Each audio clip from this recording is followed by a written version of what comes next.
guys.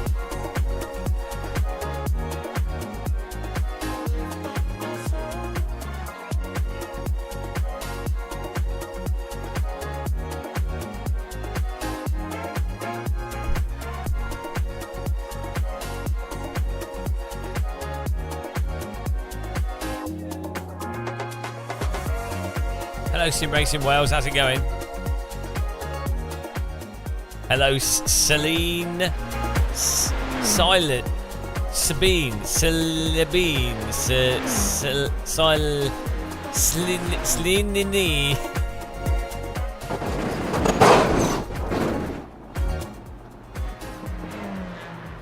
All that matters is this. All that matters is this.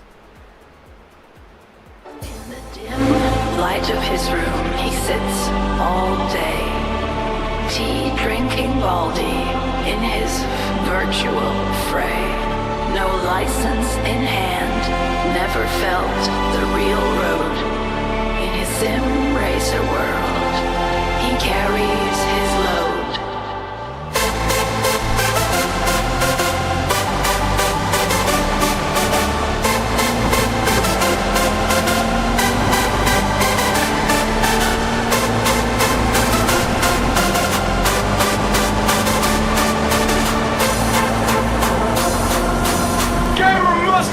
Here we go!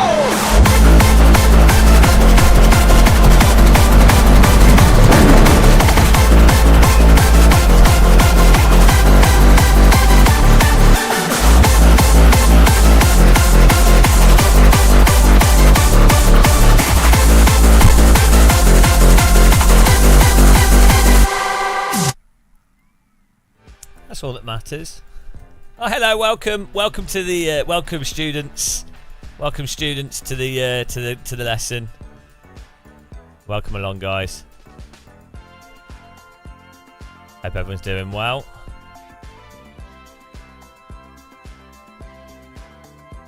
This is on Spotify, should be.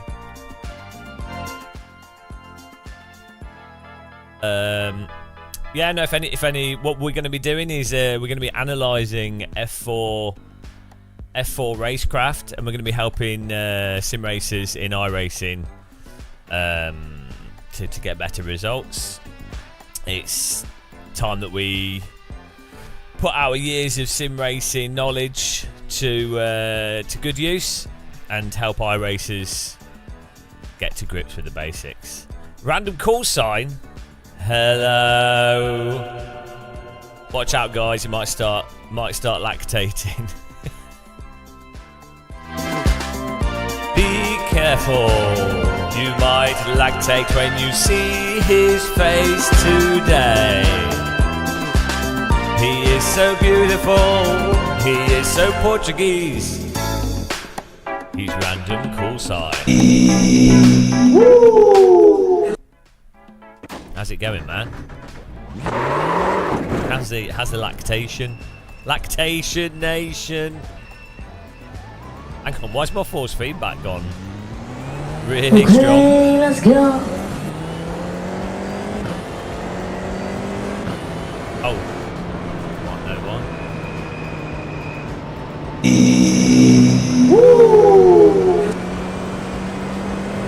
That's weird. Okay, let's go. I'm alright, yeah. Didn't sleep the best last night, but I'm okay. I'm alright.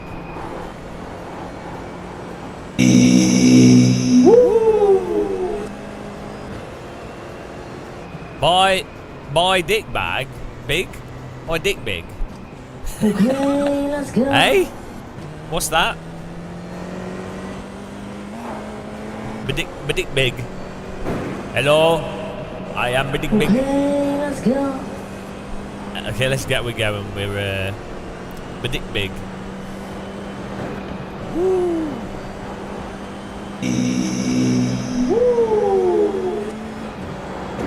I'm dyslexic, yeah. I think a lot of people are.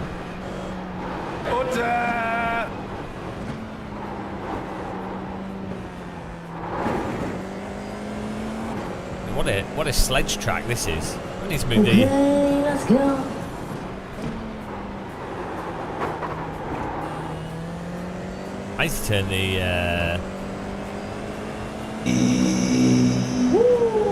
need to turn the camera needs to be lower. Oh yeah. Well, so that's a good first tip that you brought up there, Silent, C3E. It's a good thing that you brought up. So some people might wonder, why would you have pedal overlap in a racing simulator like iRacing? So one of the big reasons why you'd have pedal overlap is that okay, here comes your first time lap. it doesn't actually damage the car in iRacing, so it doesn't really matter so much. Also, if you're sliding through a corner, if you push the brake and the accelerator at the same time, it's more effective at correcting the car in iRacing than doing counter steer a lot of the time, especially if you haven't already memorised what you can and can't do with iRacing. So it actually it's a really good. It's actually quite a good thing to be doing in iRacing. But yeah, you probably wouldn't do having pedal overlap in AMS1 or AC, because you can just counter steer, so you don't need to think about it, or yeah, obviously if you're trying to go as fast as possible, you want to have instant go from accelerator to brake with no overlap. But you could be in the top split driving terribly in iRacing, so I wouldn't worry about it too much if you're new.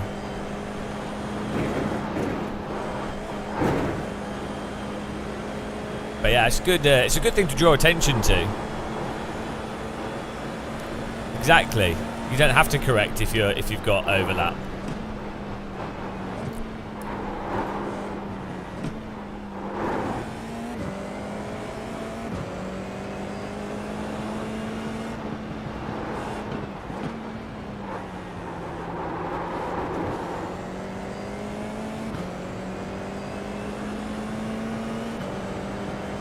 I need to sort my camera out though, because I've got locked horizon on, and this track's so steep.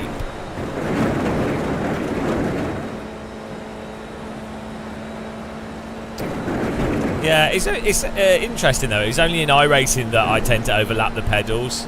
I do a little bit in other simulators, but it's really only iRacing. And the reason why I started doing it, or the reason why it happened, wasn't intentional. It was actually accidental.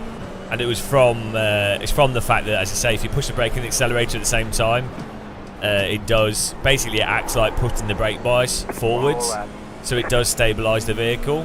And so that's why I started doing it in iRacing. So you could argue it's an example of having to change your driving, or a result, a thing occurring due to a specific driving simulator and its physics. Like you same with flight sims, you learn like habits in different flight simulators.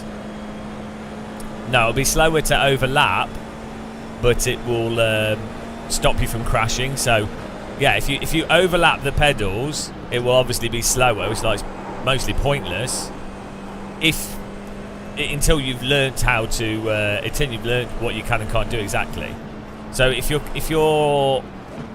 the car's spinning because you're going too much over the limit for iRacing in the corner, overlapping the pedal will stop you from spinning, so you're more likely to finish the race and you're less likely to bin it.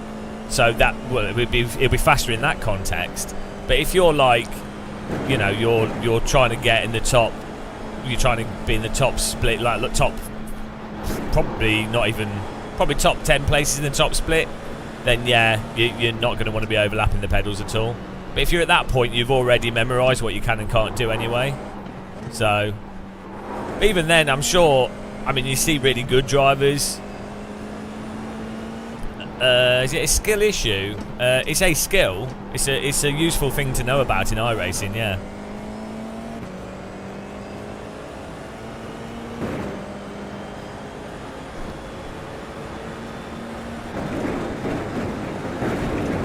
Yeah, it's all right. I'm expecting to see kangaroos flying. That's why we love Bathurst.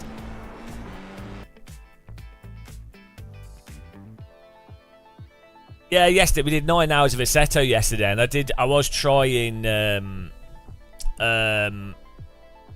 I was trying to do the brake accelerator to catch the car, and it's honestly pointless. You're better off just counter steering. But pushing the brake and the accelerator at the same time it should work in real life. There are examples of it working, especially drivers in the wet have done it. You've seen Max Verstappen do it. But generally they wouldn't bother because you can normally counter steer way before you would be doing a brake and accelerate thing. And then also in a real car you're going to be putting lots of wear on the engine, on the brakes, so you just counter steer. But in iRacing it's a good thing to be aware of.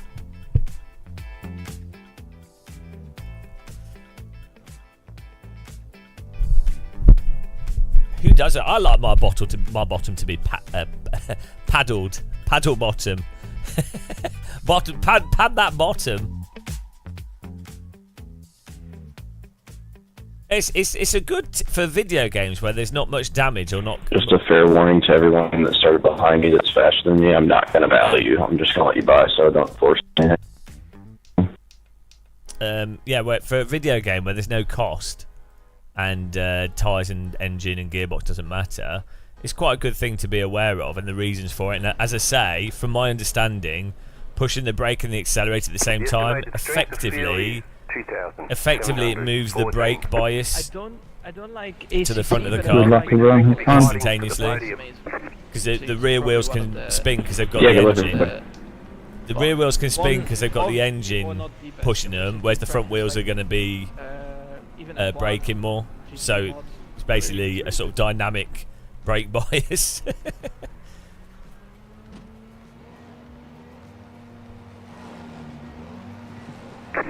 Green. But yeah, it's surprising. You'll find a lot of iRacers don't know about it, even quite experienced iRacers. And you'll also they'll be surprised by it. Like they'll see someone do it, and then they'll go, why are they doing that in the wet maybe? And then to the extent where they'll go around Discords and post it as an example that someone can't drive. But ironically, it's because they themselves don't realise why someone would be doing it. So this is why I'm doing these streams now, to help iRacers understand racecraft and some like sort of basic stuff that applies to iRacing that I think a lot of people don't know about. I wouldn't say AC, I thought you were saying iRacing sucks. You've got a slow car on the left, car stops on the right, left side. I wouldn't say. See what happened there is, unfortunately, the car behind just went full speed into us instead of slowing down like I did, and then the car that was crashed on the left, unfortunately, he should have just waited there or exited to pit because he's probably got damage. But we were lucky we had enough gap there. But there you go. So already this is top split. So the thing there would be for the guy that crashed to just teleport to pit on a track like this, and then for the guy behind us to actually just wheel in slowly. He's not at the front. You've got a slow car on the left. So now I'm going to go slow here and probably, there we go, give ourselves more time. It's a good risk that the car behind us will just ram us, because a lot of people don't slow down for yellow flag through blind corners. Luke, I'm helping people get better at iRacing using my years of experience with sim racing. On the left. So it's good. I thought it'd be useful, you know, because I think you can shout at iRacers. I'm just going to let these guys go through. I'm still learning the track here. You can shout at iRacers and you can mock them, but actually I think really it's more productive to just explain what people can do better. So that's what I'm doing here. Car stopped ahead. Car stopped ahead. Car on your left. Go left. Clear on the left. Clear. Cinematic Alpha's should be good. If iRacing drove like AC, what iRating would it be? So the reason why AC's relevant, the physics, it's not like AC. It's like if iRacing had a similar tyre model to AMS1, AC Race Room and real cars, so the grip returns at the limit, which iRacing are working on fixing. The thing about that it means that you can drive more aggressively and pull it back, and it makes learning more fun, and it makes it less likely that you just get binned from overdriving if you're a driver that likes to overdrive. So the reason, so in terms of I rating, the reason I would probably have a higher I rating is because I'd probably enjoy hot lapping and practicing more. So, but I'd probably tap out at about 5k, if that, 4.8, 5k I rated. Depends what we're driving. It's hard to say really though. The thing is, if I practice a lot and memorise what you can and can't do, we'd actually do alright, like in the Super Formula, because it's really just about, the I rating game is just about hot lapping, as it is in real life as well, like being fast on the track. So if you qualify in the top 5 and you're 7/10 off the pace, chances are you'll finish the race. If you avoid crashes, you'll finish the race and you'll gain I rating. So actually, Audas, this is a groinal attachment.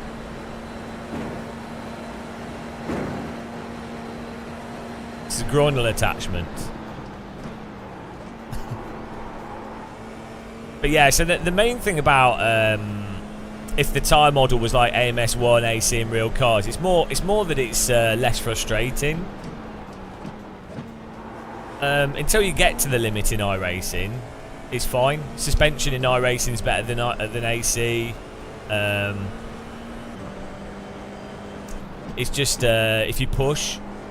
I think also a lot of people, there'd be a lot less accidents, so I think a lot of people would do better, which in some ways would make it harder, because it's like when they are working on it. Yeah, it's like when iRacing changed the grass, which I'd like to point out. I said for like 3 years that the grass should be more grippy because it will be better for the gameplay and more realistic, and we had a lot of people arguing with me. But they finally, when they added rain, they were just the season before they added rain, they finally made the grass more grippy, and it actually reduced the number of people wrecking massively, and exactly as I said. So that actually, weirdly though, that does make it easier to avoid crashes but harder to win because there's less people crashing out. So, you know.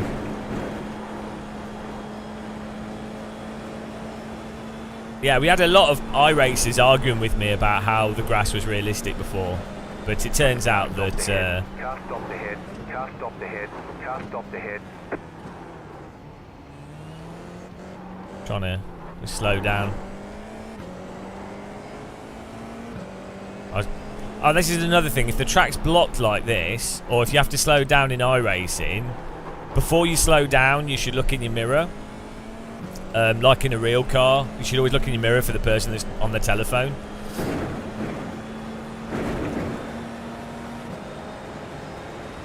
What do I think about the tyre model in which Need for Speed? I really... do you mean Need for Speed Shift is using the Assetto tyre model from Project Cars? Yeah, I guess looking at Minimap or Delta could help. With a keyboard, I really enjoyed the old Need for Speed games with a keyboard. The car in P6 just set the fastest lap, 8.92.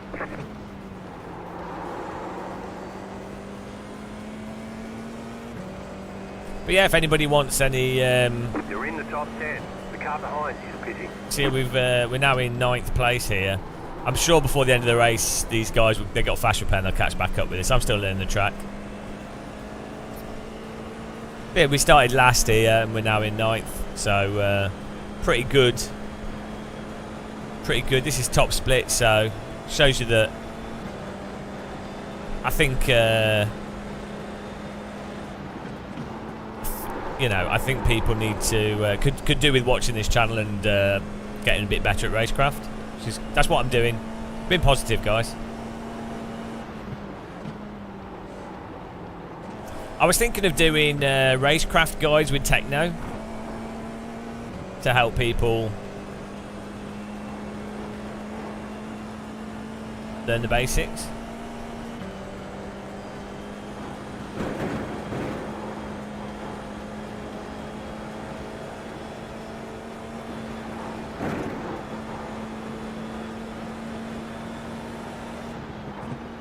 Hope everyone's having a nice... Are we on Wednesday? We're on Wednesday, yeah. There's Race Room's had an update today, which we'll have to check out later. What pedals am I trying next? The ImSim pedals, which I've had in a box for ages. The guys at ImSim are awesome. I've used their pedals at trade shows and at their factory. Really, really good company. They mostly do high-end racing simulators for like private, you know, like people that want to spend a lot of money on a nice-looking rig. The basics of techno, yeah, we could do that. I'm not very good at making techno, so like when in terms of music, what I used to do, like, so I made music for my job for a while, but my specialisation was like 30-second looping audio for mobile and web games. So I got really good at that, but that means like my brain's like cooked for doing like 3-minute tracks.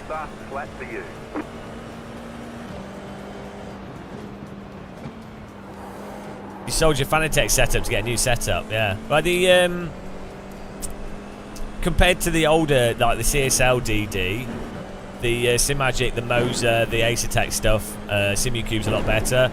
But the DD Plus, that's got a really nice motor in it. But to be honest, they're all pretty similar, really. Like, it's the difference between... Each sim has different force feedback, and that's what makes the biggest difference. The tyre model, the physics, and then specifically the tyre model, the physics, and then how a simulator decides to output the force feedback to the wheel. That's much bigger of an effect on force feedback than the wheelbase that you're using.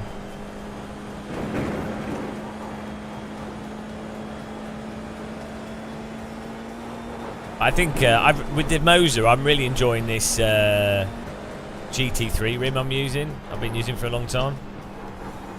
Should we do a video soon? Do they do F4 around Bathurst in real life? It's a crazy track to do Formula. I know they do like V8 and all the crazy Aussie stuff, but we've got 9 minutes left. I'm sure we're going to get swamped.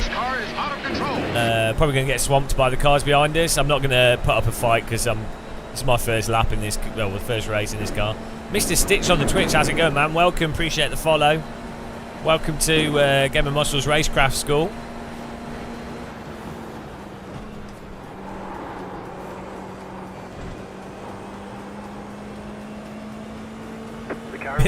A bit more crumple zone. Well, you've got kangaroos and you've got your legs. So, just hope that you've got a cobweb spider in the pedal box. That'll absorb it. Are you Australian? See, I quite like Bathurst, but I don't... It's a weird one. Like, I'd say it's like...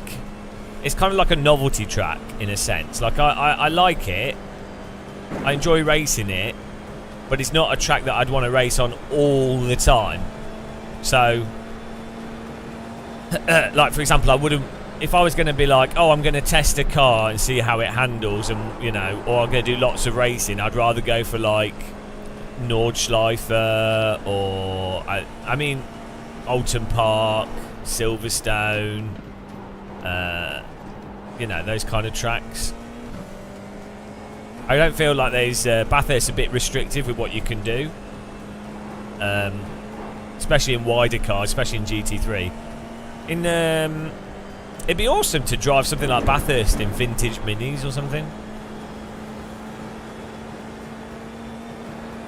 Bathurst is really fun as a hot lap track though, I think.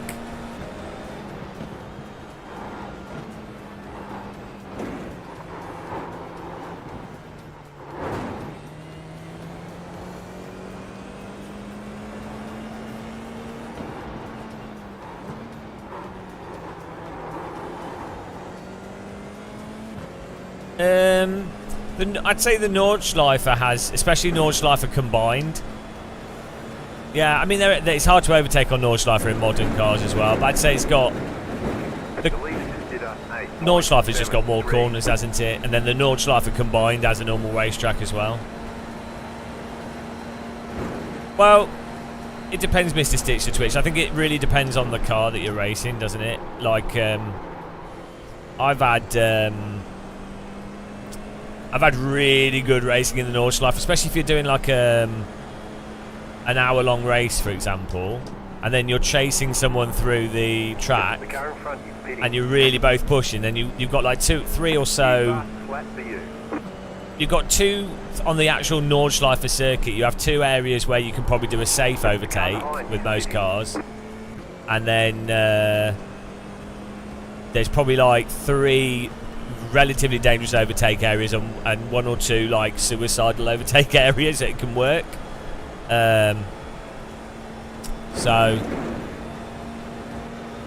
but it's really fun. I think it's really fun chasing someone around the Nordschleife there. It grows on you, I find. Well, for me, it's grown on me. I never used to like it, and then it's a difficult track to learn for new sim racers, though. I think that's the problem. Carousel's the best overtaking spot. Do you think? What, around the outside? I think, yeah, I don't know the names of the corners. There's that the long straight with the left-hand hook. After that right-hander that always catches you out.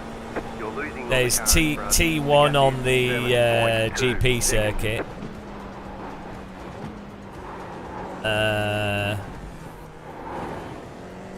There's a few. The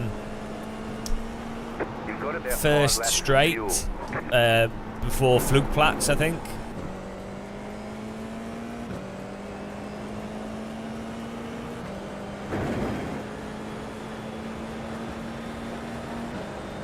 The car in T1 just set the fastest lap. 8.2. Hello, Icarus. I'm all right. Yeah, doing all right. Look at this heat haze.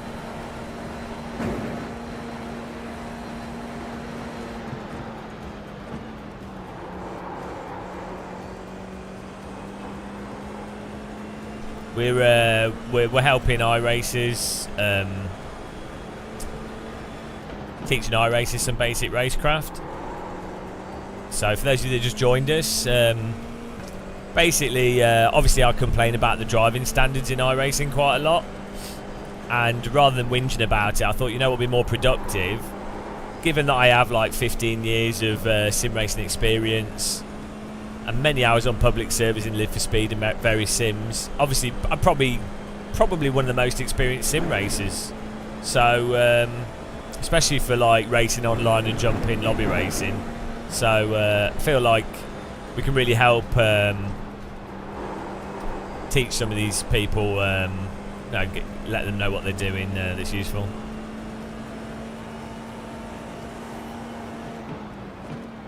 So if anyone has any questions, if you're new to sim racing, feel free to ask, and we'll hopefully can help you out. I think in iRacing as well, especially in F4, you have a lot of go-kart drivers that are very quick, and they're probably very good at go-karting, but they don't have that much knowledge of sim racing.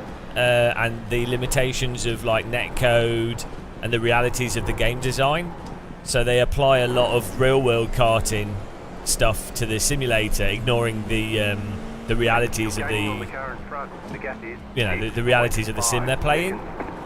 So end up crashing a lot of people. They end up making silly mistakes.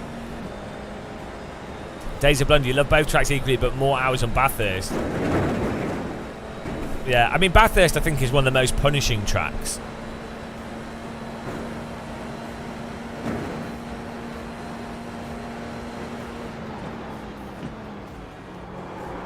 Because of the walls. You make a tiny mistake, and it's relentless. Like the way at the top of the... Is it the chase? Is that what it's called? If you make one mistake going into the start of it, the flow's broken for the whole thing, so you end up like a blah, blah, blah. It's terrible.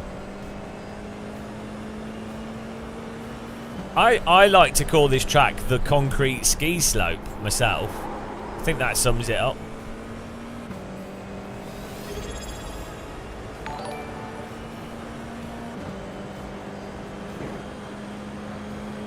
Thank you. Thanks for subscribing there. Really appreciate that.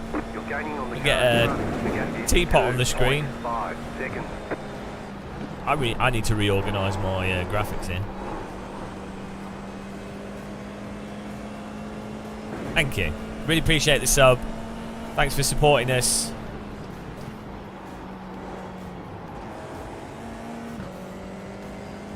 Yeah, if you find what we say useful and you want to support us, you can subscribe. We've got a teabag donation link, and that'll allow us to keep teaching and helping more people get better at sim racing.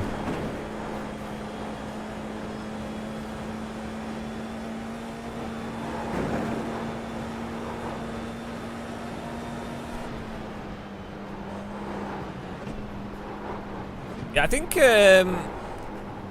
Bathurst is probably good with cars that are light with a bit of downforce, maybe. But yeah, I want to do I basically want to make help people for free. I think there's a lot of a lot of coaching is sold, and there's a lot of profiteering. So I think it'd be really good to give people really honest information, totally for free.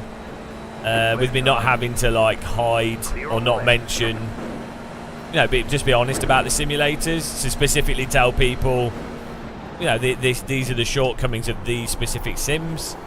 This is what you need to be aware of. Not pretend that it's real life, White flag this time.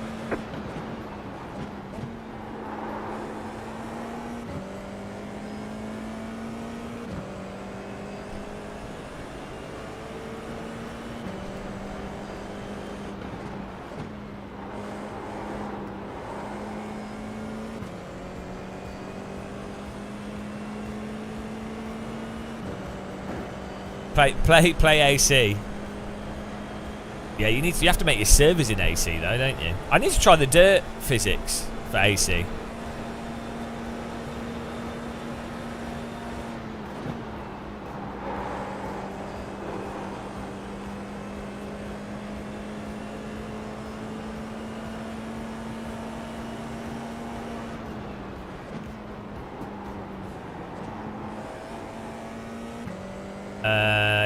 Unfortunately, I don't do rallycross because it makes me motion sick. I would like it. I do find iRacing off-road tyres are very, very slidey. It reminds me of R Factor 1 off-road. But I really liked. I think Project Cars 2 and Dirt Rally did rallycross amazingly. Project Cars 2 and AMS 2 actually do dirt really well, surprisingly well. You've got about 2 laps of fuel left.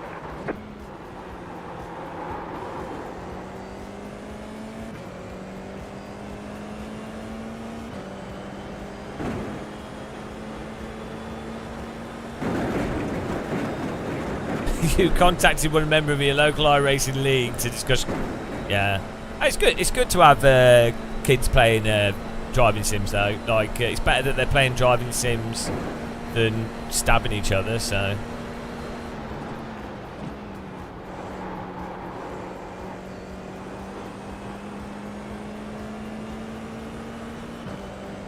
yeah, I think it's because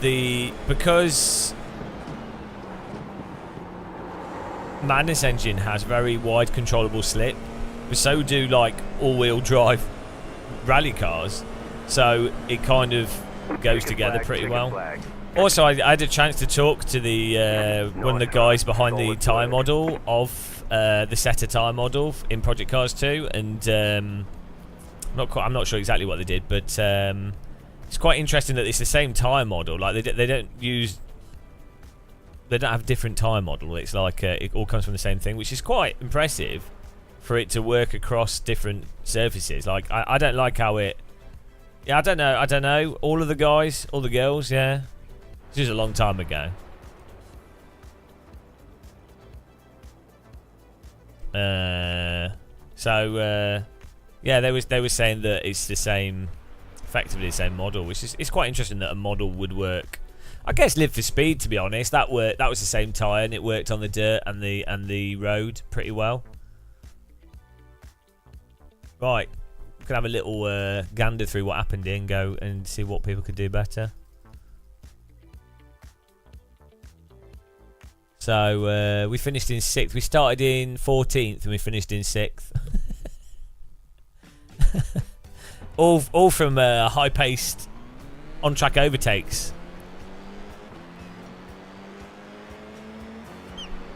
It might be red one. I don't know. I think it probably is. I think it's a dirt tyre.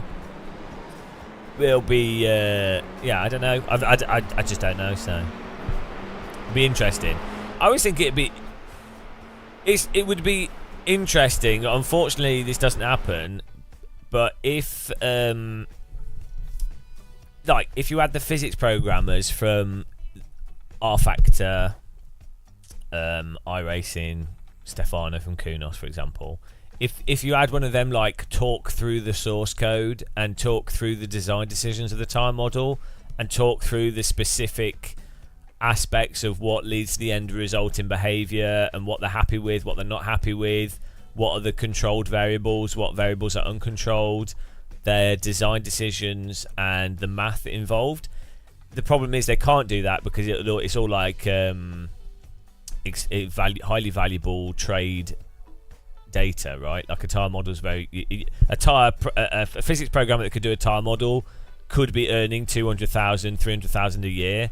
The value of a tyre model or physics engine, real-time physics engine, is in the millions. So if your business is basically predicated on that physics that costs millions of R&D or is worth millions, many millions, then you don't want to just go, oh yeah, this is how we did it. Which is a shame though, because I think it would genuinely be really interesting to have a programmer really go through the source code. Yeah, I had a chance. I've worked with programmers, and I've had a good chance to talk to like real-time graphics programmers, whilst they were building like full graphics engines from the not like building on Unity and Unreal, but like from the start. And it's too complicated. I mean, I think you get to a point where you really have to have a good understanding of maths as well as programming. Like a really good understanding, we're not talking about making a little program in Pascal. But I think they could explain it. It's not like theoretical physics. I think a physics programmer could go through the source code, could explain in a way that someone that's not dumb could go, oh yeah, no, they could say like how a programmer would explain things to a CEO of a business, basically. But it never happened. You implemented per triangle boat physics in Unity. So how does that work? Was it what's going on there? Does each triangle output a thrust vector based on the direction of the normal? Is that what it was? Based on the normal against something else. So how would the fluid? How's the fluid into? So this is the thing. You have to. Everything's an abstraction.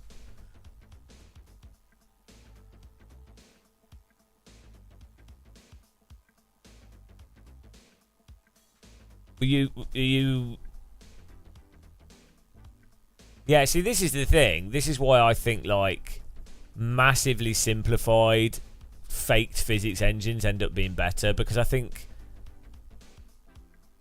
it ends up being an abstraction anyway, and then it ends up being an absurdly complex abstraction that nobody can understand. Not even the programmer can fully understand why what's going on is going on. And then they end up being dependent on the underlying engine and the underlying systems all actually operating correctly, which they don't always do. So the process could be right, like the idea and the normals and everything, how it's all calculated, that could all be right, but then it still ends up being wrong because there's something else wrong in the engine.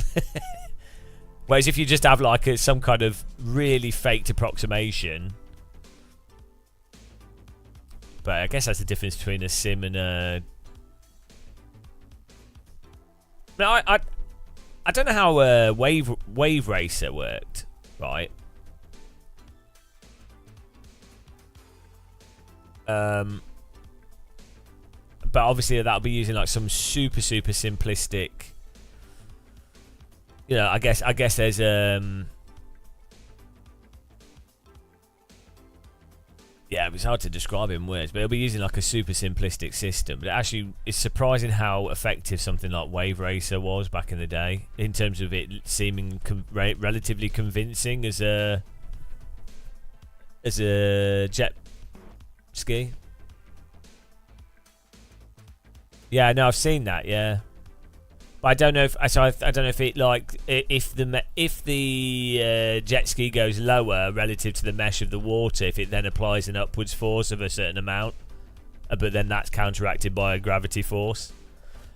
And then I don't know if the player movement was applying a thrust, or if it was directly controlling the object. So I think that kind of stuff's fascinating. And it's fascinating how you can have a very complex system that works well or badly, or you can have a very simple system that works very well and very badly. You mean like if all F1 engineers work together to share their aerodynamic ideas, it would give the best F1 car? Well, maybe it would, maybe it wouldn't. It's not that they're sharing it to build the best thing. It's just interesting to see the different methodologies. If that you see what I mean? I wasn't really talking about it in terms of what's the best, what would be the best thing. It's more just it's fascinating.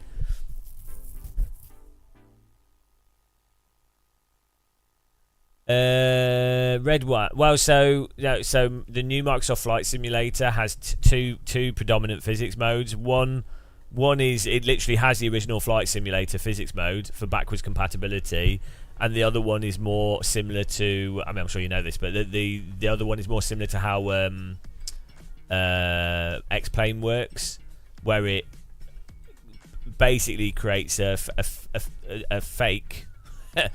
It's a real-time simulation of fake controls, like simplified control surfaces with a certain degree of resolution of, well, that's like a wing is divided into like 50 components that then can apply different amounts of force to that wing. But I don't know how it does stuff like flow effects and you know.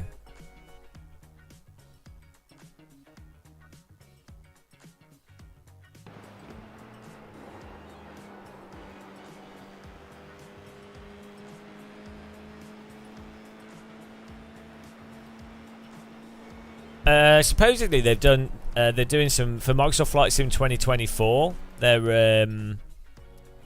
doing updates to the physics even more. That they've apparently been consulting with something. Also, I'm not under NDA for anything with Microsoft Flight Sim, and I tend to do like nosy research on stuff. I have good intuition for this kind of thing. Yeah, I'm not under NDA. No one from Microsoft Flight Sim has told me this. But I think Microsoft Flight Sim is going to be announced around about June sometime. That's my sense of things. That's not from like any private conversation or anything. This is from public information on the internet.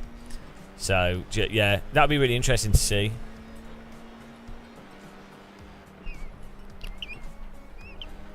One of the most annoying things, I find it annoying.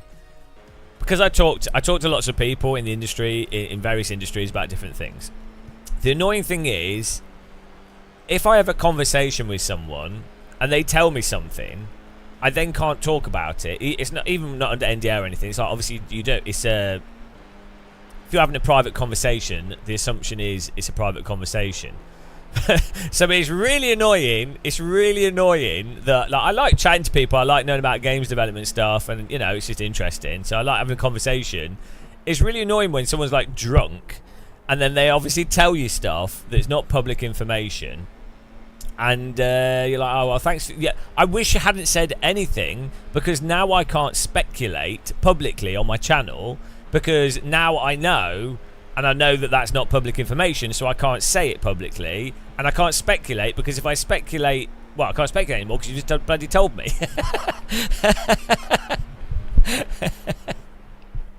Oh dear.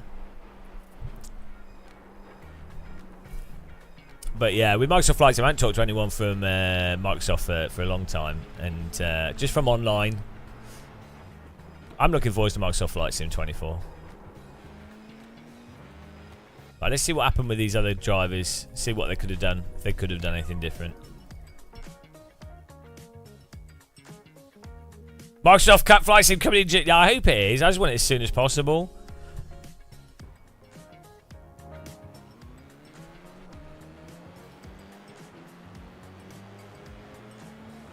The thing is, when you don't know and you can speculate, do like educated speculation. I think it's actually good. It's good marketing as well for stuff.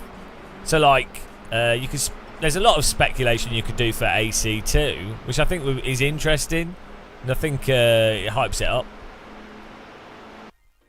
Right, let's see what happened here. Could they have avoided it? Were they attacking too aggressively?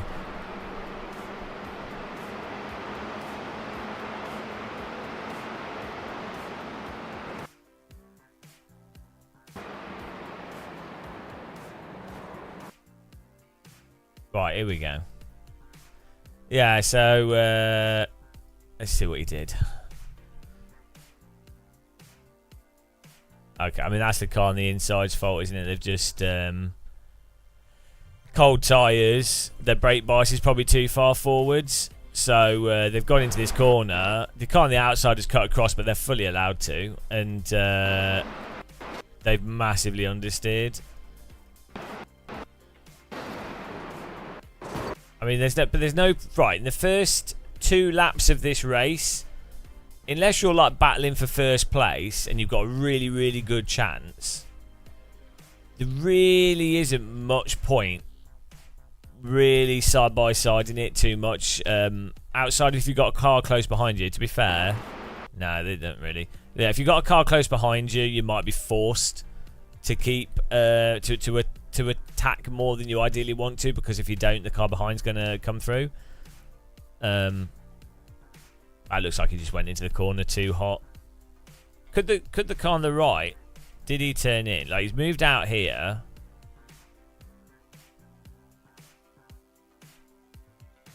I blame the car on the inside, I think, for just going in too hot.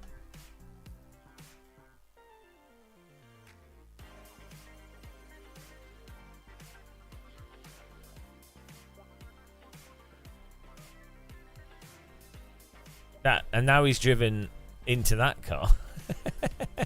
If you've crashed here, hello virtual reality racing club, how's it going, man? If you're this car, right, you've crashed. His front of his car's done. He's donezo. He should probably teleport to the pit. Oh, he did get on his brake. Oh no, I mean, okay. Right, I mean, really, this is like lag here. That's lag from him bouncing off the wall. But what is this? What is that? He's just ruined that guy's race for no reason at all. He should just teleport to the pit. He's driven the wrong way around the track into Kent Gardner. Poor Kent Gardner.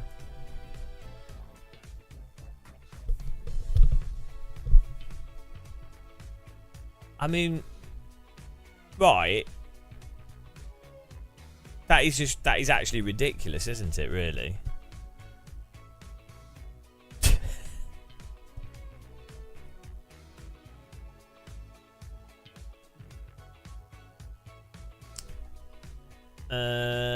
Right, here we go. I'm going to do the next race. We need to...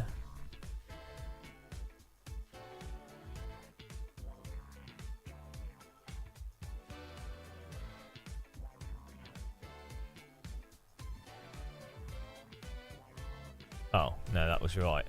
Was the lock to horizon setting?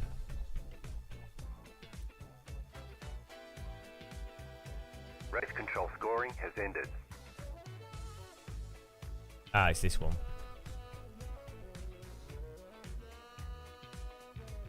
This neck motion setting is really good in iRacing. Oh yeah, no, it is. I mean, I watch iRacing's guide videos, so I can make sure that I've got the information to be able to tell you guys. iRacing is the most advanced and comprehensive racing simulation software in the world. It's also the most realistic. Now you can't argue with that. I was skeptical until I heard that.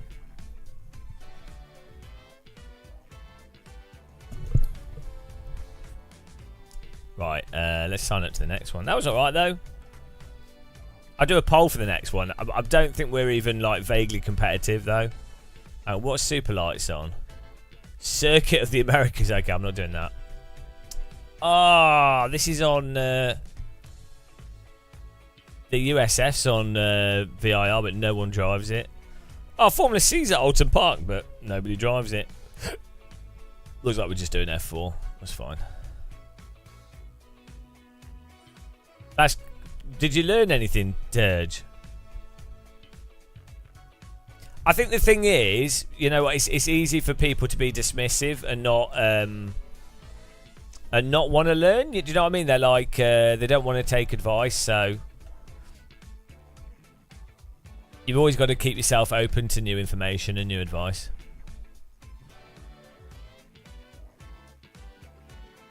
Agent submit. Yeah, that's interesting.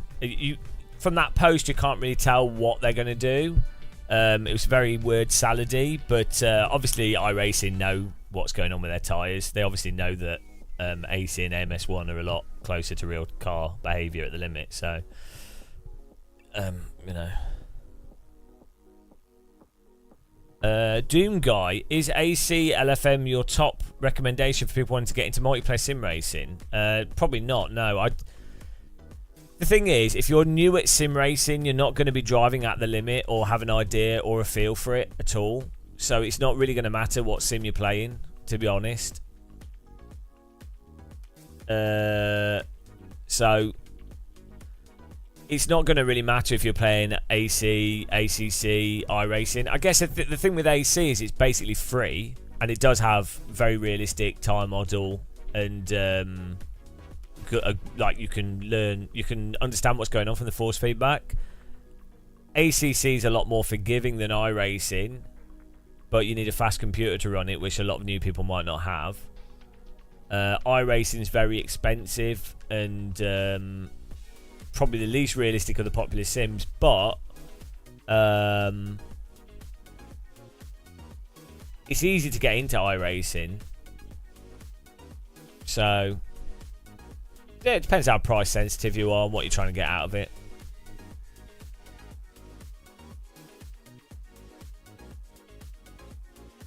Yeah, AC is a bit intimidating if you start going into mods, if you're someone that doesn't know anything about it at all.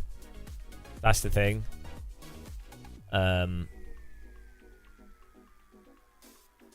this is my hope is that Assetto Corsa 2, it'd be really good if that has, you know, if it's got the basics there and it's just out of the box experience, and you can you know, so someone's starting out, you can go, oh yeah, check out AC2, that'll get you going.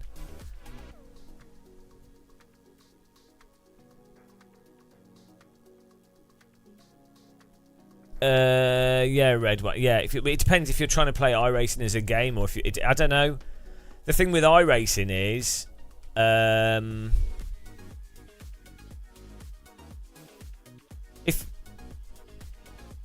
well, it's a weird one, isn't it? Like, it's got the voice chat and stuff. I'm just trying to think from a casual person's perspective. If you jump into it, you're not really going to be going for iRacing. I guess new people in iRacing probably do like the challenge of going, oh, I want to get my safety rating high. I want to get a higher iRating. because they don't know, they haven't worked out that it doesn't really, it's all pointless. They haven't realised it yet, and you know, it's a nice challenge. It's a fun challenge to like get your iRacing up, but like it's a goal basically. So that's nice. That gives you some structure. If you're starting out on something, you want like you genuinely want like a goal to achieve. You know, like if you're fat like me and you're like, oh, I don't want to be a fatty. Well, you can go to the gym and you can go, right.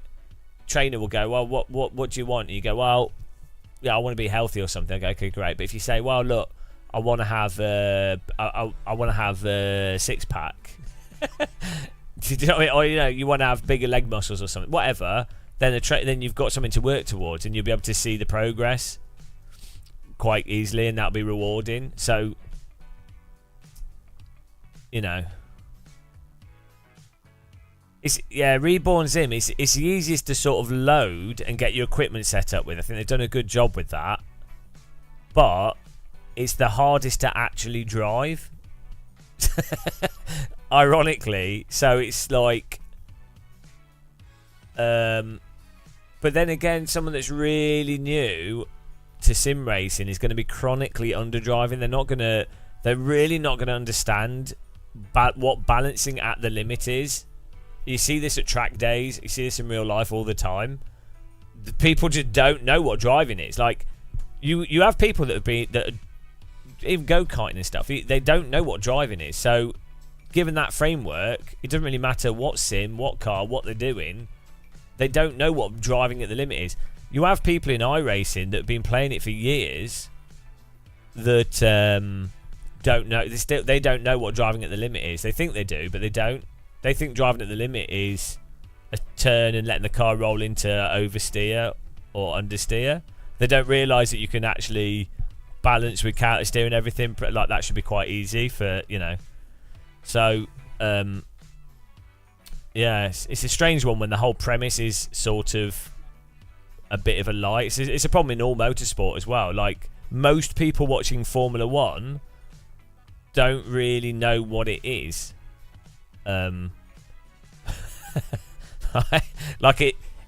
1 is effectively wrestling, with some very talented drivers driving completely different paced vehicles, which they can't really do that much with because they're so large and heavy, and the strategy is predefined by the tyre wear and the pace car is out of control. You know, like your average spectator thinks that it's like the 1990s or something, or the 2000s. They think they think there's an actual race taking place. Sometimes there's racing, don't get me wrong, but, you know, so that's the thing. It's hard to understand things when a majority of people are operating from a delusional perspective. Red one, for you, someone who drives 2 to 3 times a week, 1 hour each session. That part of the license system is not good. Yeah, so if you're really casual, I think you don't have much time. You would be better off with ACC and LFM.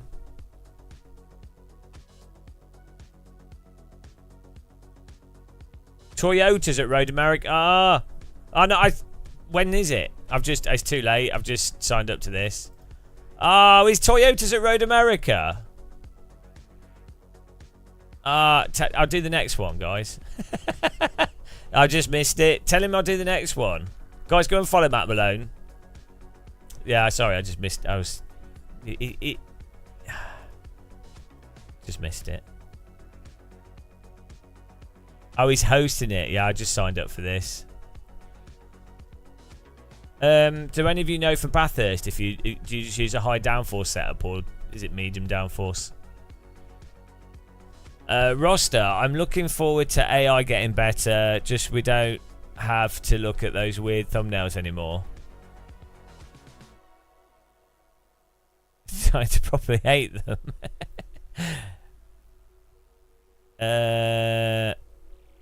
Chris Wilson, if you want realistic physics, Assetto Corsa King if you can accept the poor time model. If you can accept the poor time model in iRacing and don't want to push the car hard, yeah. Yeah, if you And you do have races in iRacing. There's a lot of cars where you're in a grid of thing, you're in a grid of vehicles, everyone's trying to get rating. And I watch a lot of people that are new to iRacing and how they approach it, and they're not going to notice. They're not balanced. They can't feel what the car's doing, so they're not going to notice the differences in physics between the sims. Like the way they're driving iRacing, it could be any driving game. They could have no force feedback effectively. They're moving an object through the environment. They're not like trying to balance an object on its tires through the environment. You know, it's like when I play pool. Like a good pool player or a good snooker player is really good at hitting the balls in the holes, but they also know exactly what order they're doing stuff in. They know how to like line it up for the next shot. They know how to set it up so the other person can't get a certain shot. There's a whole like, it's not just get the balls in the hole, right? And it's like a degree of precision, get the balls in the hole, but also a strategy to it, right? Whereas when I play snooker or pool, I'm terrible. So for me, it's like, oh, I'm lucky if I can get that ball in the hole, and I kind of want the white ball to end up in a useful place. Do you know what I mean? So it's that sort of difference. Like, so, you know, it depends what level. This is a really interesting thing with racing games in general, actually. Oh, thank you. Could you send it in game or? How racing games or video games, this applies to all video games, how they're perceived differently by different skill levels is quite an interesting part of video game design. So this is another reason why it's quite absurd when people talk about video games in an absolute sense, but it's like for different skill levels, any video game is going to feel totally, it's going to be a completely different experience playing some games as a skilled player versus, you know, and it goes up to really high levels. So obviously for me as a relatively decent sim racer, but actually shit compared to aliens or, you know, or actually good people, you know, it's different again. And then for people that are not experienced or don't have a clue, it's different again. Or for people playing with a gamepad, it's different again.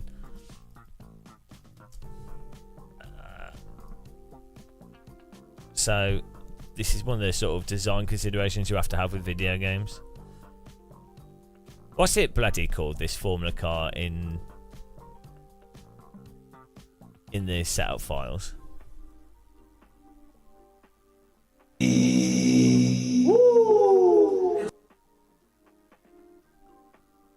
I can never find it. Is it IR04? Is it Formula?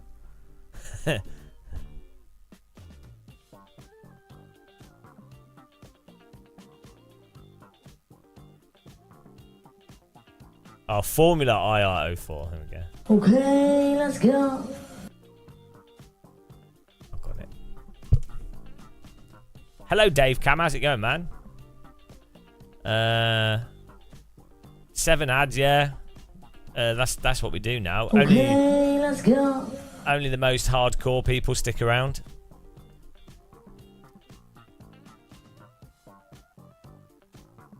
Do the Dave Cam. Everybody do the Dave Cam. Dave Cam's always hitting the clubs doing the Dave Cam. Everybody do the Dave Cam.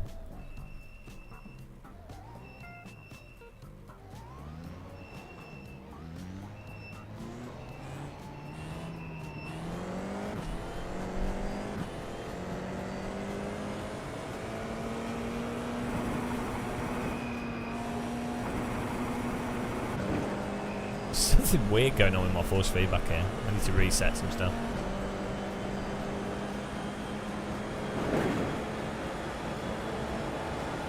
You're in the influencer.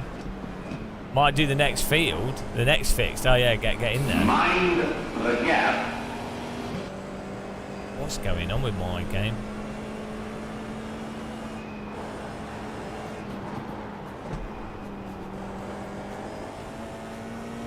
Hang on, I'm sure I set lock to... Oh, is it for each car, isn't it? I thought I put lock to horizon on. These downhill parts, I feel like my head's coming out my car.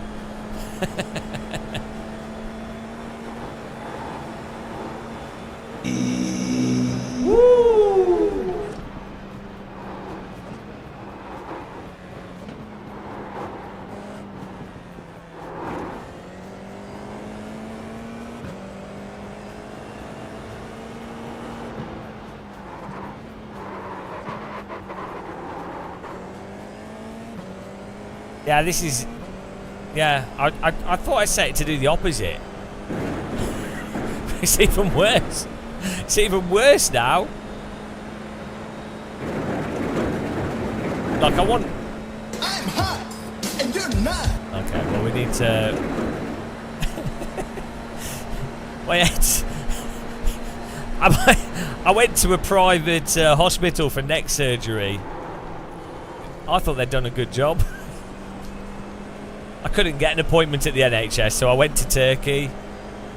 They said that they used some animal, specifically giraffe neck muscles. I've not noticed any difference, to be honest. Everything is fine. They've used a few springs. One big spring. I'm now like the Churchill dog. Oh yes. Oh yeah. What did he say? Did he say oh yes? I can't remember.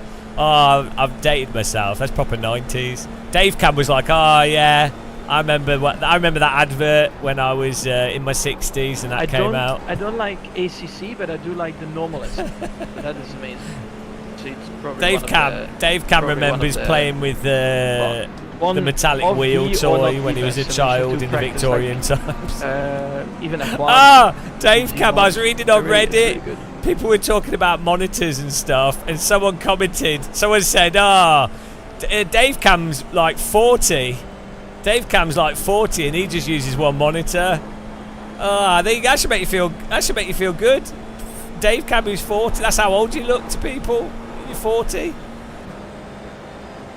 Dave Cam's 40. 40 million years old. I mean, Dave Cam's actually 20, but the north of England takes its toll. 40. He's 40. Yeah. Can't believe that. Unprompted. You've got about 2 laps of fuel. He was probably trying to get some free equipment off you. He was like, I know Dave Cam will be mentioning this. I know Dave Cam will be reading. If I subtly say something like that, maybe Dave Cam will give me a DD wheel. Oh, but it was Dave Cam's alt account where he's like, he just inserts stuff to imply that he's like, that Dave Cam is proper sexy. He's all over Reddit. He's all over Reddit, typing like with his alt account, just casually dropping his name. Oh man, the people do that. That's what I do. Whenever you see a comment that's positive about me, you see it's me writing it.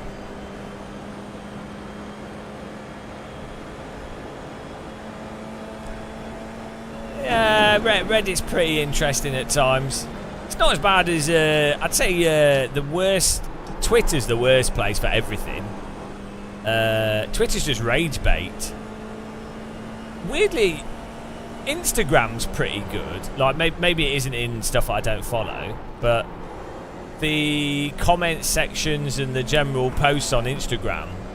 I think TikTok's a bit crap and YouTube Shorts a bit crap, but strangely, Instagram sim racing, I think 'cause it's photographs and then people are just like, oh yeah.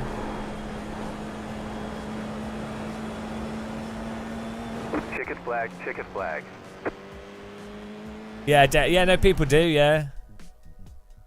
It's people don't realise how much baiting there is on the internet. I spend most of my time on your channel, Dave Cam.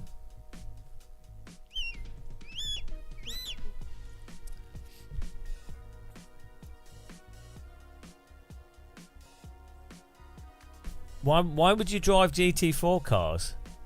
It's big. Dave Cam's got it. I tell you, if you live in the northeast, it does something to you.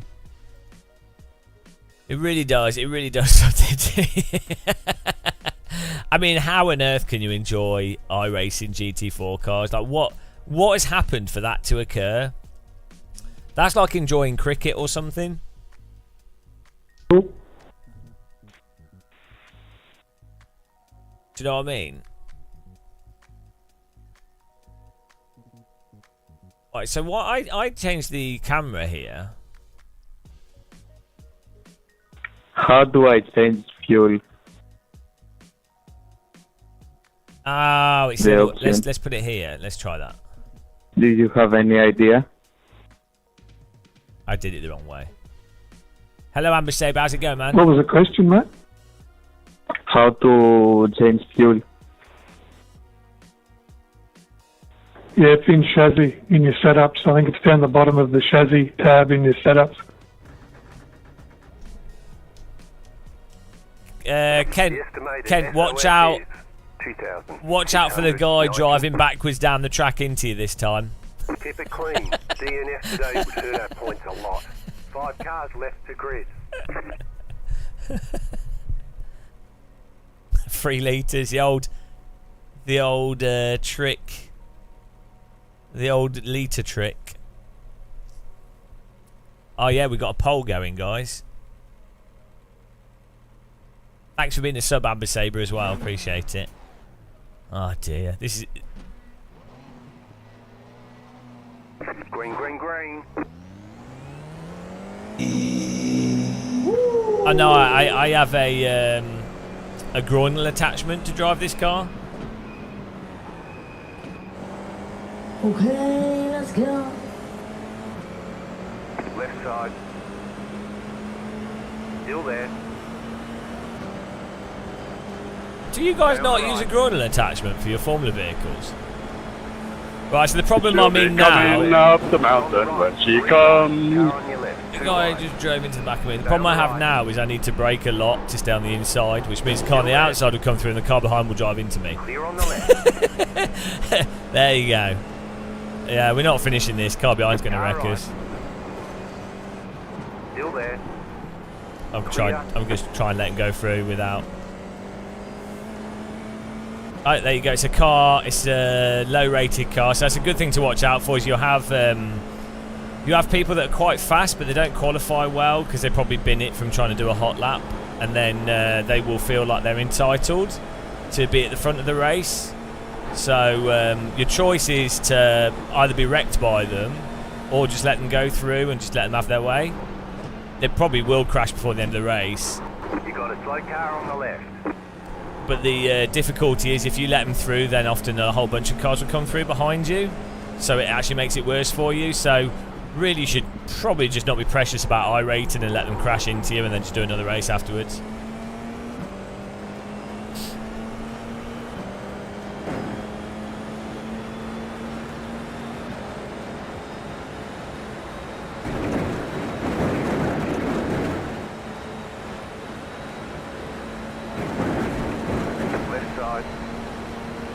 Clear.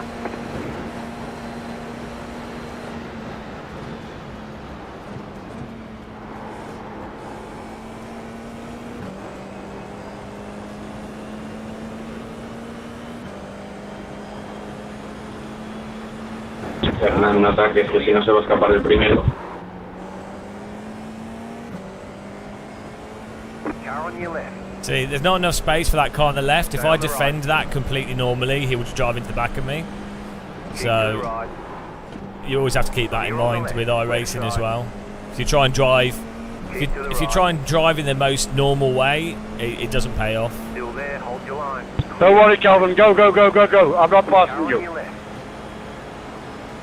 Stay on the right. Got a Lidl behind us. Still there, hold your line. Stay on the right. Clear.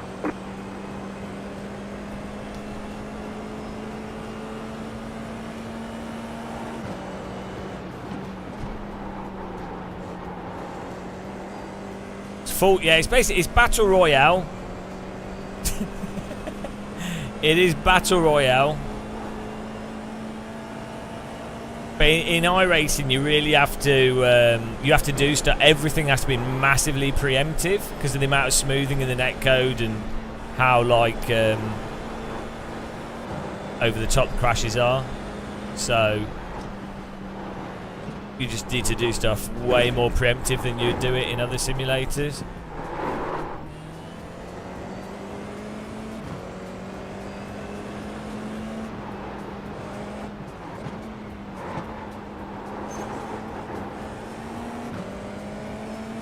Right side. What do you mean they should? That's what this is. Still there, This hold is your line. this is Formula Car Fortnite. Still there, hold your line. Stay on the left. You can see the bits of building Keep to the left. on the floor after people drive into each other. Clear. Right side. Stay on the left. Good driving by JJ there. Still there, hold your line. Still there. Clear. Right side. Stay on the Bloody left. hell. Got a landmine there. Keep to the left. Clear. Audax, you're really happy that in other simulators none of this doesn't happen? Left side. I don't know what you mean. Still there, hold your line. Stay on the right. Still there. Yeah, the damage is very random and over the top in iRacing, so it's... Clear.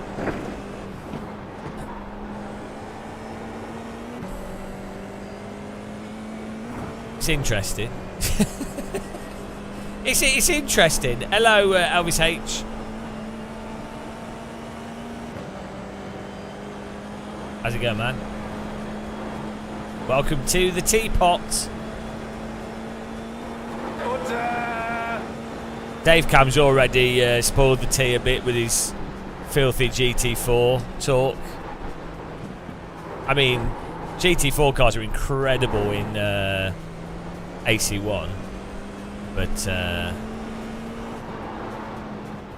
Man, very obvious to stop waiting. in iRacing they're like some of the most restrictive vehicles on Earth, like cross-channel ferries.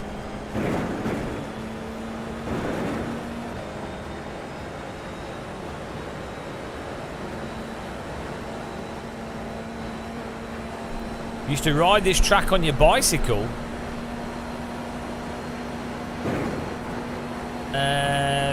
I'm just taking it easy. It's my second race on this track. I'm trying to avoid these guys. It's a little bit out of control. Hey, the road is this way. 8.499. Clear. Car stopped ahead. Thanks, Dimitri, mate. Thank you very much. You couldn't give that up. You were slower. You got a slow car on the left. Go right. I locked up in the middle of the corner, sorry. Learn to drive. Learn to drive. It's great that you mentioned learning to drive. You can get free racecraft lessons by watching Game of Muscle on Twitch. So if you'd like to learn to drive for free, Game of Muscle, really good channel. Is this James West from Game of Muscle?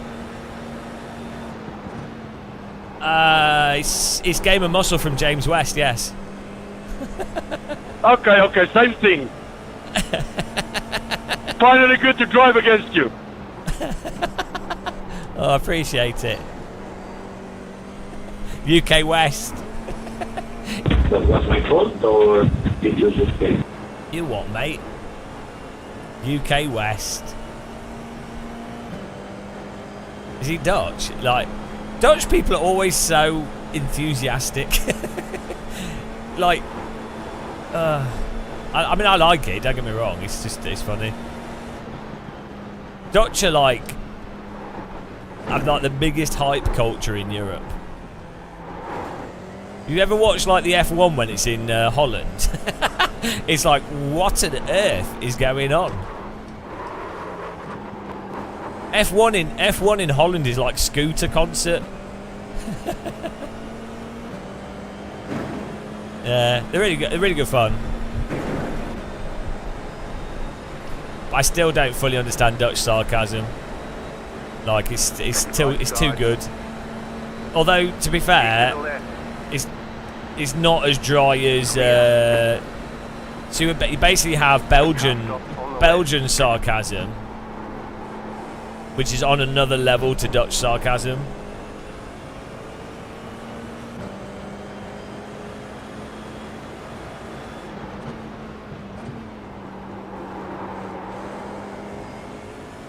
Verstappen's enthusiastic. I think it gets mischaracterised by like the weird media presentation of him. But yeah, he's dry, but he's enthusiastic. Like he's yeah. I actually find that quite interesting. That it's like an American perspective on what enthusiasm should be. And then because Formula One is very kind of like an Americanized and corporate, they totally just don't. It's the same with like, yeah, there's a whole bunch of people in Formula One that would be like you could probably say that about Schumacher or Bottas, or you know, like to me, Verstappen comes across as pretty enthusiastic and like easygoing. It's similar to, yeah, just yeah. Time to push.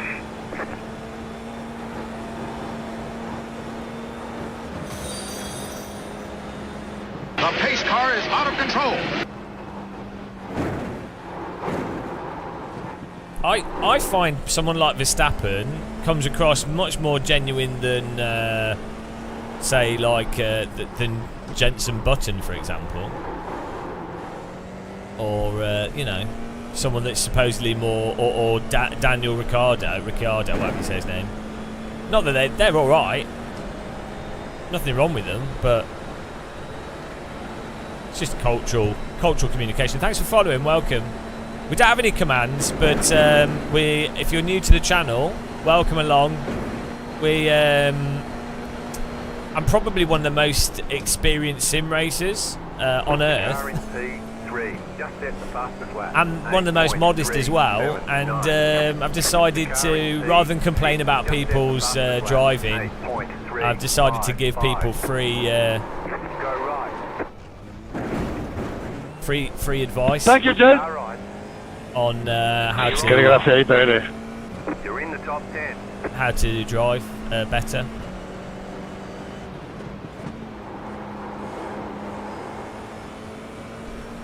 That was a bit of a Senna Prost moment there. Sorry. And oh no, Senna is out of the race. Senna and Prost from Timo, to be honest. Yep. Surely there will be a fight in the pit lane after the cars stop. We'll punch him in the face.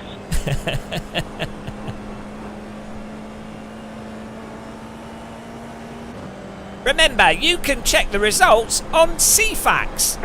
Page 443. The gap is 1.7 seconds. Man, you're cringe. So shut the fuck up. Thanks, Robert. That's really nice.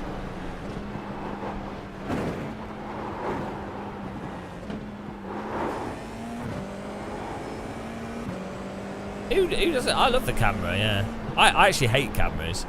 I actually started doing YouTube and live streaming because I really don't like being on camera. It's backfired a bit. Oh dear. What do you do when you have... James, have you got damage? Only mentally, but I think the car's fine. Leader is running 8.54. Yeah. Because if you can catch me, I'll let you pass. Oh no, don't worry about it. It's all good.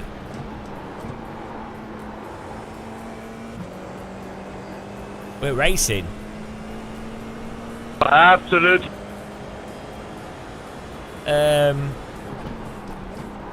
Yeah, so like, yeah, the idea was, I have anxiety, like pointless anxiety over being on camera and presenting and talking.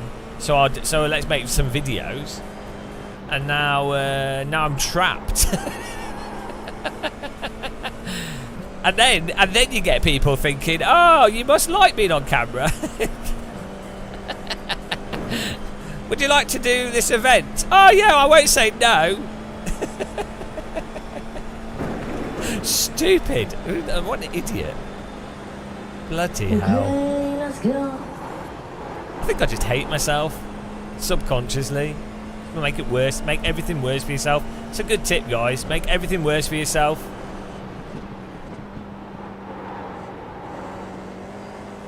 V8 supercars, yeah. Yeah, that'd be good fun. Kent, what happened to you? This guy, I think this guy's had a few drinks.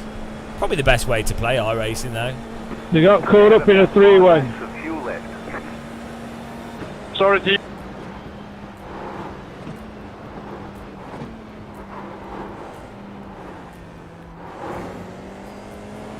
I keep finding fluids in different holes.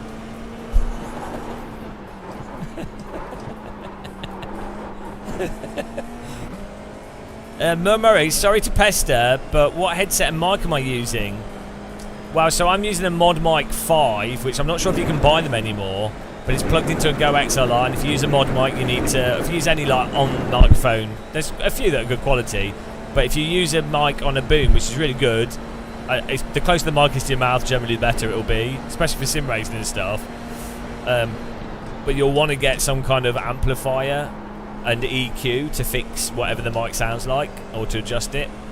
And then the headset I use, I'm a proper Sennheiser fanboy. So I'm using these are the 599s or the 595s. I just bought some AKG headphones, but I've not used them on this rig. They're on. I use them with other stuff. Yeah, I don't know if they make the Mod Mic 5 anymore, but there's other companies that do similar stuff. As I say, the key thing is putting it into an EQ. The Mod Mic's a good microphone, but the newer Mod Mics I don't think are as good quality. Mod Mic makes some really good earplug, studio monitor headphones though now, but yeah,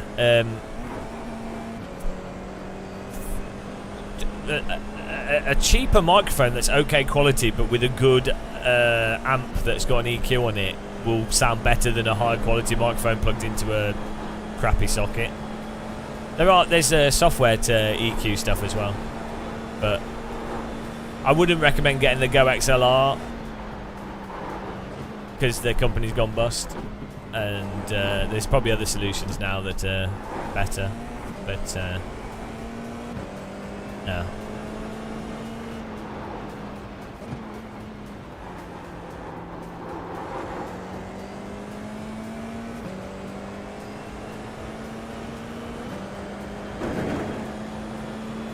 I don't really buy branded socks.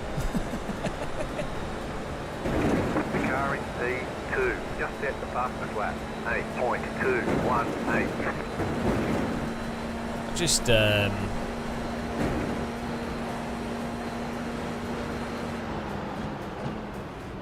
I do Danish Endurance underwear. I don't buy it for the brand. I buy high quality. Well, these are cheapo. These are old socks. But now, when I buy underwear, I tend to buy Danish Endurance. It's really good quality. And I only ever buy walking socks now. Wow, that's not true. Sometimes I buy socks from Fat Face because they've got a nice pattern on them. But generally speaking,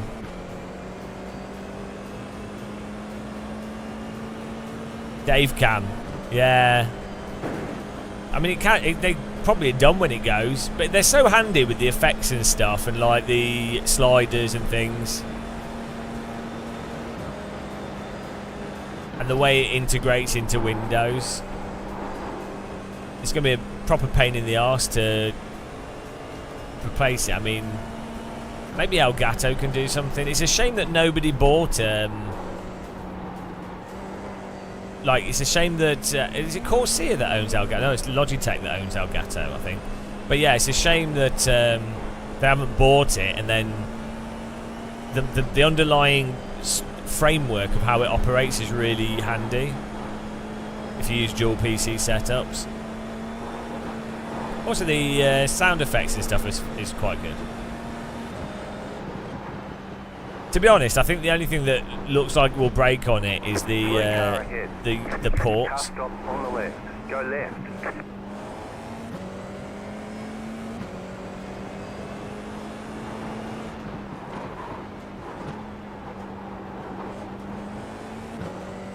Yeah, I don't know. I'm not sure what happened.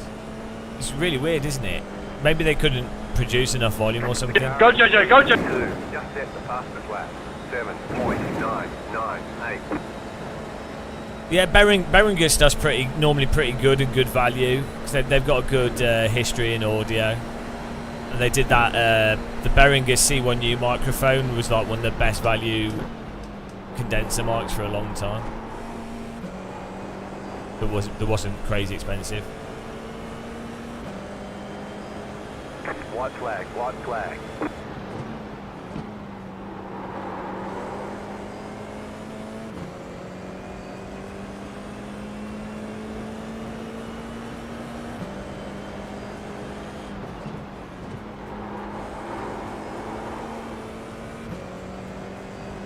Is it Corsa, not LG? Yeah. Let's keep the Logitech. I mean, I always get LG and Logitech mixed up. Is Corsa based in South Korea? I have to say that because people might falsely think North Korea. Can you imagine if North Korea was like one of the biggest exporters of RAM or something, whilst also being the dictatorship they are? That'd be awesome. Communist RAM. Well, it's not even communist, is it? Dictatorship RAM. Oh dear.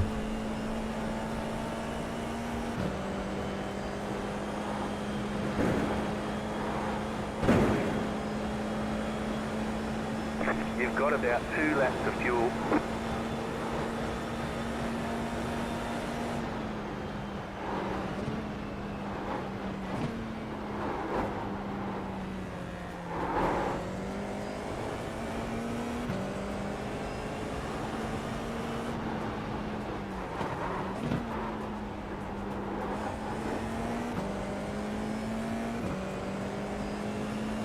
It's like a bit of a...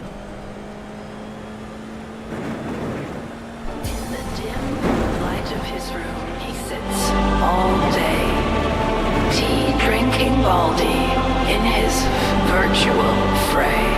No license in hand, never felt the real road.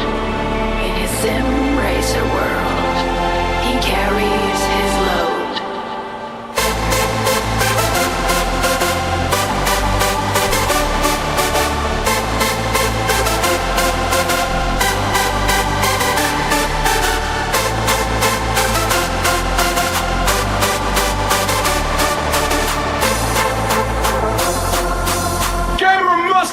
Here we go!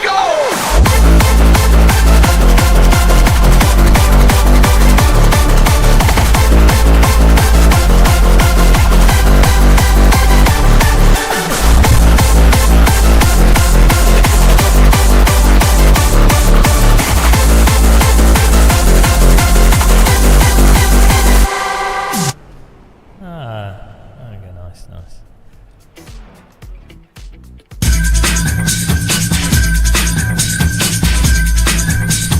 Blessed is the FFB.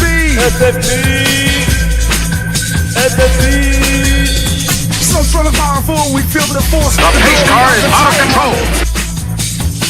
Held at the limits, Blessed be the detailed FFB, only surpassed by a cup of tea. Cup of tea, cup of tea. Welcome all who believe and follow me, for all is glory from the DD. Blessed is the FFB, so strong and powerful we feel the force. Pepsi Max, welcome. The glory of the tire model held at the limit.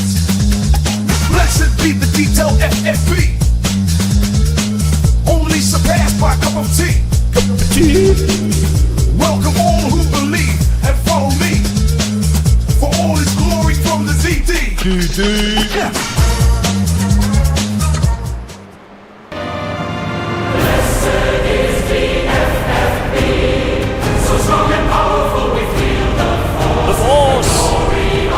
Nice to get involved in that, Kent.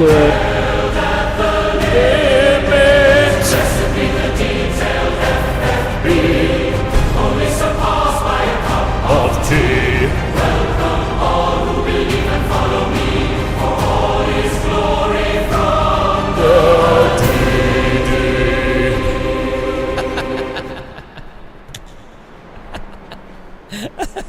So good. Oh dear, blessed is the FFB, guys. Nice one, Pepsi Max enjoyer.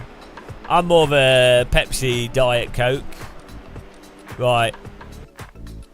What happened here? There was some raucous action. Right. Oh, what's he doing? What's going on here, matey? Can't park there. Oh, he's done. He's locked up. He's locked up and it's not coming back. Unlucky.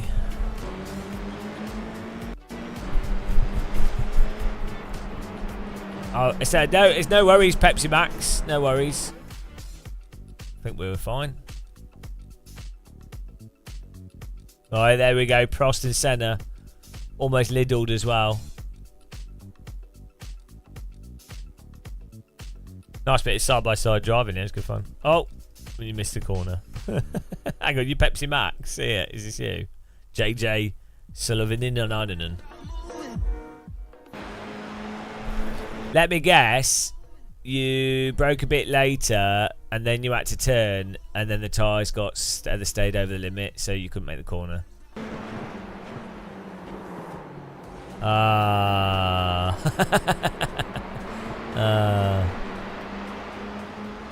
Look at this Mike Bramilla. He's trying to liddle me. Absolute liddle. Was that you? I don't know who's who. Good to see Liddles on the racetrack, though. Probably one of the biggest brands in motorsport, Liddles. Okay, let's see the calendars. Oh, what happened here? Bloody hell. Here's some camel. Ah. What did he do? Did he have to go to the middle aisle? Spontaneous middle aisle action there. What happened? So he's... no. Milk. Spillage on aisle 3. Spillage on aisle 3.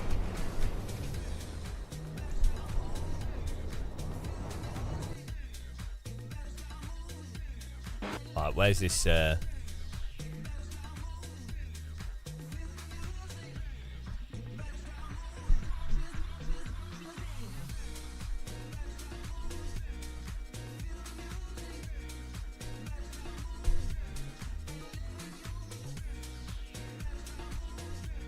Here we go. Who's guilty, guys? We could have a quart of muscle on this. You ready?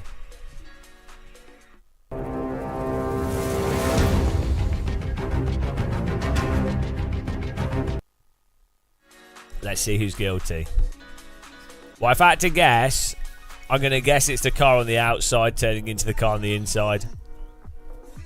But, let's see. Court, all rise, racecraft analysis here. Right. It's the car on the outside's fault. It's the car on the outside's fault. He's car on the outside's hot lapped into the car on the inside. The car on the inside's going to understeer a little bit because they've gone in quite hot to be ahead, which is what they should do.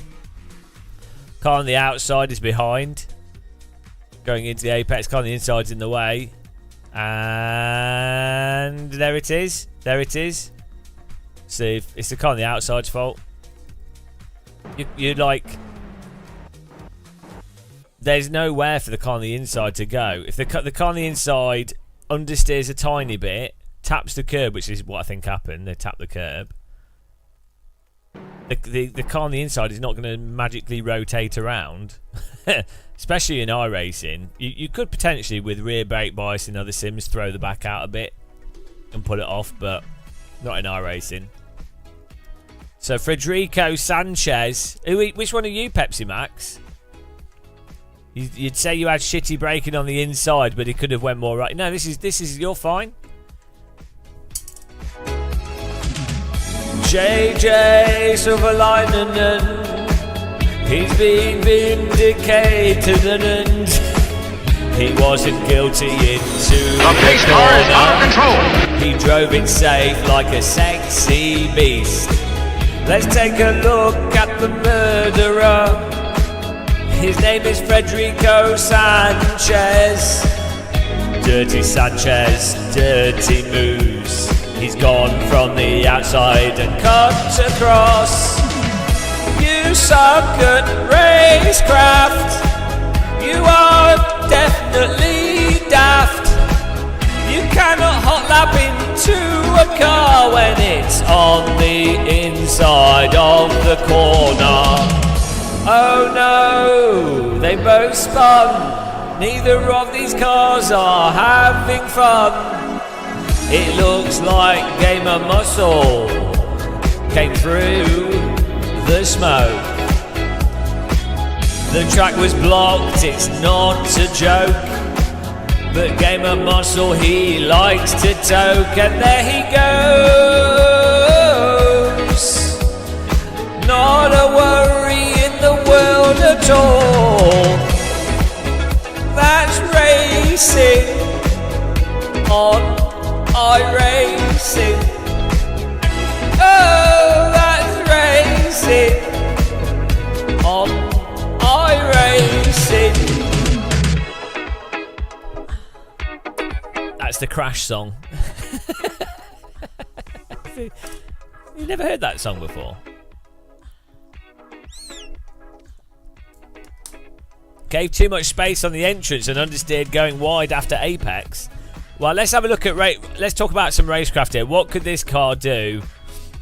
What could this guy do to avoid the crash here? Well, I tell you what he's done right here. So, entry into the corner, this is really good. He's squeezing the car on the right to make sure the car on the right knows that he's there. That's good. He's also squeezed him but leaving enough space for netcode, lag and weird shit this guy might do. So that's really good. He's also actually done the correct thing of braking later to make sure his car's further ahead than the car on the right. But this is where he probably went wrong if he was trying to make sure that in terms of getting the best out of iRacing and racecraft, he should have just kept his car here and then broke late, which would then mean that this guy is forced to not be able to turn in. He would just see this car, and if this guy tried to turn in, he would instantly hit this car without any momentum. So it would have less of a negative result. So the best thing that you can do in this situation is to actually hold the line here, and it will probably cause this guy to drive into you and probably maybe even trip over your wheel. And this guy will complain and say, "Well, you've not gone for the corner," but it's probably the best way to do it. But yeah, either way, that would be the optimal way to avoid a crash. But either way, it's the car on the outside shouldn't drive into the car on the inside anyway. So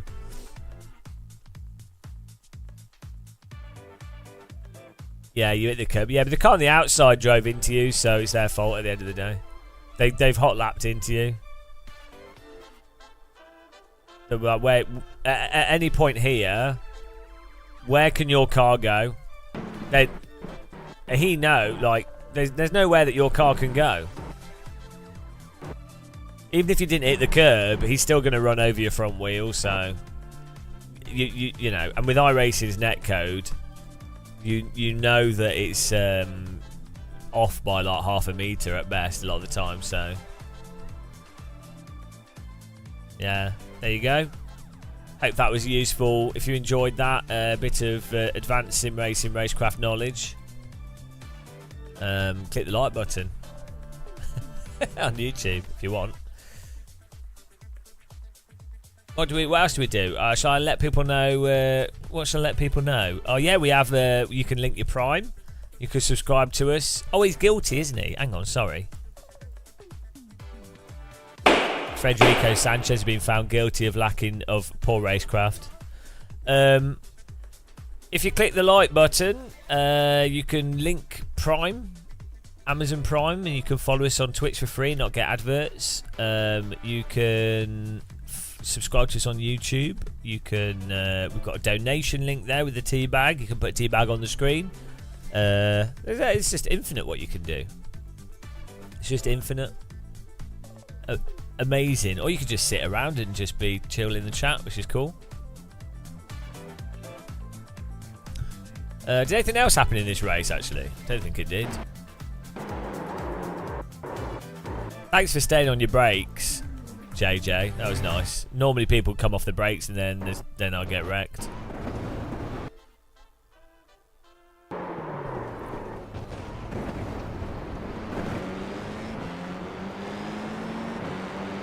Let's see. This guy, I think, crashed. Let's have a look.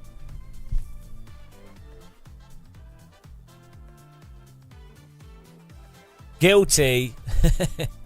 Guilty. It's a tea made out of fish gills. What's your favourite drink? Guilty. I love fishy tea. It's my favourite.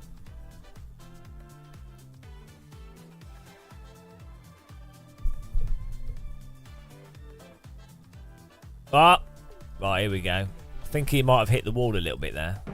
Let's see what happened.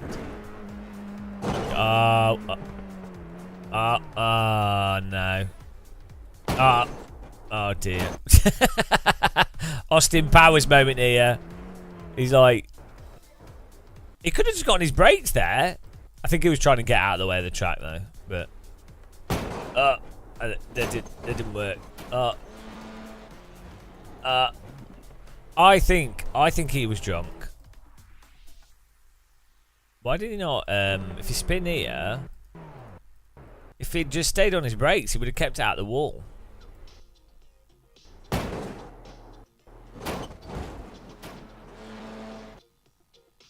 Oh, maybe he did keep it out of the wall, but his leg's making it look worse than it was. Let's have a look at the guys up front. Where was our pole for?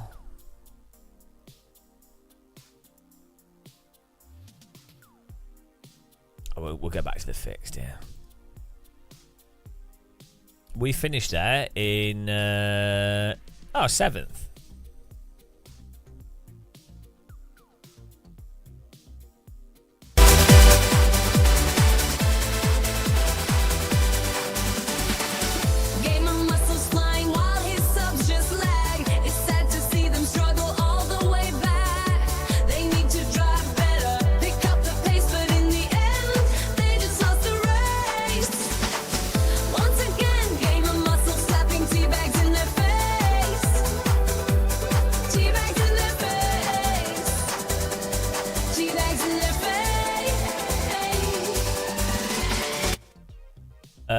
We've got a poll going if you want to get some channel points. Gamer muscles flying while his subs just lag. It's sad to see them struggle all the way back. They need to drive better, pick up the pace, but in the end they just lost the race. Once again, gamer muscles clapping, teabags in their face. Teabags in their face. Teabags in their face.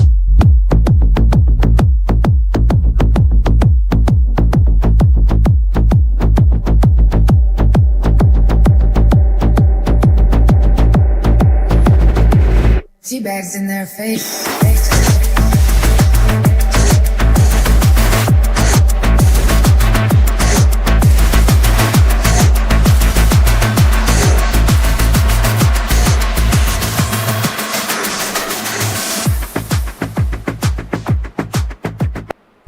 Tea bags in their face. Number one hit that. Right, here we go.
Valunium, yeah, we're I noticed we noticed how bad the racecraft is in iRacing, even in the top splits. So we're doing we're offering free coaching for racecraft, just breaking things down, showing people, explaining how people can get better results. You know, just the basics really, but basically just telling people for free so they can get better results.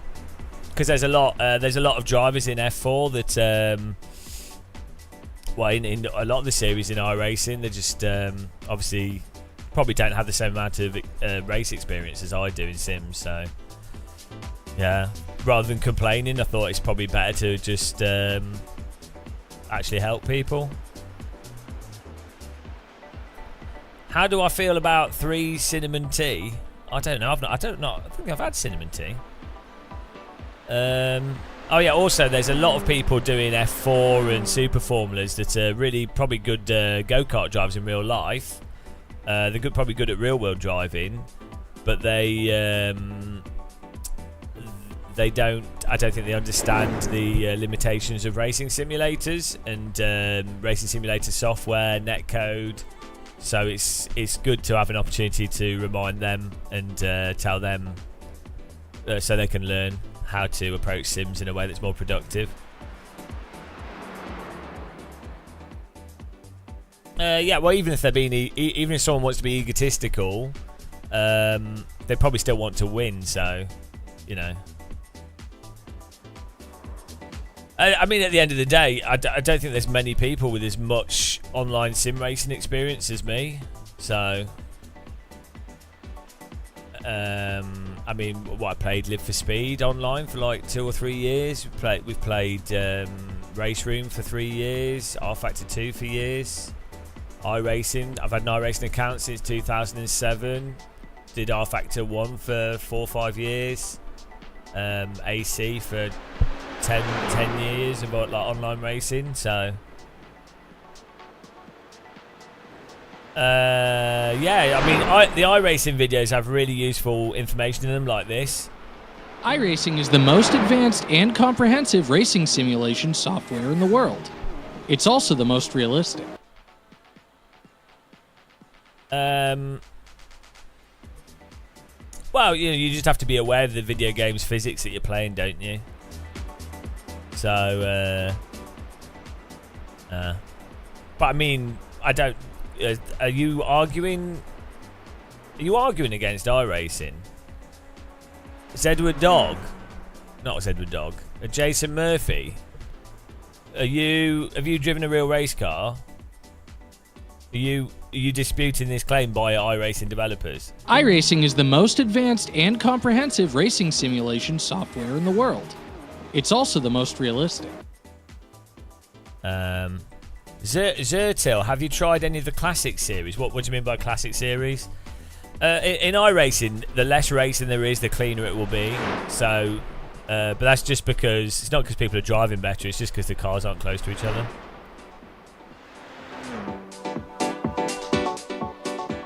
That happens in everything as well. In any series where people aren't close, or the cars can't move around as much, there's less opportunity for people to drive into each other.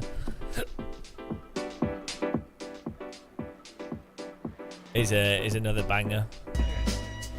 Oh, he's the tea drinking, race sinking baldy of the track. Complains too much, but his skills just lack. His viewers are zooming while he's left behind. Maybe it's time for him to resign.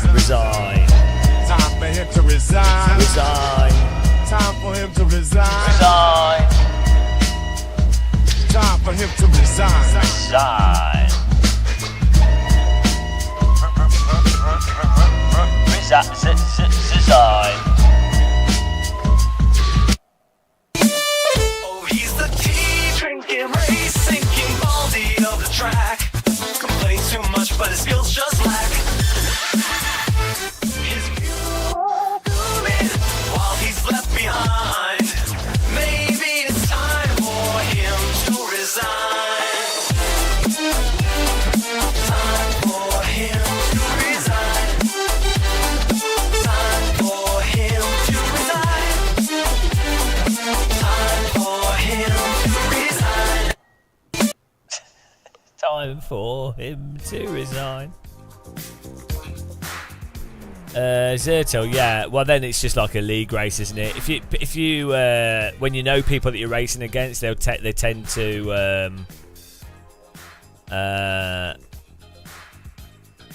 I did the lyrics, Craigs, but AI's singing it. AI's doing everything apart from the words. Yeah, it's like if I do racing with subs. People generally drive better when you know people. Generally speaking, yeah.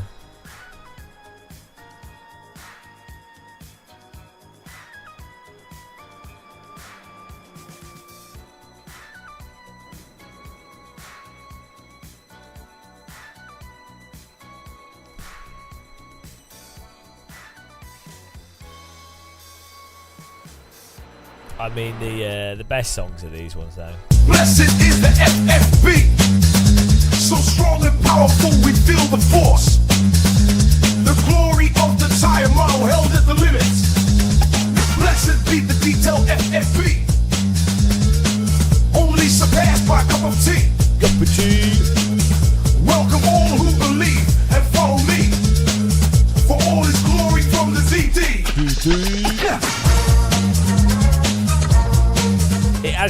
It has real PS1 VHS promotional tape vibes. That do you remember like the PlayStation promotions you'd get, or those on the video games TV shows? Blessed is the FFB, so strong and powerful. The force, the glory of the tire model.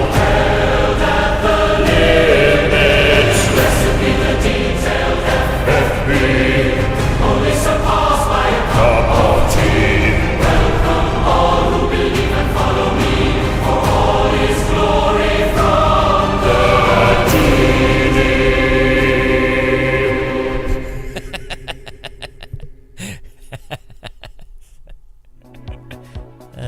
Thanks for rating us with 4 viewers. A tot drap. Welcome to the channel. A top drop. Hello. You are in the T-zone. You will want to run away. Don't stay stay here, go away. It's a terrible place to be, unless you like to drink cups of tea. I once went here with a friend. It drove them around the bend. They were perfectly sane at first, but after 10 minutes they died of thirst. First for a cup of tea, I want to drink it by the litre. I want to drink it by the gallon. That's for Americans. What a bad place, I hate it. What does he talk about physics? He's too thick. Well, now you're here, you might as well stick around. You can click the like button, subscribe and even become a member. But if you do, it's an endorsement for this terrible place. And by virtue of that, you will be guilty. And you'll have to go to the gulag. Thank you for the raid there, appreciate it. That's not auto-tune, that's me singing in tune. How dare you? How dare you? A tot drap raids us and you accuse me of using auto-tune. I never use auto-tune at all. My voice is perfectly natural.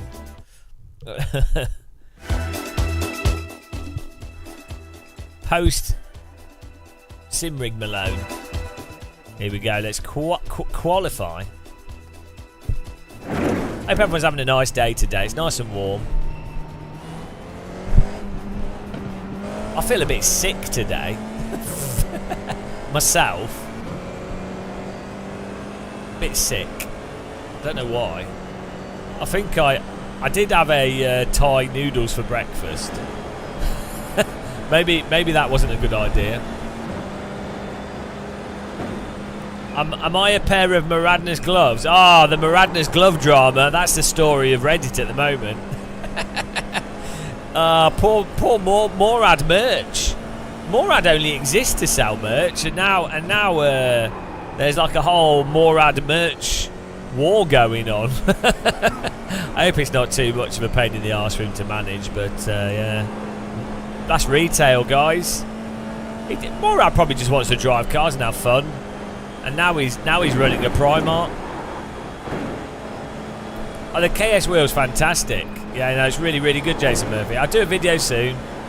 I'm going to probably have to, at some point, take a break from live streaming and just do a whole bunch of videos. To be honest. We just got into what's going on, the Reddit drama. Apparently, like, Morad changed supplier or something, and then some people had issues, and then apparently they didn't want to offer refunds or something. I don't know. I mean, I don't know the details, so you can have a look for yourselves. But you can't sign up to his Discord. I think he's been like attacked. Ah no. So Dave Cam doesn't like Daniel Morad either. Apparently, I don't know. I've just been following the drama. I'm hated by everyone, so. I'm on Morad's side. Morad's always been nice to me, so I don't know. I hate everyone equally, so I really don't know what's going on. It's probably all like weird shit.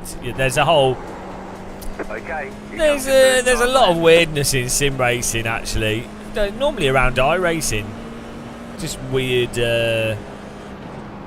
I don't know. I mean, it's probably to do with capitalism, people making money. You know, and it's money. Money ruins everything.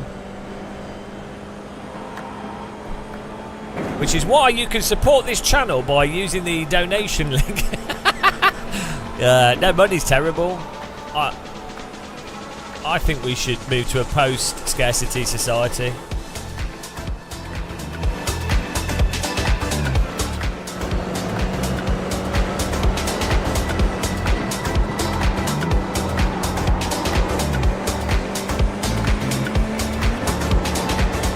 Donated to Gamer Muscle. I regretted it right away. Hey, I donated donated all my money to him, and now I want it back, please. I wasted time and money on a bold git on the internet. He is so terrible and ugly. Why did I do it? I hate myself.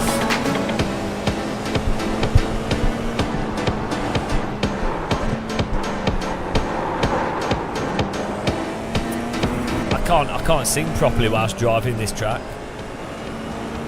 Charge me 47. What charged you that? Linked broken? What linked broken? Oh no, not a new Panasonic camera. Amber Saber, shut up. Shut up. Do not tell me. Is the donation link broken? Ah, no. I need to... Hey, it's not broken. Tell me the link's broken. Better not be. This is how I pay my bills. Yeah, no mention of equipment, guys, because I can't afford anything. I bought a bloody DJI Pocket recently. Hang on. And they've just updated the software, actually. I don't want any big cameras, but the Panasonic cameras are awesome. Game of Muscle, it's a compact L-mount full frame. Ah, no! Shut up! I don't want to know! I don't want to know! I don't want to know! I don't want to know! I don't want to know! I do not want to know. Don't want to know, please don't tell me. I don't need it, I don't need it. But it's so shiny and looks retro. No, I've got my cameras sorted. I have Sony cameras in here. They're good for what they are. I would 100%, if I was like a prosumer type person, I would be on Panasonic pretty much for video.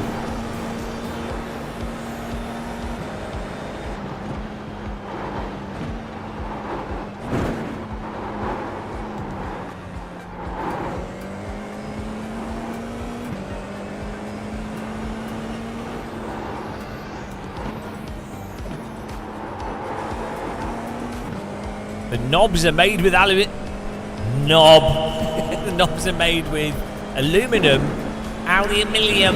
or some sort of material that feels nicer. Oh, I like an aluminium knob. Who in chat enjoys a good aluminium knob? They're the best. Hello, streamer vids, how's it going? Alright, love, would you like to see my aluminium knob?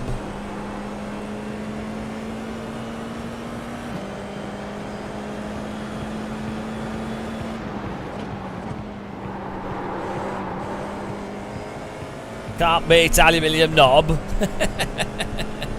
Carbon knob. Yeah, but it can. Carbon knob can snap. You don't want your knob to snap. Ah, good box profile, yeah.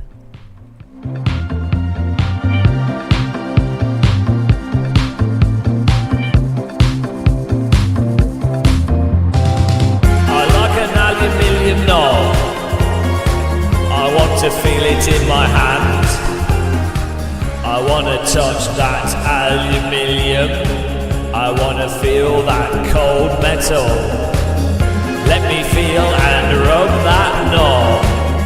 Rub that knob up and down. Ooh. Aluminium knob. Oh, we lost the plot today, guys. Welcome to the knob zone. Knob. Right, let's have a look at this camera. New Panasonic. I hate you. New Panasonic camera. Ah, is it like... Is it called the Z cam? Have they ripped off the Epic Red cameras? Is it like a cinema cam? No? Panasonic Lumix. Is it the Z cam? I'm confused here. Ah, Lumix. Oh, it looks like a Olympus. Ah, no, it looks so good. No! No! No, it looks like the nice Olympus camera. Oh, no. It reminds me of my first ever camera. Oh, no. It looks so good.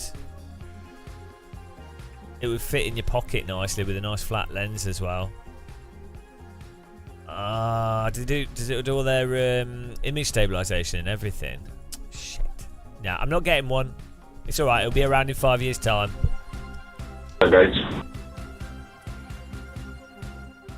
Yeah, the Panasonic has like the best image, video stabilization and stuff, and best motion capture and everything.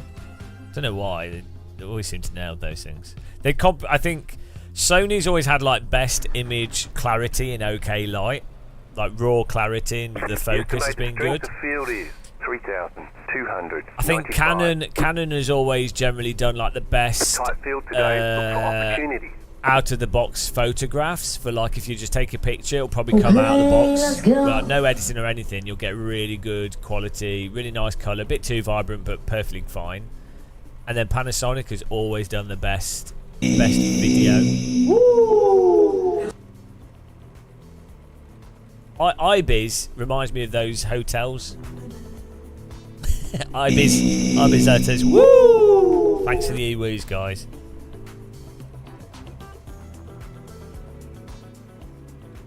Oh, here we go. Oh man, I feel sick. Green flag, green flag.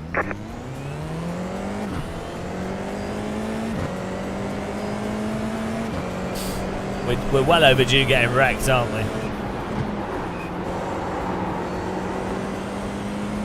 We've just had 2 okay races. We're just taking it easy.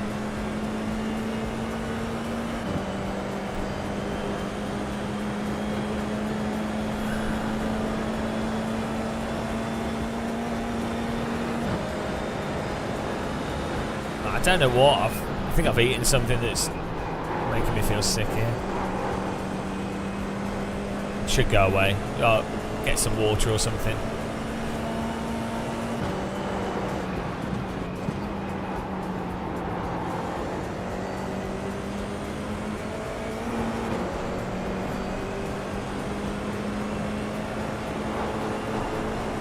Can we take it easy for the first 2 laps?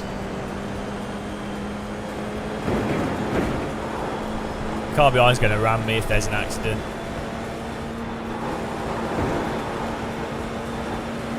Why is he going full attack here?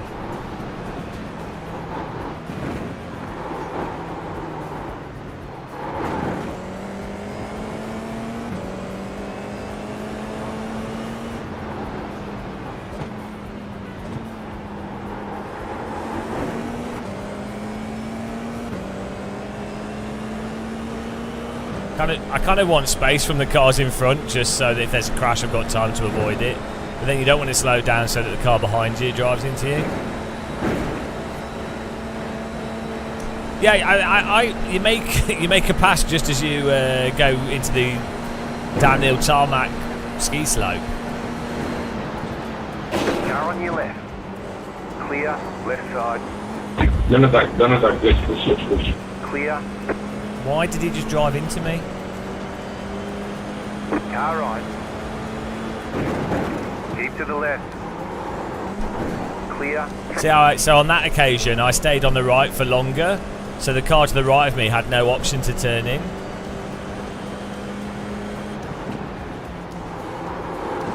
You got a slow car on the left. You got a slow car on the left. Yeah, it was a 0x. It was probably a bit of net code as well.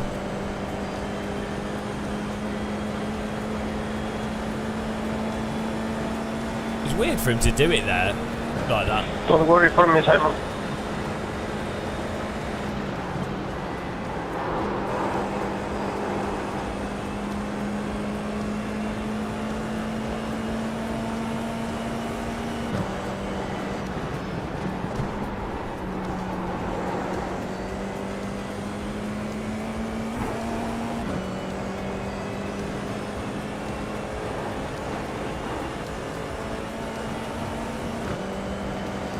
Oh, Dave Cam's coming.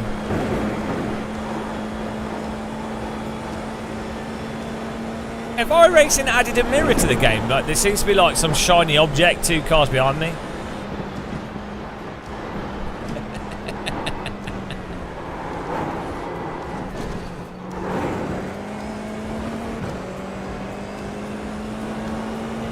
I'm going to be dazzling you very soon.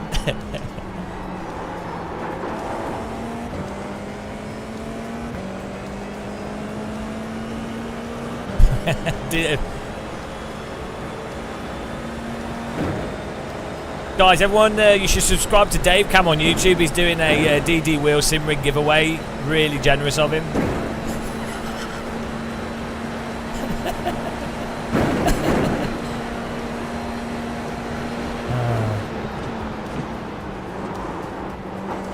Right side, clear.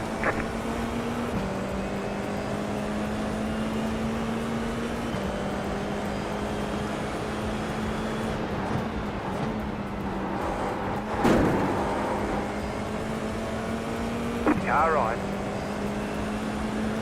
Keep to the left. You're in the top 10. Bloody hell. Clear on the right. There's some chronic bumps on this track. Left side. Still there, hold your line. Gasper. Still there. Manual gearbox labour. Oh, we got a Japanese work of art next to us. Clear on the left. Here comes Punk Cam.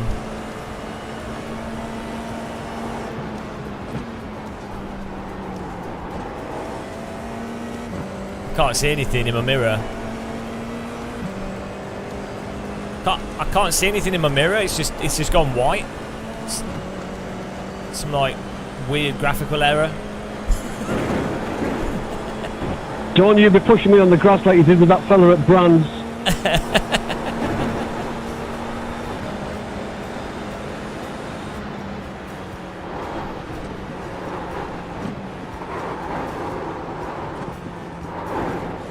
Howie, man.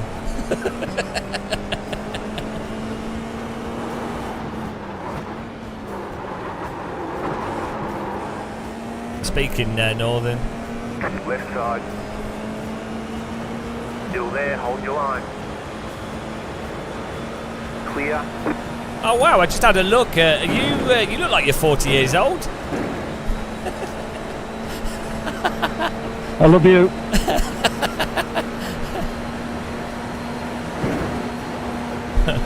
So stupid. For those of you who just joined, someone wrote a comment on the internet saying that Dave Cam's 40 and he only uses one screen. Yeah, so funny.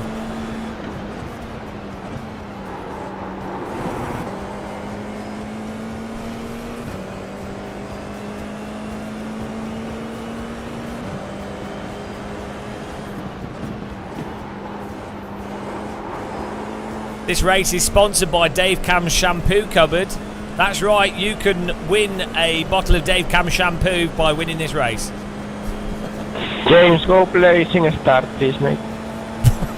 What? Yes, please, James. Stop playing when racing. It's not complaining, it's a giveaway announcement.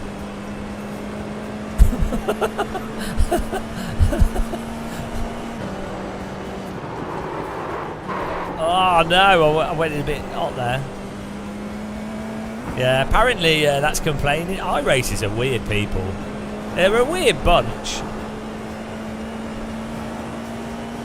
I wasn't commentating. That was Dave Cam. Dave Cam giveaway.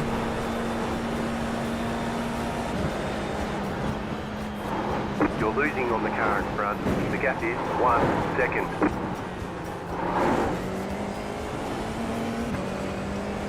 Yeah, iRacing is very serious racing, guys.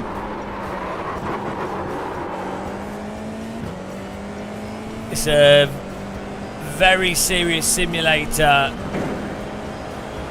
incredibly serious stuff. Car right. Keep to the left. It's also the most realistic. Still there. Yeah. Keep to the left.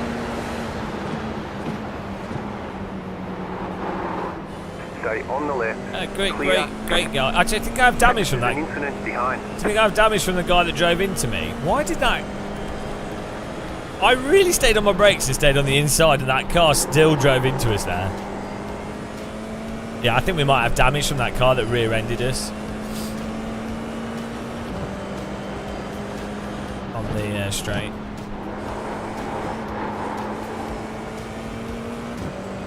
We're still going there.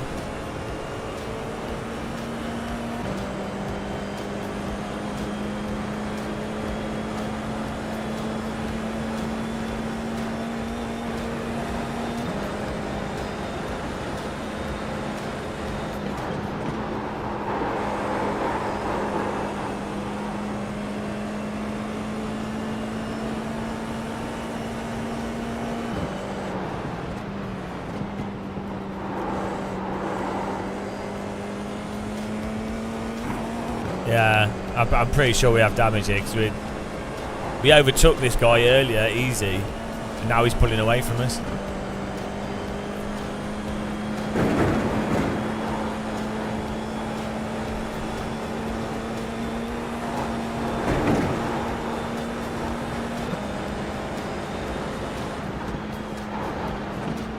Can move up.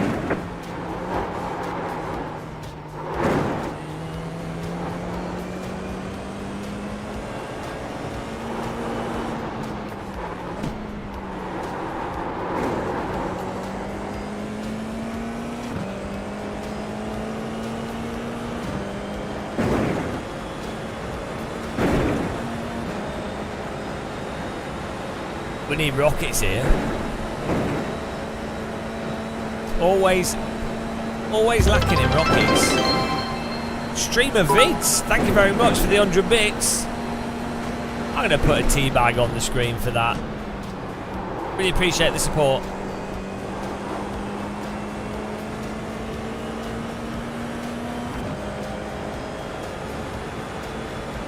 Thank you.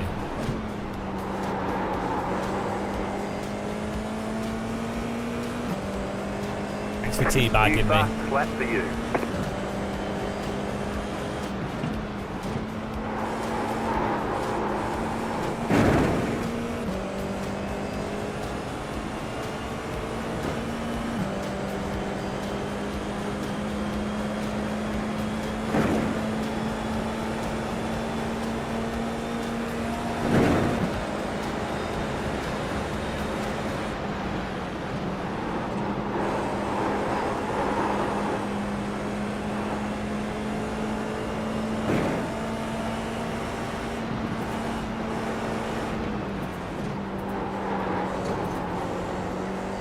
Pretty normal to drive into the wall there.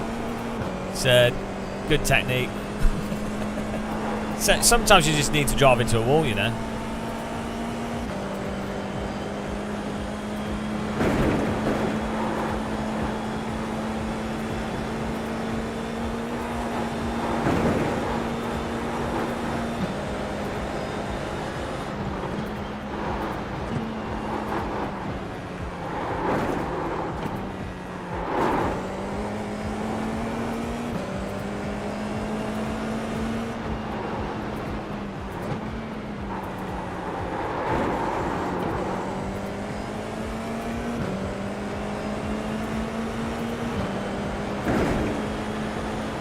Like the MSV car.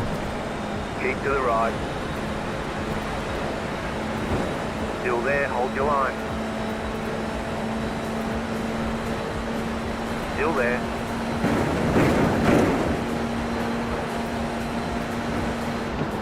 Clear on the left. The leader is running 8.128.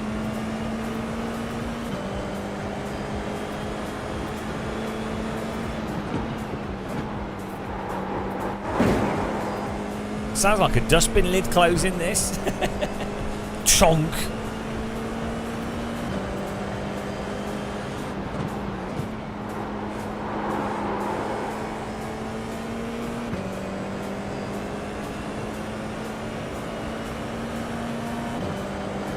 Hey, the F4 car seems to drive around here not too bad. I think downforce really helps iRacing.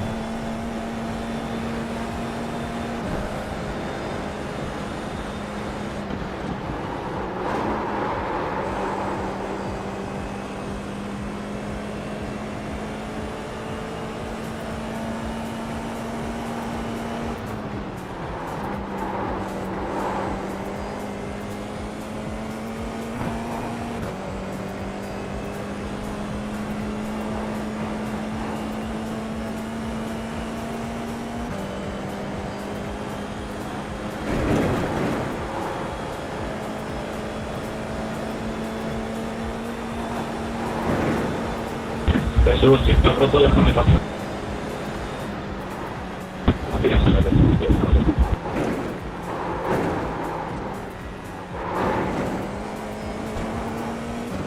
You got about 5 laps of fuel left.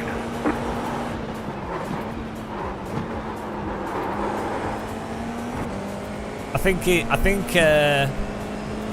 he's in a flood zone. And yeah, sadly, that was his last words before he sank. He's in the Titanic sim rig room.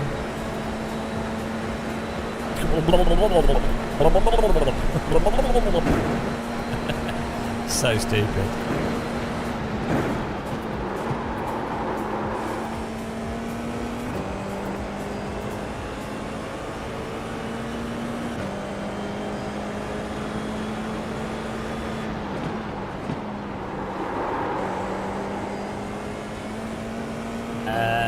Session time at the top left. I don't know. It just appeared. It just appeared like a spooky clock. Neil Sutherland.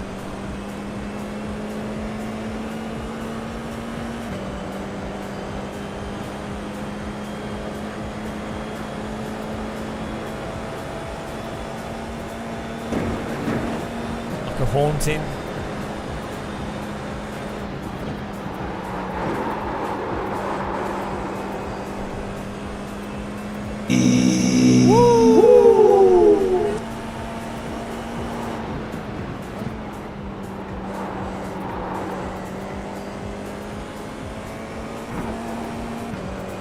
Spooky.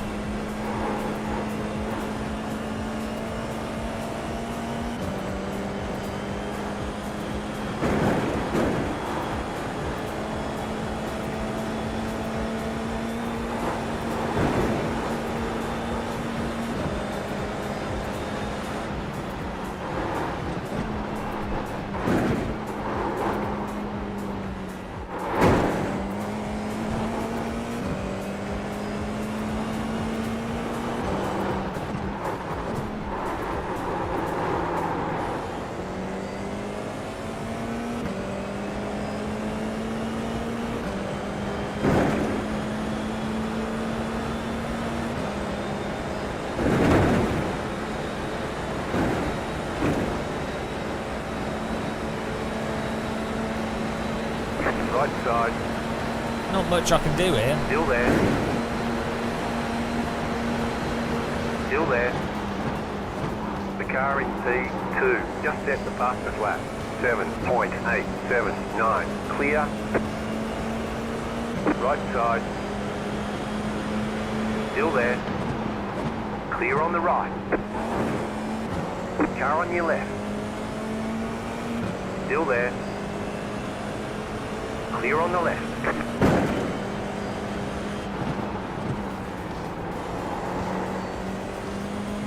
Car on your left. Charlotte Pass. Hold your line.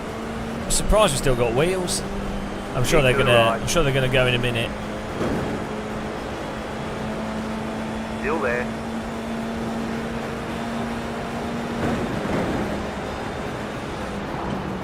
Still there, hold your line. Clear on the left. Go on, James. What's he complaining about? Or is he just... What's he saying? Is he complaining? Don't know what he's saying.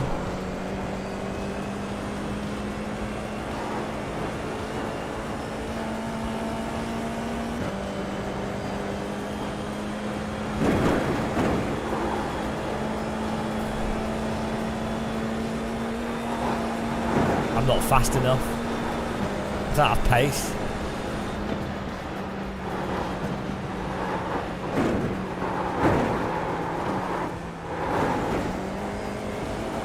He said, go on. But I'm slow.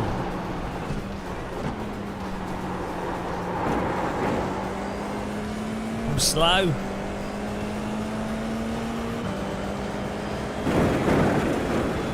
I can't go any faster. I'm trying my best.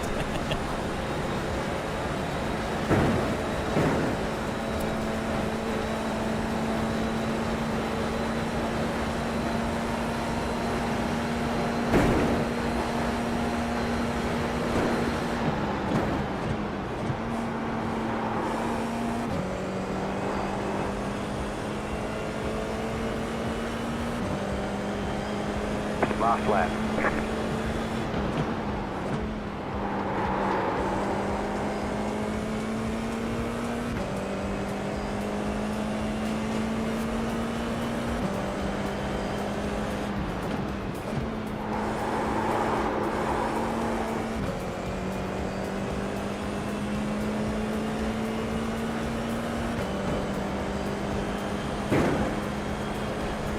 A nice cruise. We're on 0x.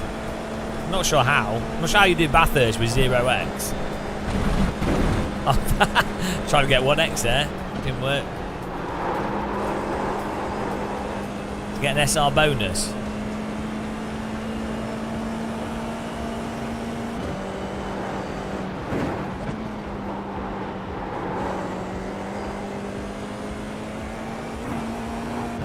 We did get driven into the back of us, which I think might have done some damage, but then normally I think if you get damage from a contact, it's 4x by default, so I'm not quite sure.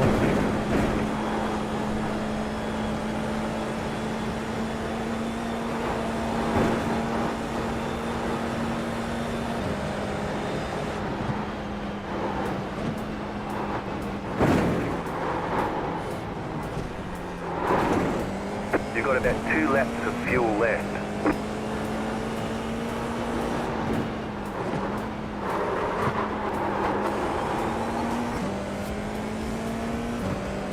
John Rambo, GM, what is your opinion about the Lord of the Rings movies? Yeah, I think they're really good. I think they're fantastic documentaries about living in New Zealand. But when you live in the UK, you don't really see that much documentary footage about New Zealand. So it's nice to have a reference. You know, to understand the politics of New Zealand. Hey, great race there, Oliver. You kept me real honest, man. Yeah, good race, Hackney. Yeah, good race, everybody. Everybody apart from James. Sadly, my OLED monitor's now Bring it back to the pits. broken. There's like dead pixels from where that Dave Cam guy was. Absolutely burnt a hole in the screen. No, you've drenched it from your tears from getting spanked. I feel like it's community service. You have to allow the elderly to, open the door for them, help them assemble their Zimmer frame, cook them dinner and stuff, because they're not going to be here for long. So you have to treat them with respect. Oh, that's what I like about you, James. Absolutely nothing.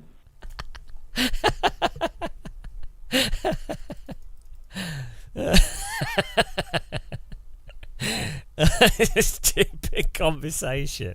What a stupid conversation. Oh dear. Right. I'm reporting Dave Cam for abuse. I'm really disgusting display from Dave Cam. Like he, do you know what I mean? You just have such negative people like that in iRacing. Dave Cam, there'll be people in the server. Judging by the comments I get on iRacing, on Reddit and stuff, on YouTube, there's a lot of iRacers that don't have a sense of The pace car is out of control. So there'll be people in the server that are just like, what is going on? It's so stupid. Oh dear, what can you do? I think that was stolen from me, to be honest. Bonk.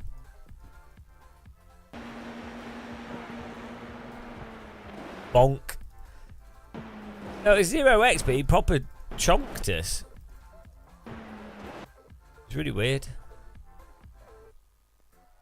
Yeah, it's nice and easy, and I've not tried pushing yet, so I'm sure as soon as I push, we end up in the wall.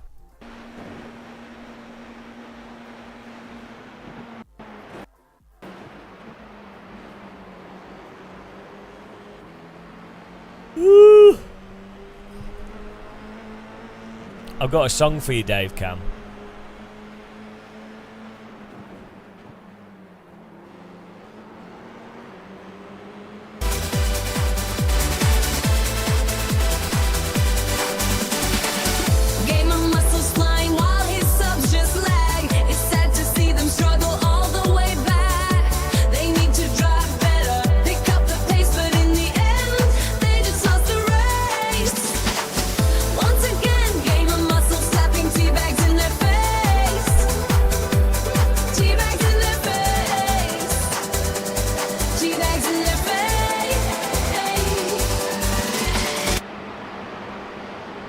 I mean, Dave Cam did finish in front of me, but so I'll give him this. I'll give him this one. I'll give him this one. Oh, he's the tea drinking, race sinking baldy of the track. Complain too much, but his skills just lack. His fuel moving while he's left behind. Maybe it's time for him to resign.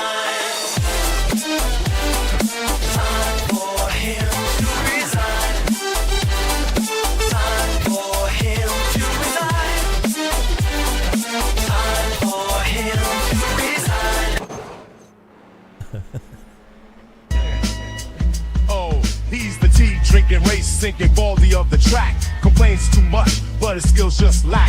His viewers are zooming while he's left behind. Maybe it's time for him to resign. Time for him to resign. Time for him to resign.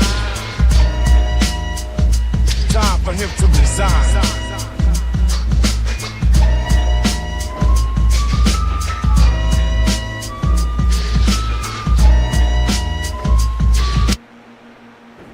Yeah, nice little tunes. Udio AI music generator, and then you just put lyrics in and then tell it what to make, and then basically all the years of learning how to use Fruity Loops being rendered redundant within a year. That's it. So all my knowledge and experience of Fruity Loops has been destroyed thanks to AI. That's it. So it's over. There's no point learning anything anymore. Just yeah. Why bother? You might say. For the lols.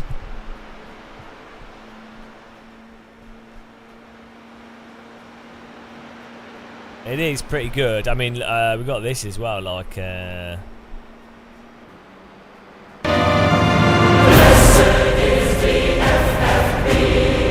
strong and powerful we feel the force, the glory of the tired model, held at the limit. Blessed be the detailed FFB, only surpassed by a cup of tea. Welcome all who believe and follow me, for all is glory from the deep.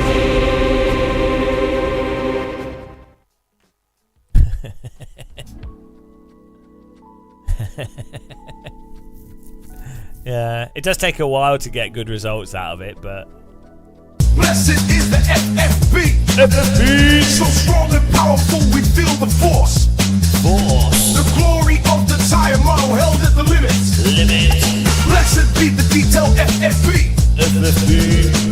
Only surpassed by a cup of tea.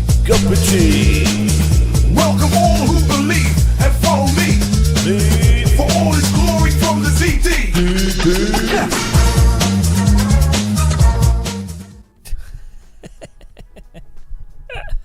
Oh dear. Oh dear.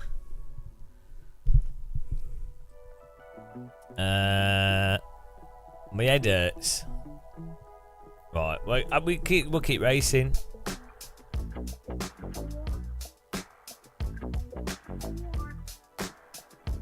Yes, AI music. It's all AI music. I'm actually AI.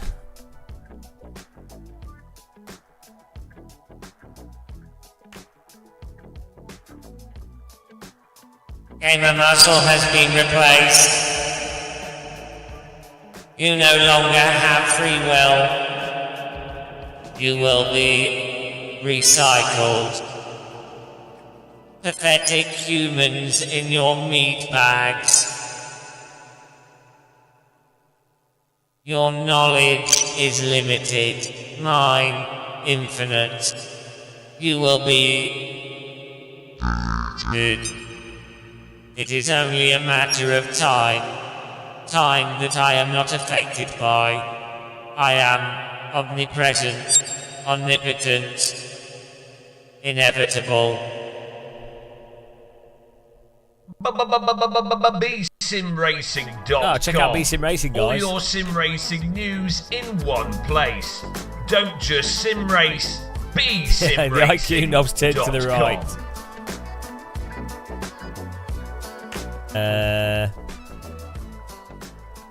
ChatGTP does a terrible job with lyrics.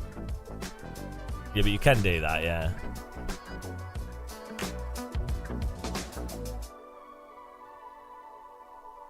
Yuck. Right, I'm just gonna... We'll sign up to the next race, and I'm gonna make a banana pancake or something. I feel a bit sick, I don't know why. So I think of pancakes. I think a pancake will fix things up. A pancake will make us feel great. It is a cake that's made in a pan, but I'm gonna use a banana,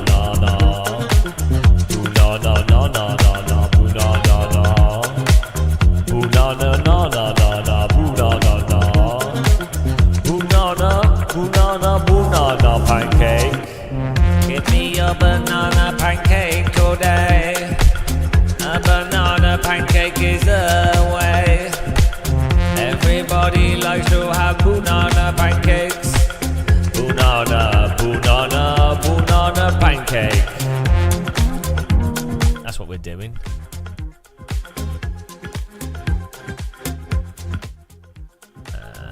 Here we go.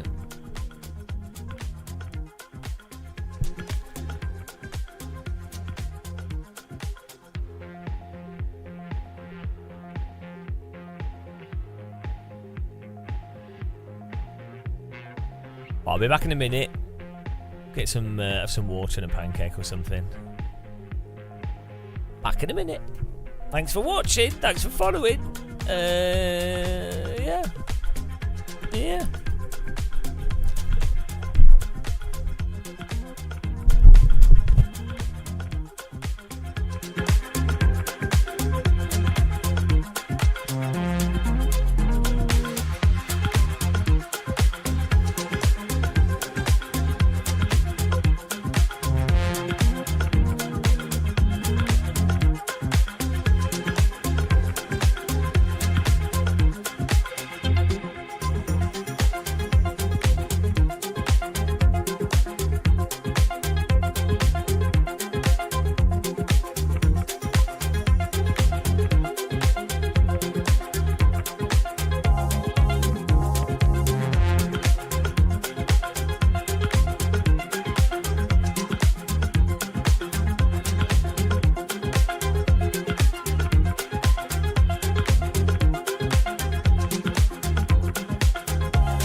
Sorry, mate.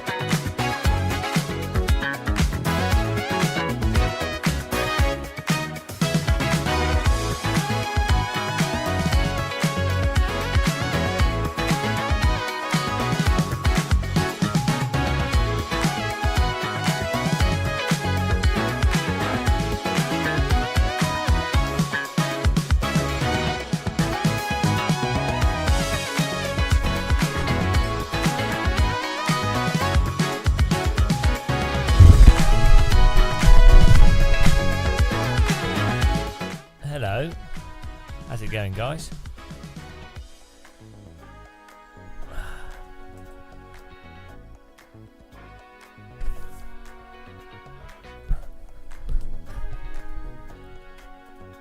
How's everyone doing? I got myself some banana pancake, but it broke, so it's just now banana shit in a bowl.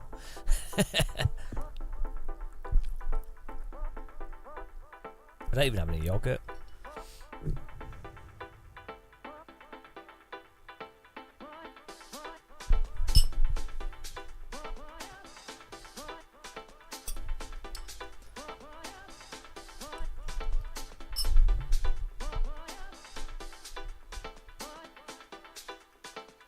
How's the YouTube crew doing? Hit that like button, guys. Ooh, like button. Ooh. Who doesn't like buttons? Yeah, I might jump into it, Adam. Yeah.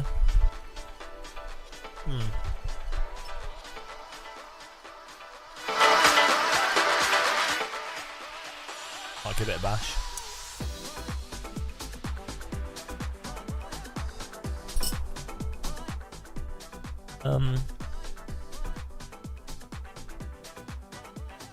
We're thinking of ways of making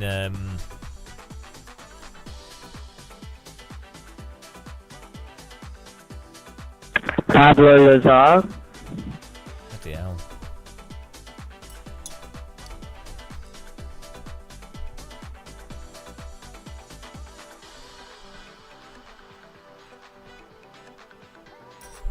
I'm genetically engineered. So,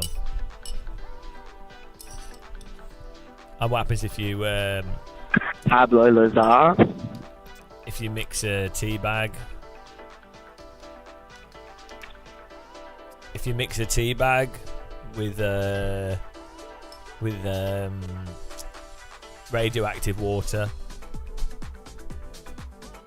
Yeah, well, everyone's tired. Everyone's just sick and tired of sim racing. It's because we're playing iRacing.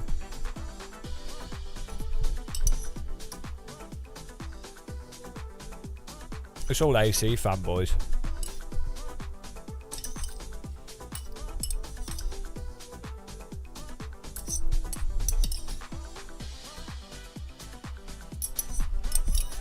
It's all AC fanboys in this channel. You know how you get chat going? Yeah, it did just add update, yeah. I'll tell you how you get the chat going. You get someone to talk about masks. COVID, masks, Donald Trump.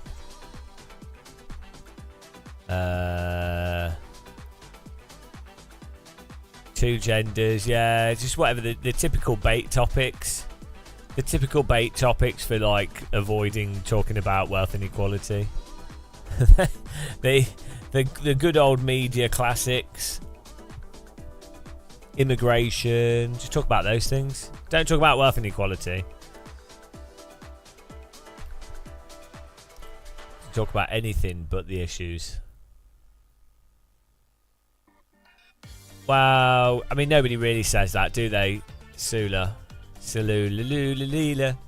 don't think a single person has ever said PG Tips is the best. I'm going to go to the supermarket later today, and I'll pick up some PG Tips, right? And I guarantee they're terrible. I mean, I guarantee it. I'll give them the benefit of the doubt though, like I do with anything. Every like 6 months or so I revisit things. Yorkshire tea is so much easier to get everywhere though, that's the thing. I need to get some more non-alcoholic Guinness.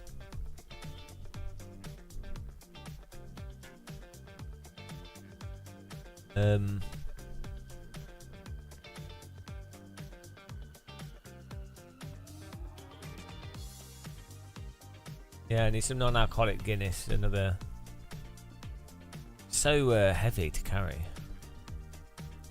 iRacing is overpriced. That's another one.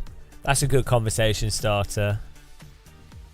You just have to find something where you have a bunch of people that ignore blatant facts.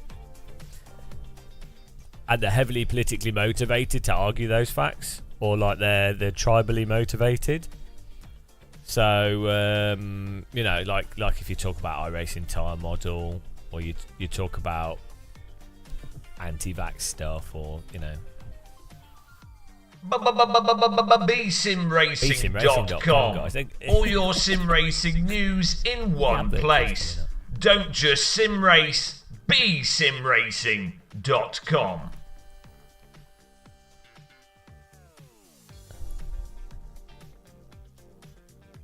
Did you guys know you can get a Game of Muscle t-shirt? Check that out. Get a Game of Muscle t-shirt from the merch store.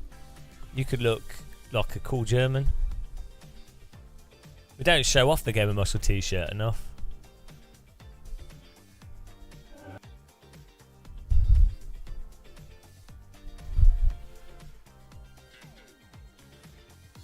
No, she's the official Game of Muscle merch model.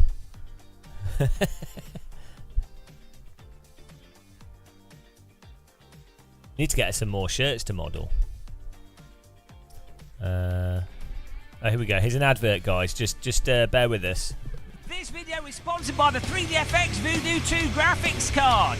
8 megabytes of RAM, 100 megahertz of processing power, 800 by 600 maximum supported resolution, SLI for double the speed.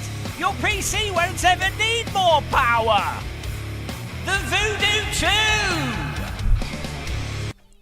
2. No longer available. I'm looking forward to G Police. It looks quite good. Don't know if it will be. Are you guys gonna get it? Let's have a look at YouTube. G Police. Yeah, this looks like it could be a good game.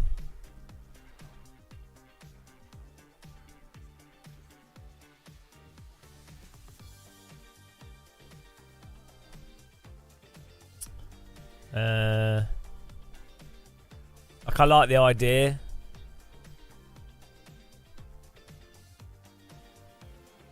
Yeah, see, like, you're flying a helicopter around in these domes.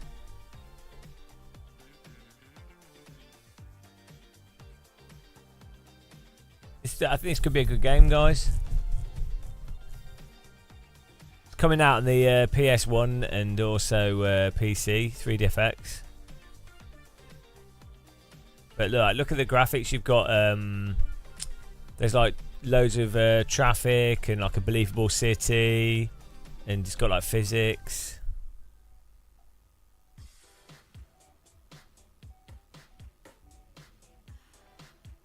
That first you can chase cam or first person. Really good.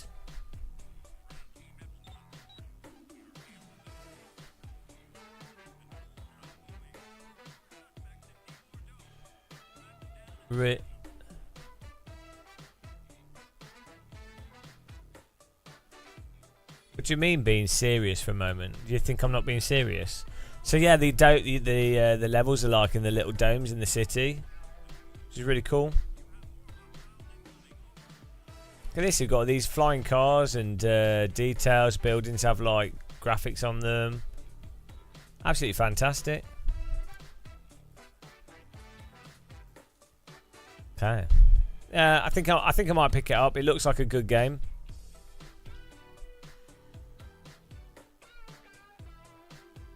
Okay, here we go. I'm not sure if my system can run it though. That's the problem. It's the difficulty with these modern games. Yeah, well, I just got the Voodoo 2, so I do feel like I was thinking. Do you guys know if it's worth buying a second Voodoo 2 to run in SLI? What do you think? I think it might. Like, I'm tempted.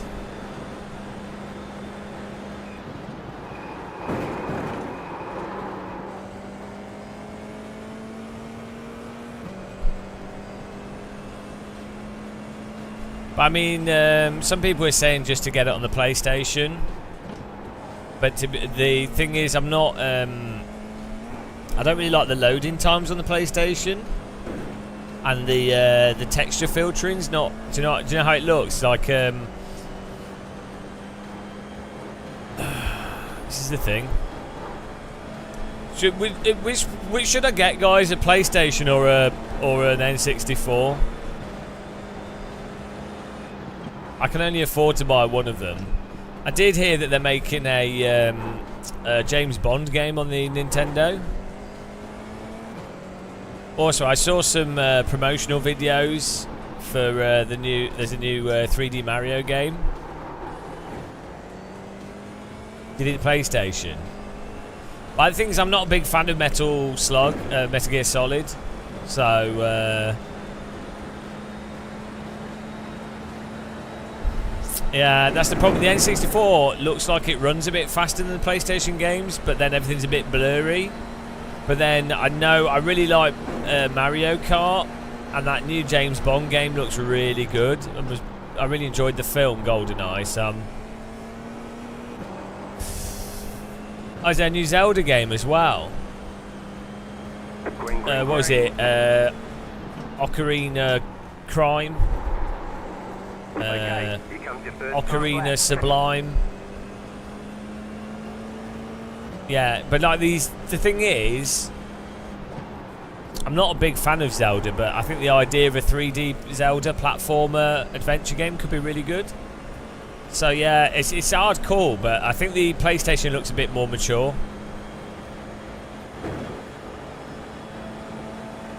And there's a Tony Hawk's game coming out on PlayStation as well that looks quite good. So, and Wipeout looks good.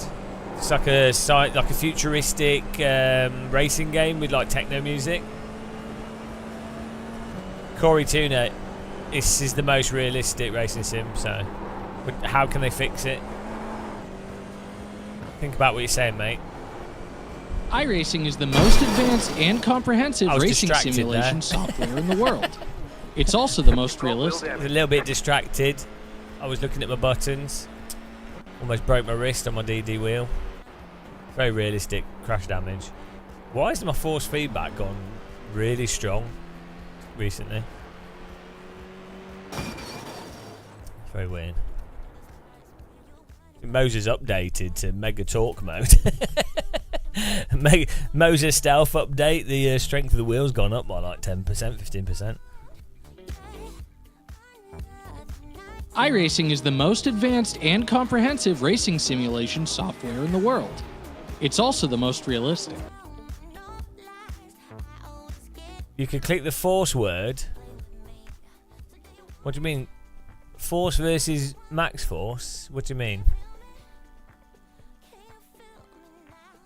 I mean, I'm using the IR FFB, so none of those settings are doing anything.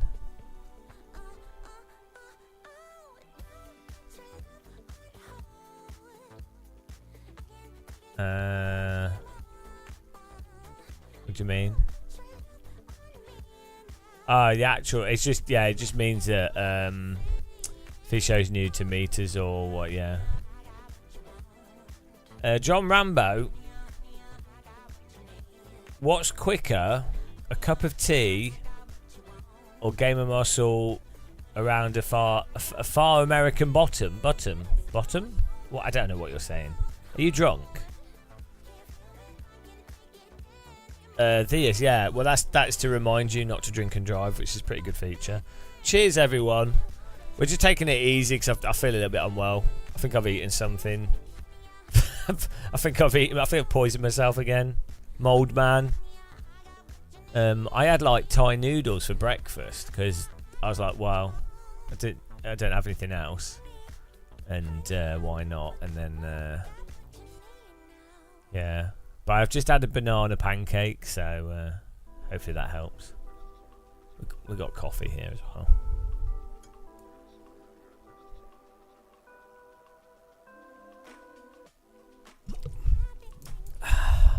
I put a little bit of honey in my coffee to perk us up a bit.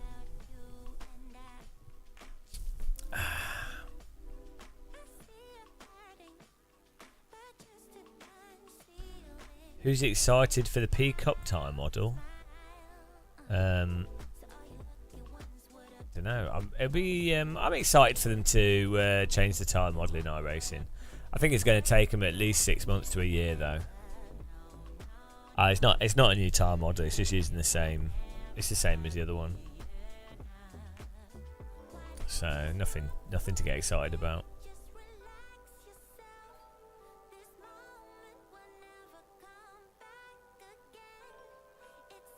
So nice. Look at those concrete textures, guys. Yeah, you should. If you want to see what a Porsche. Oh, thanks for subscribing, Eric. If you want to see what a Porsche Cup car drives like, you should drive the one that's in Assetto Corsa. Actually, I've got a video clip for people, for iRacers. You ready? Get ready. This is going to be a bit confusing. So if you're an iRacing fan and you've been upset by my comments in the past, this might be a bit confusing for you. But don't worry about it. It's normal. It's normal to be confused. Here we go. You ready? So he's just won a Porsche Cup race. So he's on obviously slicks, and it's the end of the race.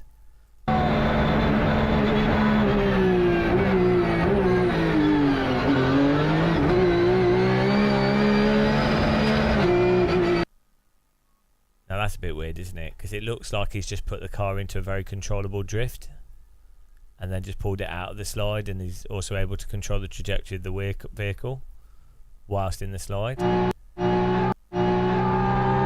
This is very strange.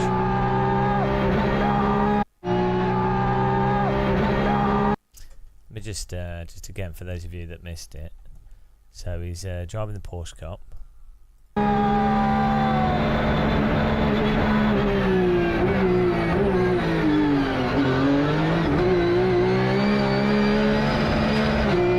That's weird, isn't it? I was led to believe that that's probably Simcade, to be honest.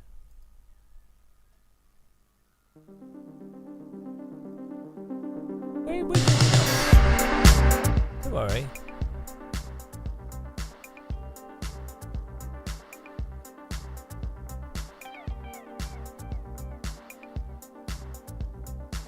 Yeah, there's quite a few people doing really good real car videos on YouTube, on Instagram and stuff now. The estimated strength of field is 3,318. It's competitive out there. Head down, stay sharp.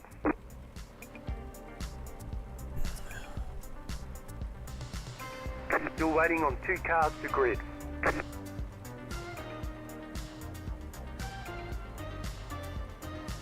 Waiting on the final car to grid. Everyone's gridded. Everyone's gridded. Right. I'm sure this will be nice and clean.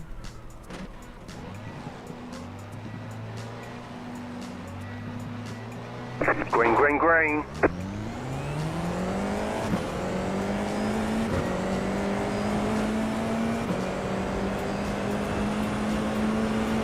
Right side. Stay on the left. Still there. Clear.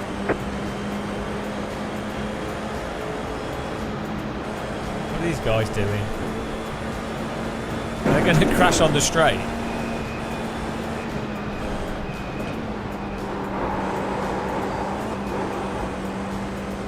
Left side. Still there. What's he doing? Clear. Is he trying to wreck me? Oh, it's Kian. That's why. There we go. So we'll have some good footage here to explain what good and bad racecraft.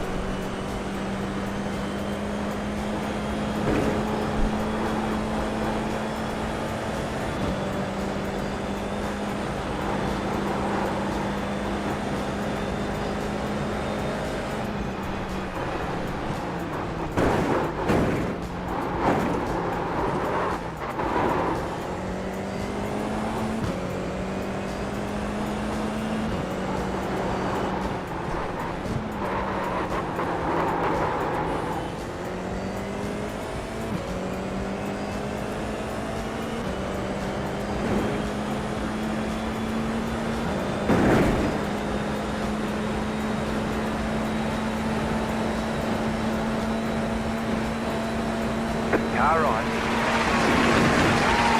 Stay on the left. Stay on the left. Slow car ahead. There's an incident ahead. You got it. Slow car on the right. Clear. Car stops on the right.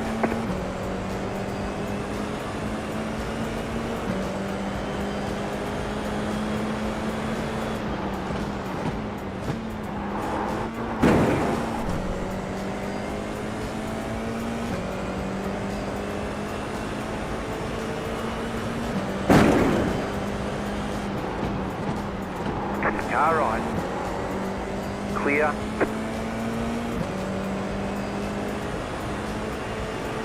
Right side. Stay on the left. I just let him go through because he's probably going to wreck anyway. Still there.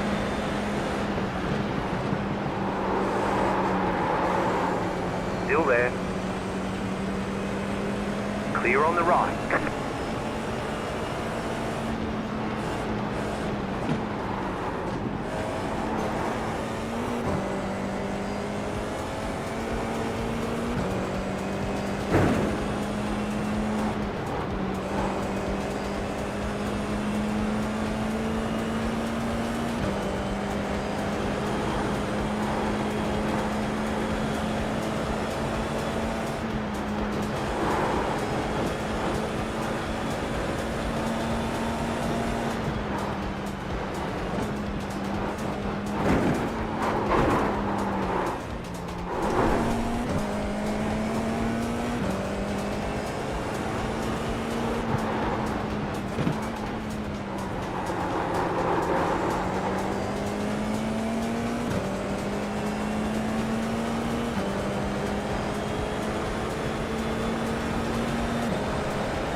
Beanbots, yeah.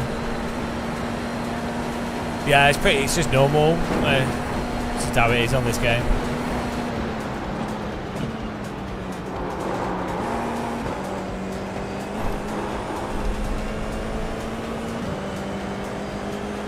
There's a lot of people with alt accounts, so they don't care as well. Whereas, so you have a lot of people that play iRacing all the time with alt account, so they play so much, the safety rating doesn't really mean anything. Then they'll get the rating back or whatever, or they just grind the rating back up. But there's people that don't have as much time to sim race, so they can't get the rating up as quickly to drive whatever they want to drive. And then there's those people with alt accounts as well, so they're just driving crazy because they don't care.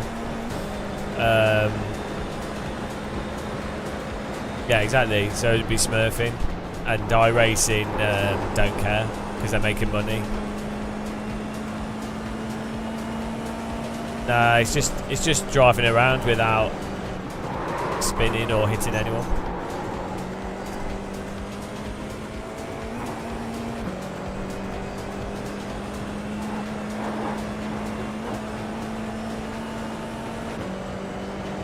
But it's a bit weird that iRacing officially endorses Smurf accounts in an ELO system. On most games would get absolutely slaughtered for doing that. Like the player bases would go mental, but they don't with iRacing for some reason.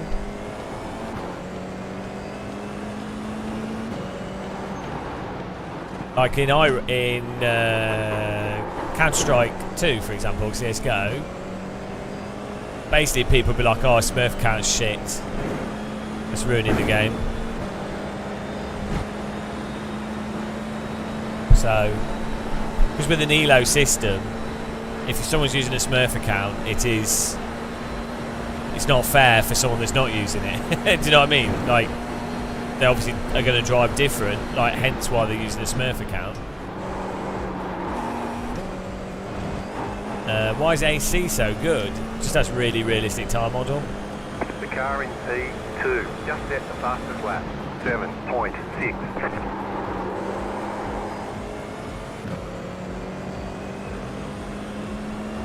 New fastest lap for you.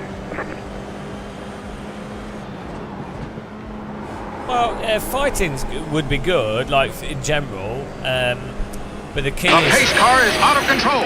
Oh, thanks for following. The key is fighting in a way that's enjoyable. So, a big mistake that a lot of people make in iRacing especially is that they're maybe a bit unaware of the netcode and a bit unaware of how random the damage is. So you have to drive in a pretty, an overly calm way in iRacing. You can't play iRacing as you would drive AC, ACC or Race Room or R-Factor 2. Like, you really have to drive in a very passive way. The physics of the netcode just don't support aggressive driving. So you can have really fun racing still, like you're just like really pushing your lap times and you're trying to drive what you can do in iRacing better. But inevitably what happens in iRacing is driver with a Smurf account or driver that is driving too hard for their skill level, they inevitably end up just causing a wreck, and so everyone loses because it's just the end of the race. It's not even about winning, it's just you can't enjoy the race. It's very direct in FPS games.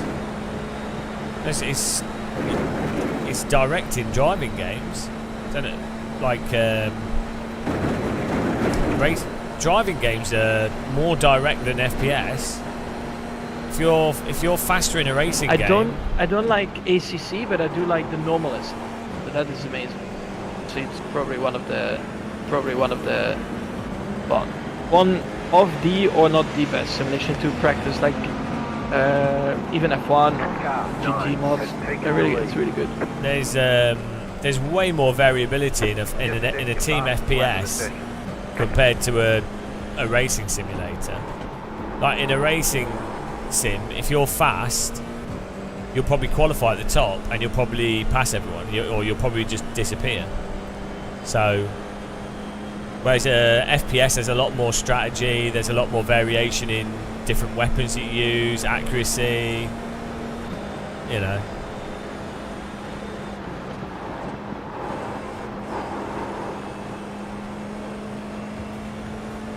There's a difficulty that iRating, for example, is a rating of where you finish compared to someone else, but not a rating of your actual racecraft. So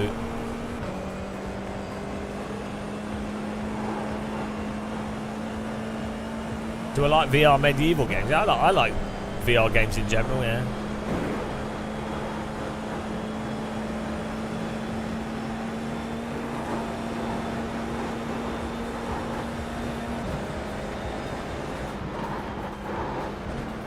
This is less than optimal.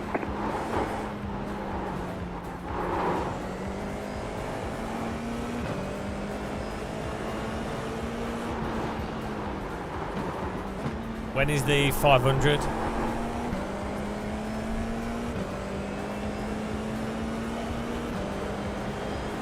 The real Indy 500's like this weekend or something. What's his face? Actual Vision said he's going to do some media stuff there. Luke Crane. car stops on the right. You got a slow car on the left. Car stopped ahead. Go left.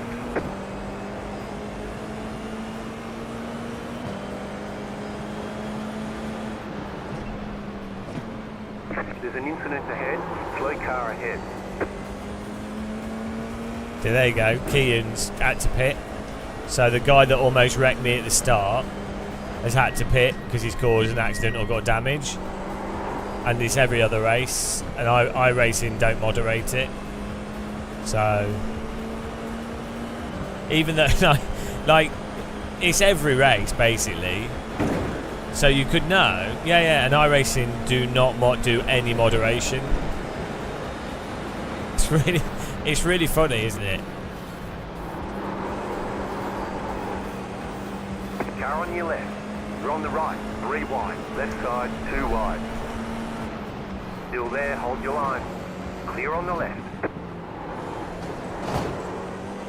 Oh, car behind just drove into me. Not sure what happened there. That was very weird. Green catch. I'll put it on. I had the sound off.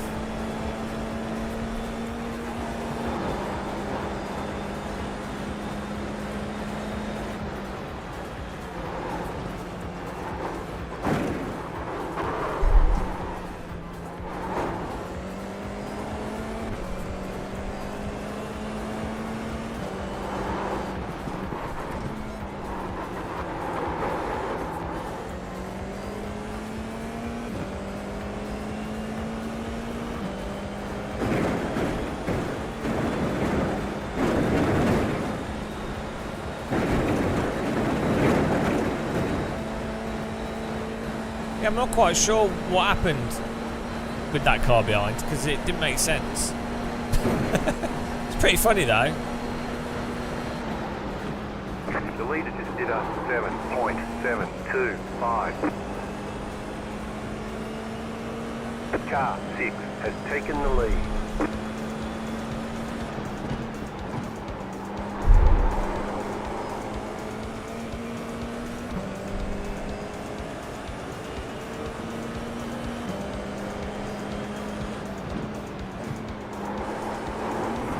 The car behind you is pitting.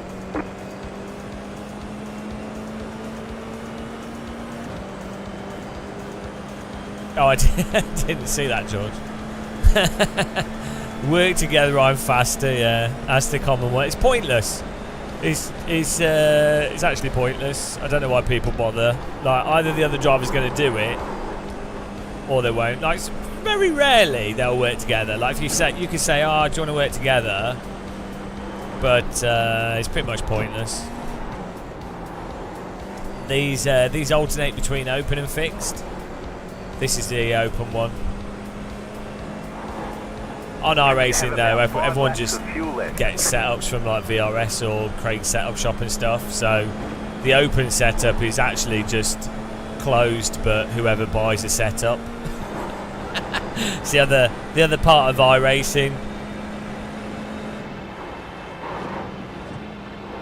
Basically making it totally pointless at its open setup if the goal was to like actually set the cars up. Also in iRacing, there's normally pretty much a defined fast setup with sprint racing. So yeah, it's pretty funny. How much time does it take to make a competitive setup? Well, it depends. Like some hundreds of hours for like an esports setup, because they'll turn hundreds and hundreds of laps and then refine things to like a really, really ridiculous degree. Because at a top esports level, the setup will make most of the difference, because all the drivers are so precise and can drive to such a high degree of precision that setup has a bigger effect. It's like in top end real motorsports. The physical car just makes pretty much the whole thing. Like the driver can get the most out of whatever car, but You're not. You could be like, you could put Max Verstappen in a midfield Formula car and he will drive it amazingly, do really well, but he ain't gonna win. Do you know what I mean? Like, it's just how it is.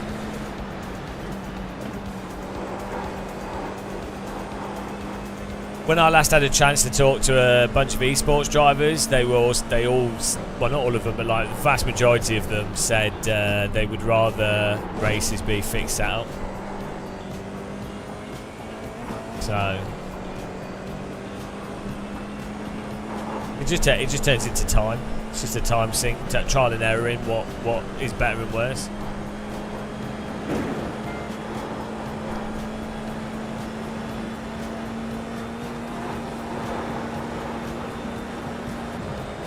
It was really funny because back in the day, I knew some people that did esports in R Factor, and there was like a black market for setups where people would be selling setups for hundreds of pounds, and we thought that was crazy. But now obviously people make hundreds of thousands of pounds out of setups. So goodish, fixed setup format sound to me more fair. Yeah, so it just reduces. It just reduces the variability.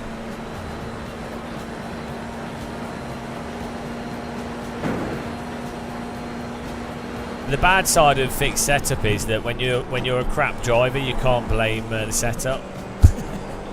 That's the worst part about me having really nice equipment. I can't blame the bloody equipment. It's ridiculous. What's the point? Got like a perfect sim rig, shiny head. The car in C13 just set the fastest lap, 7.57.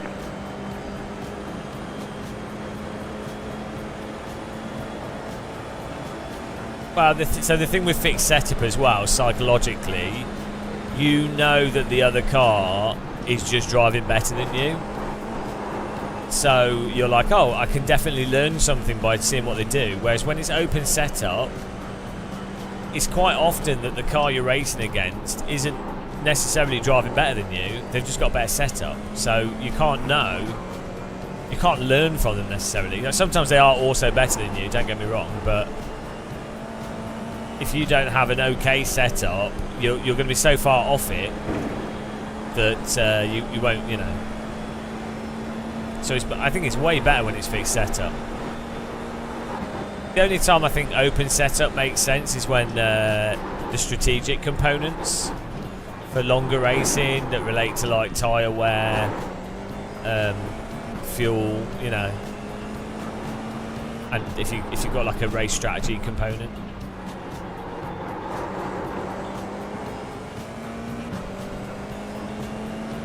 Yeah, exactly. You want to get a torch and reflect off your forehead.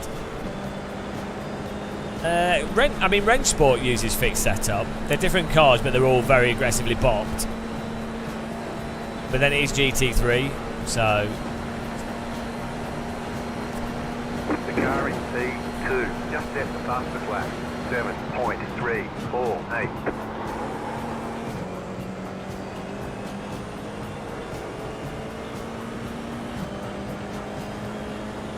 You just got the white flag. That means one more lap to go.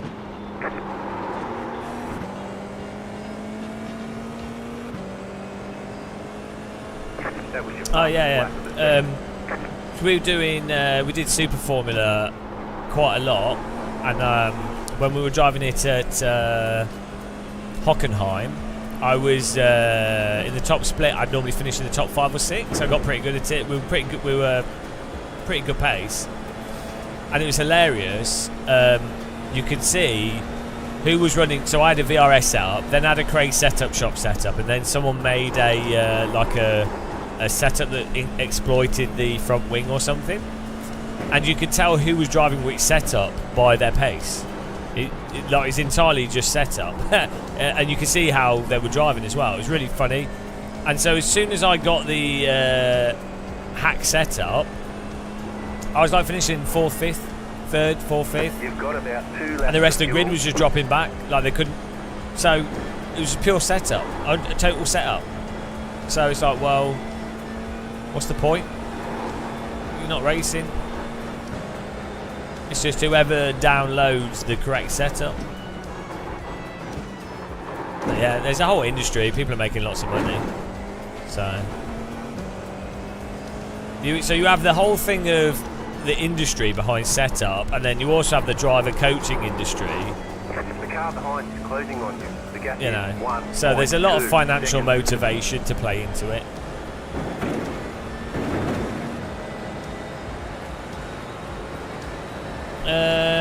I think there are sometimes good free setups. You can just ask around and people will send you them. The car in P1. But I say it's a bit silly. Like people go, well, you know, then you just need to learn how to set the cars up. But the problem with that is, it's not really about learning how to set cars up. It's a trial and error thing. Left side. Still there. Oh, nice. Checkered flag, checkered flag. It's just trial and error. Once you get to a certain Better point, schedule some testing. there's We'll get 'em next time. there's some setup stuff that is really handy and applies to everything, like suspension stiffness, brake bias, ARB. The pace car is out of control. What else? ARB, differential settings. There's different stuff. You're getting slapped by 2K drivers. I don't think so. I don't know what you mean. We're cruising here. Yeah. So yeah, setup's just a bit weird. Right. Okay.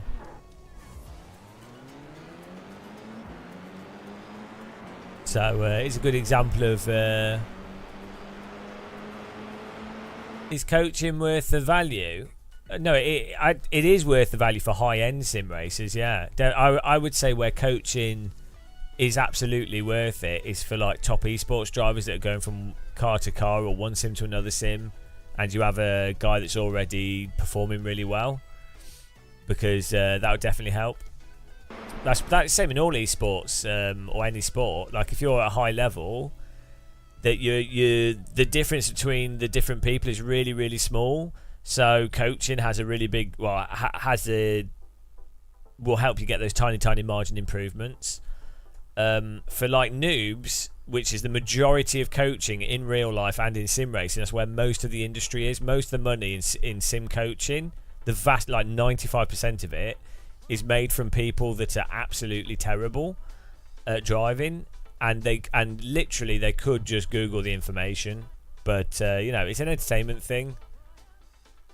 So people are paying for the meme of coaching and education. It's like going to university. People pay to do university degrees when they could learn the information off the internet, like it's there. Like they should be learning how to teach themselves is a better general idea. The reason to go to university is that you will meet like-minded people. I'm not saying it's completely lost, but for sim coaching, it can give you structure. It's entertainment. You're paying for like entertainment, but part of the meme of it is leveraged on the structure of education as a sort of, some people like to be submissive in a sense and like to have a teacher, and in their mind they're being imbued information and therefore they'll get more out of it. So it kind of exploits that cultural structure of education, and so that's why that works. It's very similar to how ebooks, you know, guidebooks on Amazon. Like you can get information for anything on the internet, right? And you can also you could just know how to research to find what information is pertinent to you, right? But a lot of people will go, what book is the best book for cooking, or the best thing for the, do you know what I mean? So people like that. They enjoy the spending the money, and then also the process of spending money to them makes the entertainment or the education and edutainment seem more valuable. Like, so people that pay more to go to a more expensive university often feel as if they're getting better education because they paid more, because that basically leverages the sort of brainwashing that occurs through capitalism of like implied value, like the same as I paid more for this bottle of wine so it tastes better. So I'm not saying that coaching isn't bad. I'm not saying that people can't enjoy coaching, but there is the industry and the nature of a lot of the nature of education and stuff is in many ways disingenuous, in many ways exploitative in a sense, not universally. So yeah, you can get all the information for free, basically. But then, you know, any coach in anything will go, well, yeah, but I offer the information in a nice package and convenience, and so I'm selling convenience, which is fair. That's, you know.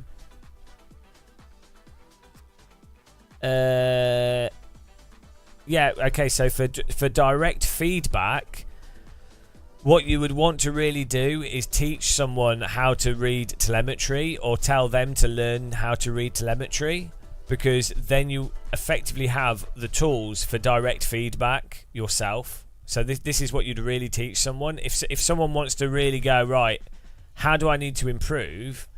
You don't need to go to a coach to tell you. You need to understand how to look at telemetry, and then you have to. The thing is, there's already by default there's coaches online in races. Like, you're in a situation where you've got a piece of software that records all the input of the better drivers. So, and you can just drive with other people, and you can see what they're doing. And there's ghosts available online or faster drivers. So if you know how to look at telemetry, which is something you can teach yourself, telemetry is probably the clearest way to communicate what a driver's doing. So rather than if you were to go, well, I'm going to go to a coach to tell me what I'm doing right or wrong, which I'm not saying that's not valuable. Of course it's valuable. The point would be that you could look at the telemetry to see what you're doing right or wrong. If do you know what I mean? But you're going to make more money by saying, "Oh, look, I'm really good at teaching people what to notice, and I'm gonna give you the time of day, the attention." So that's what people are paying for. Is partly the social dynamic of, here's some good driver or some good player of something, and they're spending time with me. And so there's a psychological thing of some people thinking, "Oh, their knowledge is going to be osmotized into me." And they're spending time with me, because that's what people really want with coaching. Like, if you look at people complaining when they've paid for coaching, and the ones that are complaining about the coaching they've paid for, often it's because the coaching doesn't have enough one-on-one time with a coach. So some people just like to be talked to. So it's like, we'll be live streaming AC, and you can Google where to download car mods. You could Google how to set up Content Manager, but people will ask in chat because they want me or the streamer to tell them immediately.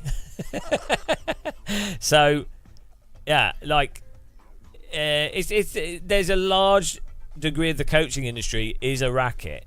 But I'm not saying it's entirely disingenuous, and I'm not saying it's not valuable. So anytime you say what I'm saying now, some coaches will go, yeah, but you know, we have, you'll have people that done coaching, and they'll go, yeah, but I did coaching with X coach, and I really got a lot from it, and I improved my time.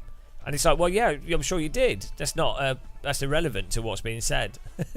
and coaches will go, yeah, well, we charge for a service, they know what they're getting, and they enjoyed it, which is true. That's fine as well. But, you know, you could also just give information out for free, but that wouldn't be very capitalist, would it? You wouldn't make money out of it. So, not that they don't have to give out. You don't have to give out information for free. So, you know, it's one of those things. But yeah, I think with all things in life, education, the primary thing you want people to be taught is how to teach themselves. That's the most important thing.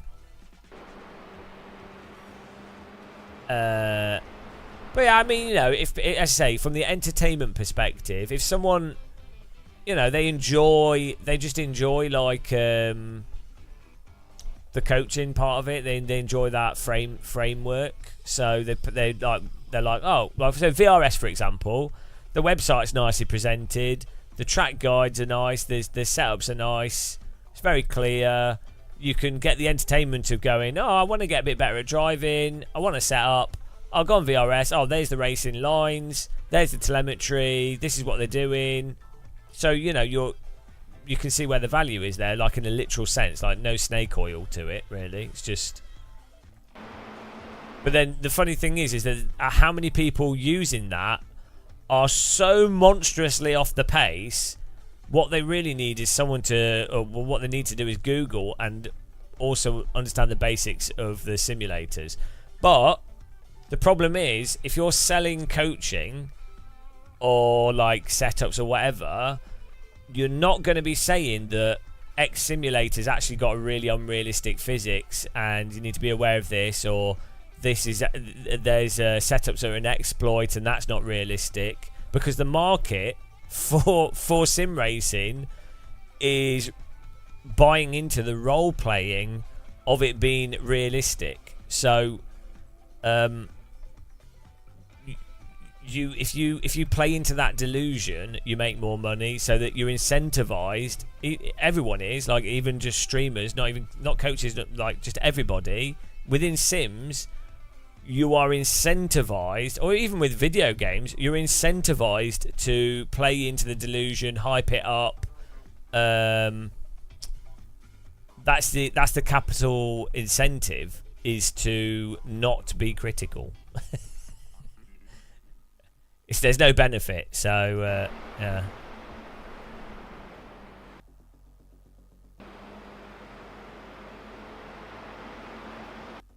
To be fair to him, this was alright, actually. This is actually good driving from Kian. It looks closer when you're driving, but this was good driving. He did the right thing. We had a bit of a run. He's on the inside, and he's held his car there so we can't turn in. I mean, I've ended up backing off. He's a bit far back to be doing it, but fair enough. It's not bad driving. I think he had a big wreck though eventually. Well, hang on, let's see what happened with these guys. I think this is the thing with someone like Kian. I don't know if that's how you pronounce his name. iRacing's netcode and car contacts don't support how he's driving, which is a perfectly reasonable way of driving, but the simulator doesn't support it properly because of the netcode and the car contacts. So, you know, oh dear, why is this car in front just suddenly moved across? But actually, to be fair, I think it's this guy's responsibility. Like, the car in front's, yeah, look, he's already, this guy's nose sticking. Probably a bit of lag involved in that though. But, I mean, this is this guy's fault, really. Almiri. There's no point sticking your nose in if you're not that far ahead. But that, I guess he's caught out because this guy slowed down a bit. And so it looks like he's going to have a gap. So when you factor in netcode and everything else. And then this guy's just unlucky. John Rambo, isn't the fact that AC is the only good simulator for drifting an argument for its realism? It is partially, but it's not a perfect argument. So I think you can rightfully argue. I think you can rightfully argue that drifting is a fundamental mechanic of all race vehicles. Everything, a Formula 1 car to drift cars. Like controllable slip with all four wheels. I mean, there probably are occasions where it's not possible, and there probably are certain cars, but like pretty much everything has a capacity to have controllable slip with all four wheels. And so if a simulator can't do drifting with the most easy type of thing, like a monster drifts, if a simulator can't do that with a drift car, well, then it's not likely to be able to do it with a Formula car, which has a much tighter window and is harder to pull off those kind of mechanics realistically, because it's all happening in a shorter time frame and a smaller space. So yeah, I think it's a somewhat reasonable argument. But then you've got stuff like AMS2, where everything's like massive slides all the time, and R Factor 2, everything's like sliding all over the place quite a lot. So you can't say well you can drift in AMS2, you can drift in R Factor 2, so it doesn't by default mean that they are perfect, or you know.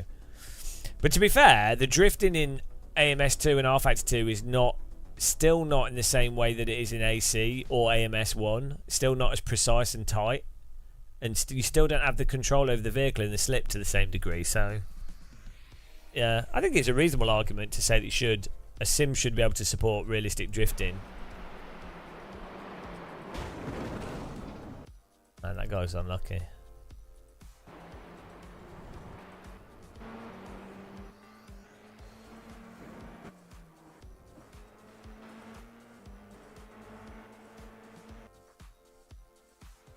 My hyper rants. I'm not feeling too well today. I think I ate something this morning, so just chilling out. Probably 9 hours of AC yesterday was probably a bit too much as well.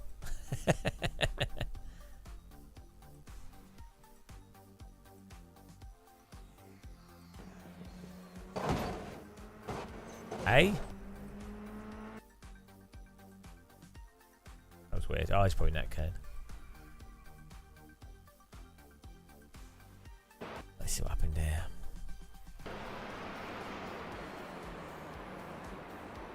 Wasn't it? It was good overtake.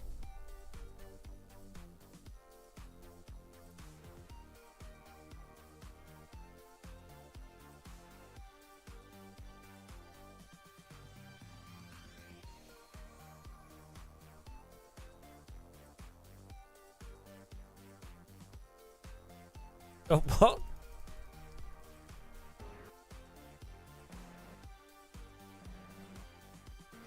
Bonk. That's really weird when it lags out. Oh, here we go. Oh, we had a guy wreck behind us as well. What's this? Okay. Big epic squeeze.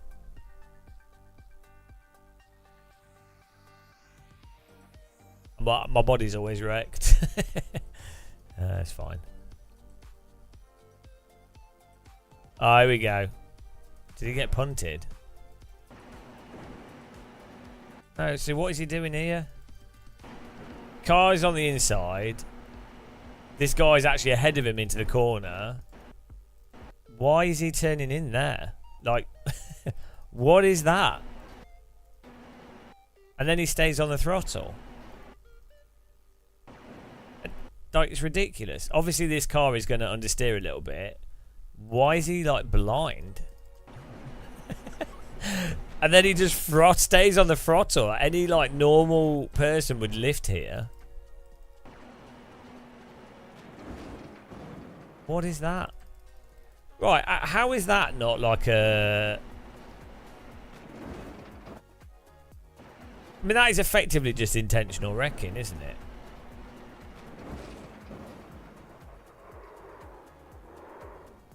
I don't know how that isn't intentional wrecking. Right, where's the thing that happened behind us?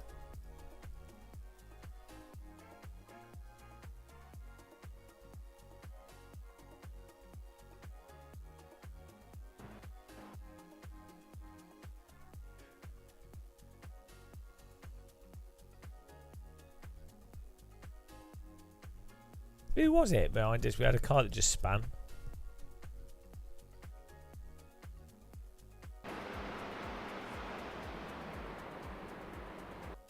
Oh, here we go, here we go. What happened here?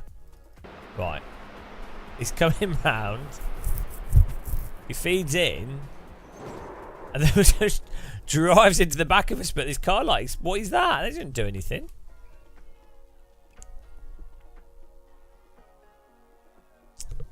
That doesn't make any sense at all. I don't think he even touched us.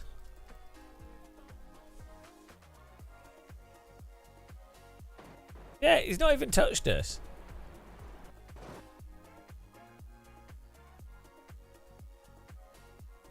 iRacing is the most advanced and comprehensive racing simulation software in the world. It's also the most realistic.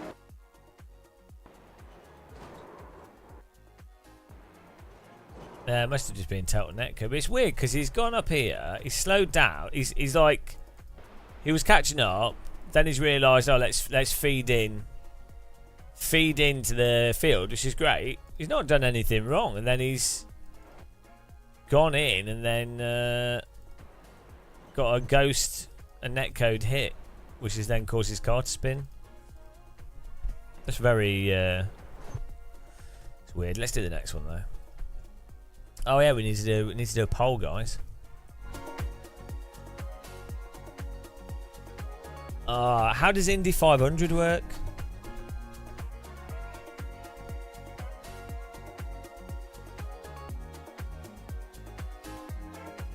Woo!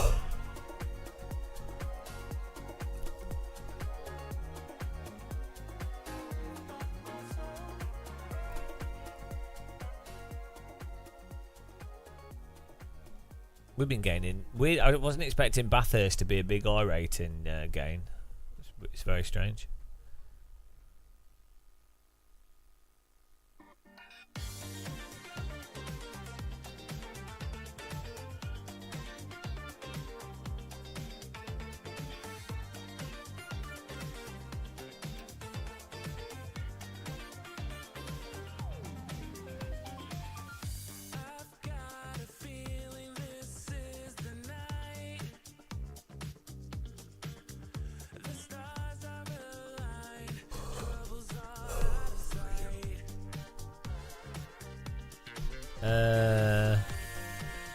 Right, here's a new poll, guys. A new prediction. Top 5. There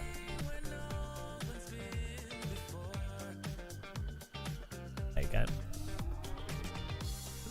Well, there's no way we're getting top 5, is there? Let's be real. What are you doing today, Novotny? And I feel like I'm on something. Oh dear.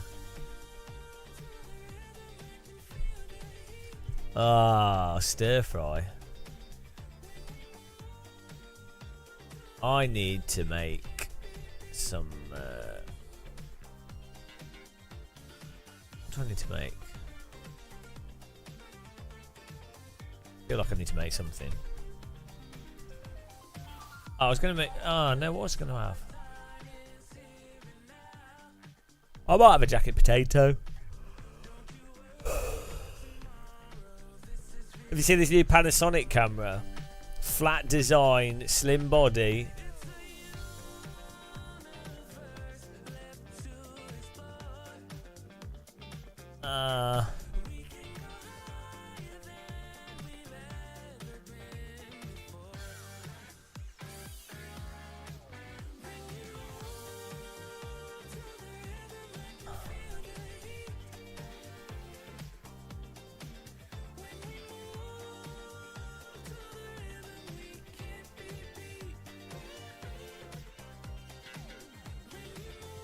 What's it called?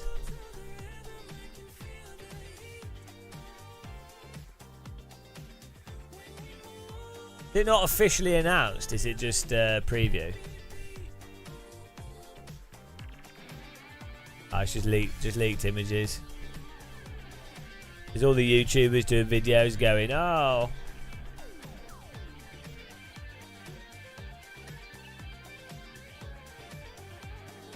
How much is it going to be?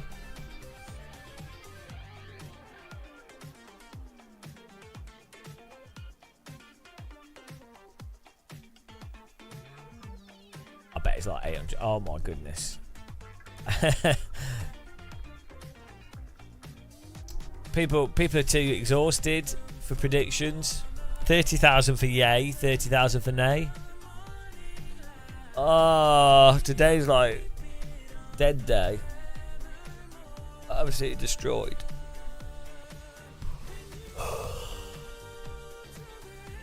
This is a high energy live stream today. The pace car is out of control. Ah, Bazza, thanks for following.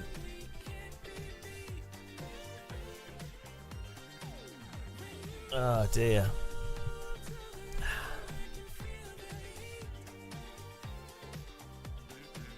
It's already 6 o'clock.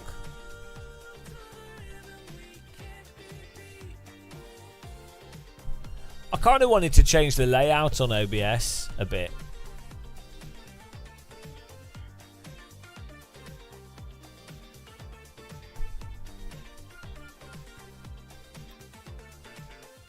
All the new music? What do you mean all the new music? The AI music?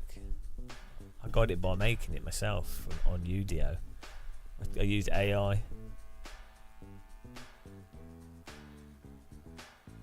It's going alright actually, yeah, we're just chilling out.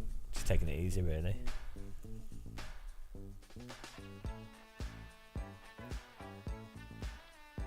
Yeah, this is all AI.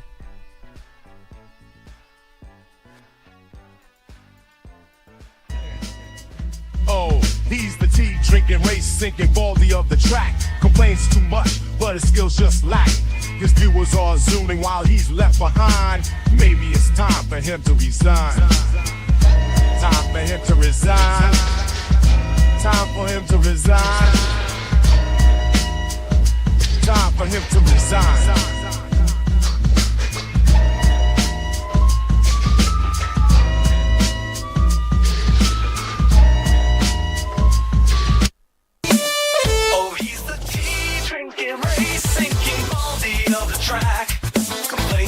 But his skills just lack.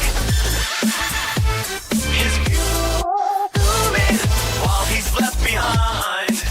Maybe it's time for him to resign.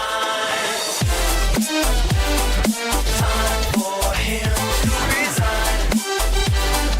Time for him to resign. Time for him to resign. Time for him to resign. The best ones though were these. Blessed is the FFB, so strong and powerful we feel the force, the glory of the tired model, held at the limit. Blessed be the detailed FFB, only surpassed by a cup of tea. Welcome all who believe and follow me, for all is glory from the I mean, it's mental. Like, yeah, it is over for musicians. Like, so if I was to produce that track we just heard there, first of all, I wouldn't be able to get the audio as good because I'd have to use synthesized vocals. It would take me about 2 days, 3 days to make that. Of like I'm talking about 30-40 hours. And then if you're going to do it with real singers and real instruments, you're talking like a week.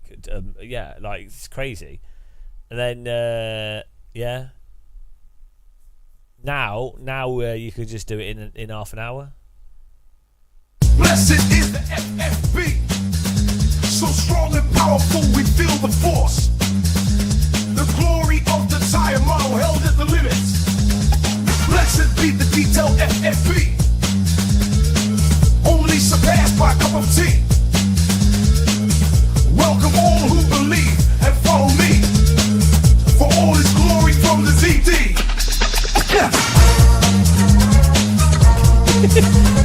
You just like that because it sounds like 90s game promotion music, 90s club music.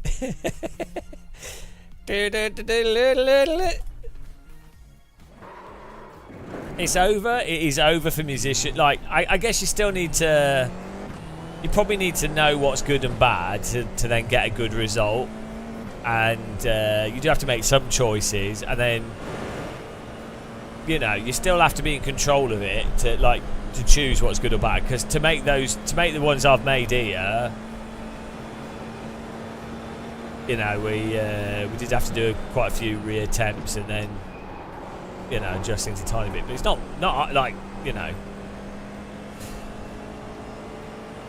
it is like over. Like, so it took me quite a long time to learn how to use Fruity Loops, and I'm not good at music theory, but I know I have an idea of what's good or bad, basically. So yeah, it is over.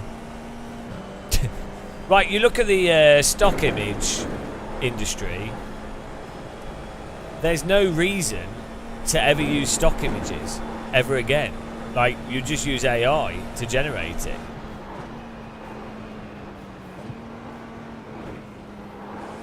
Like, why would you bother using a stock image?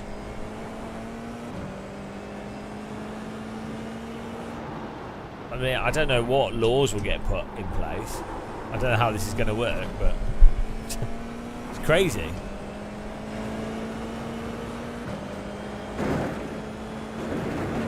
I'm replaced. They can replace me. I can be an AI Gamer Muscle. It can just be trained on all the previous Gamer Muscle live streams.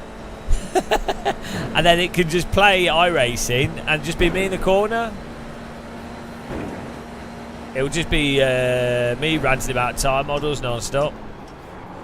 AI Muscle replaced.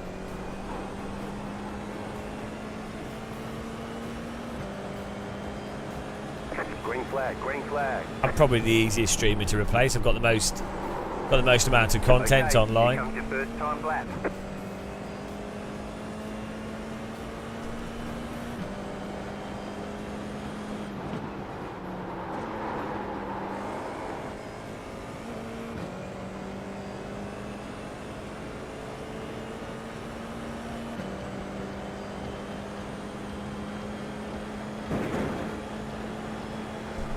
I do think there might be an issue with like the amount of power that's required for the more complex models, but then I think what will happen is, at the moment it's very ham-fisted. So the large language models and the models in general are doing a lot of processing. I think what will happen is you'll start getting more heavily optimized models, and then you'll just have models on a graphics card chip sort of solution for very specific things that work very well. So like image identification or music generation or image generation.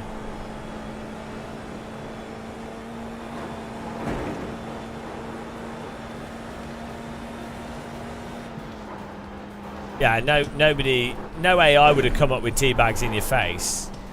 So I still feel like I am valid. Well, I don't know. I'm not quite sure. But my brain is basically a faulty large language model. That's the thing.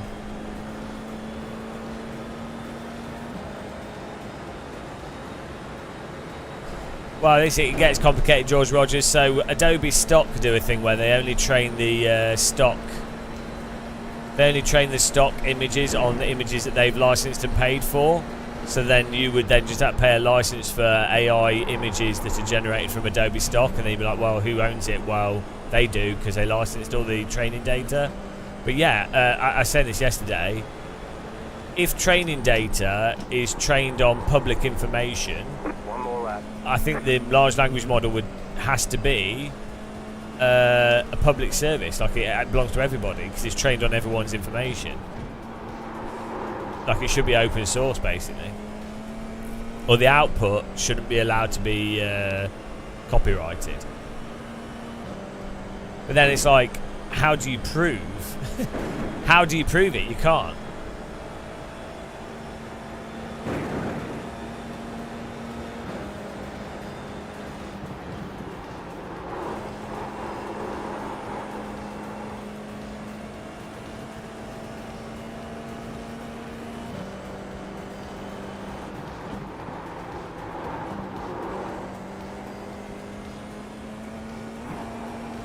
Yeah, AI is literally taking all the data, converting it into like noise, or it is just noise, the data's noise, and then using an algorithm that can pass that noise and then output some useful output, some expected output. So like let's say you put 10 images into a large language model. One was a spoon, one was a tree, one was a car, whatever. Then that large language model could only ever produce some form of that spoon, that tree, that whatever. Like but it wouldn't be like a literal spoon or tree. It'd be like the components, the tech, the colours, whatever. The data from that initial data. It'd be some amalgamation, some output of that initial training data.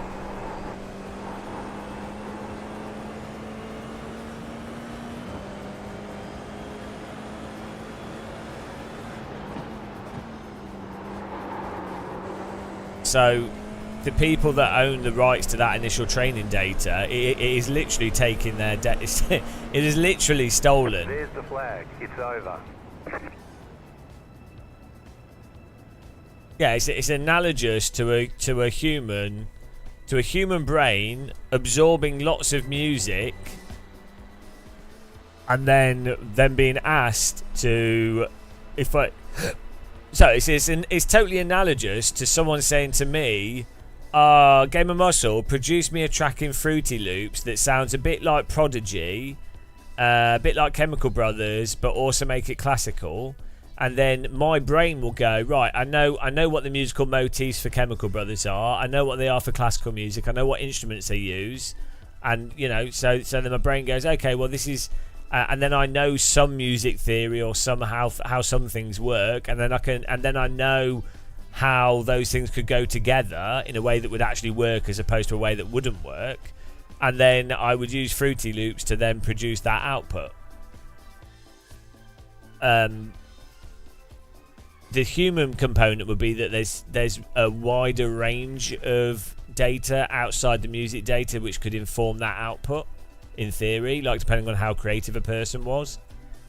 But yeah, it's a similar learning process to how a human's brain learns, yeah. But the difference would be a human isn't using the same structural pieces directly. Like it's not like sampling. So that's the difference. AI is sampling, but to a very high resolution of sampling, whereas a human, if you don't sample the original tracks, if a human literally makes the music, sets up a synthesizer, literally makes the music, they plays it themselves, that's not sampling, and so they are actually doing their own thing, whereas an AI is sampling, it is taking tiny mathematical fragments of those pieces of music and sounds, in a sense, the essence of it, to create the new thing. I would argue it is a form of sampling. It's just a very granular sampling. Is it? Do you know what? They waited. They waited for the inflation figures, which were entirely based on just the fact that previous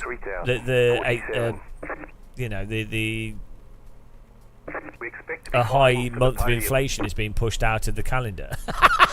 So dumb. It's so dumb. As if inflation will be the single thing that would make someone vote Tory. Or maybe it is. I don't know. They're so stupid. I don't know. Never really underestimate how dumb people are. Still there. Still there. We'll do an election night live stream, guys. If I'm awake.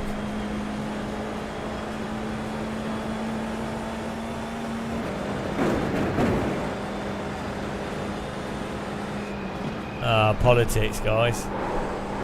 It's the worst. It's the first.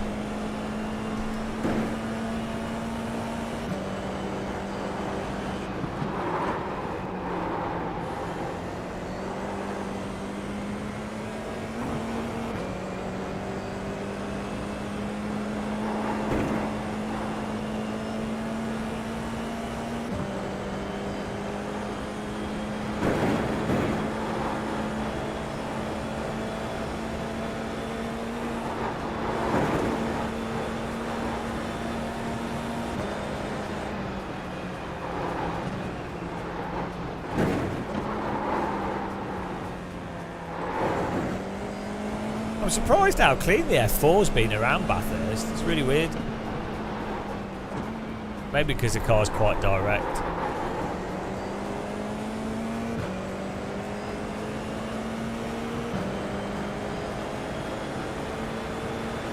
Yeah, Freaky League, obviously, whatever party that's the alternative will obviously fix everything. I mean, you know, why wouldn't they? To the left. Stay on the left. Clear on the right. Why wouldn't they? I think whatever party the establishment welcomes in is guaranteed to be a political party that will address wealth inequality, because the powers that be that control who can get elected through media and propaganda would totally let someone into government that would actually address wealth inequality. You know, obviously, it'd be ridiculous to think otherwise. It looks like an accident about to happen.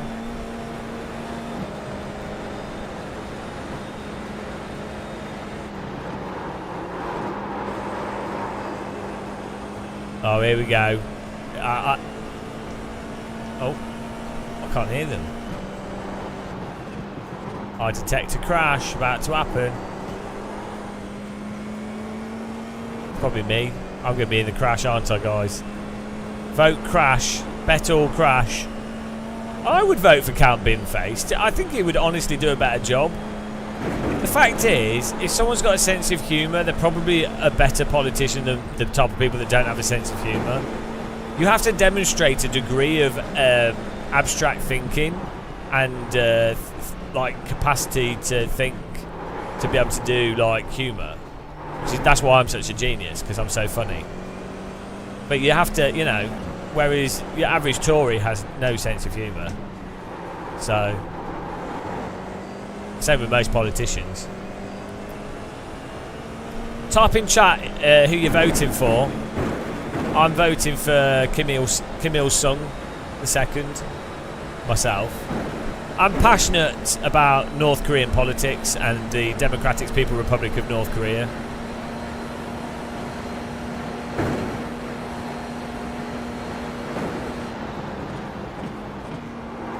There's an incident ahead.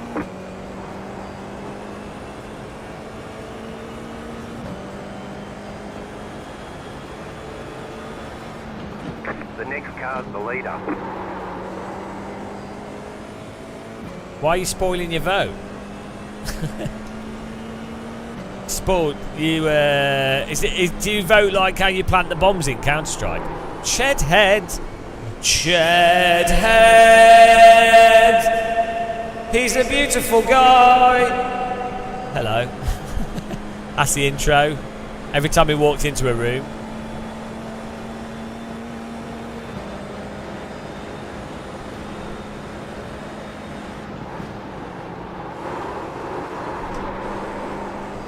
Why, thank you. Dankeschön. Bitteschön. Hallo. Entschuldigung. I love German.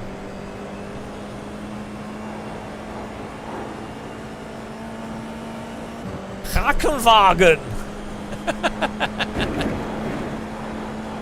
Krankenhaus.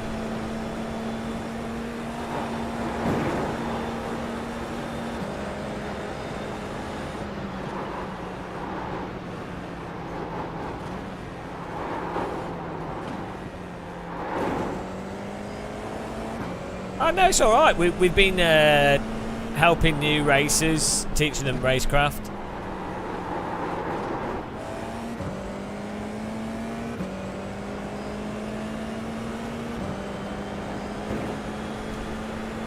A lot of people in iRacing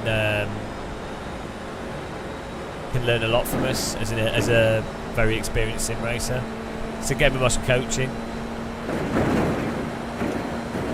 We've changed people's lives a few times.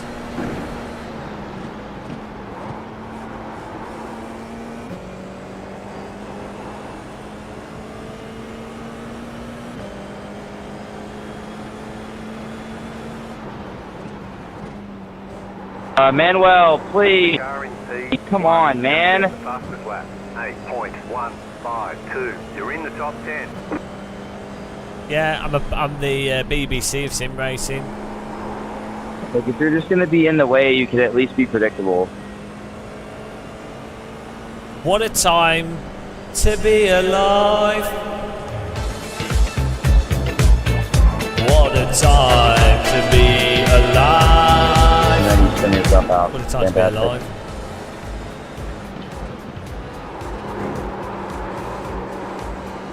I think we need a racing game with aerial atoms. Project Cars 2 had them.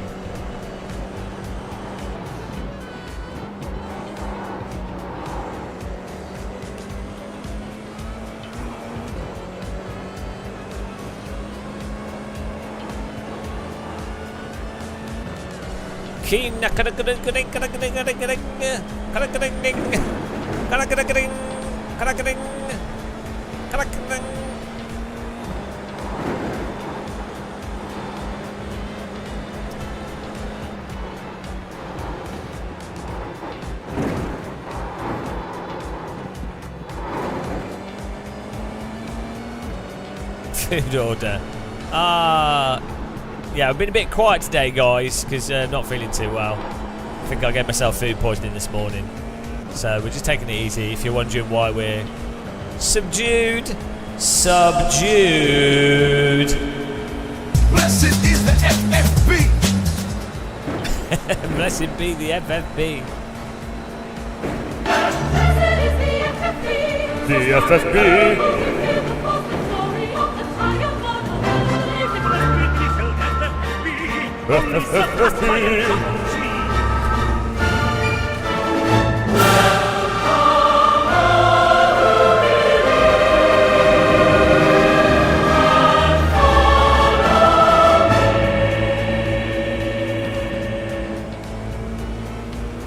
Push, Simon, push!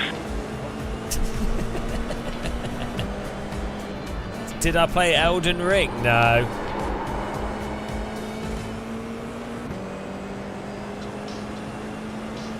Push one lap, please.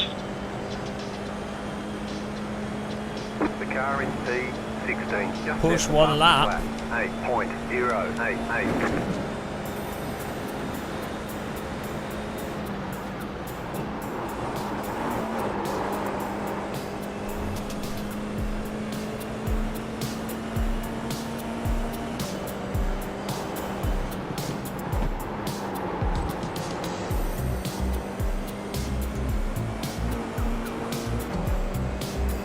I know. It was Thai noodles. I Thai noodled myself in the morning. Thai noodles for breakfast. Oh, I found out as well, I can't eat like certain... I bought these really nice tasting fries from Tesco's. They're like spicy fries. And I can't eat them. They like absolutely wrecked me. Like... talking mega wreckage. Some like too like spice in it or something. Man, that was bad.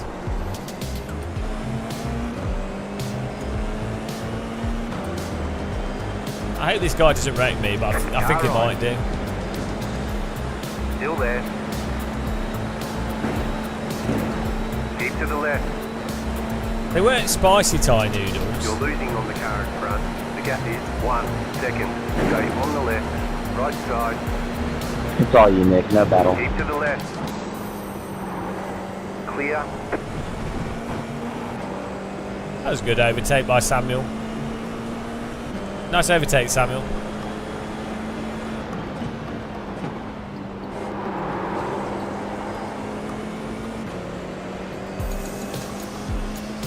It's good driving by him.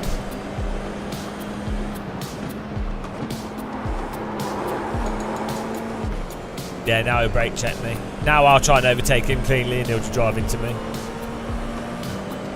That's fine. The car in P15. Just Cars in front look like they're going to crash anyway, so... 7, 1, 2.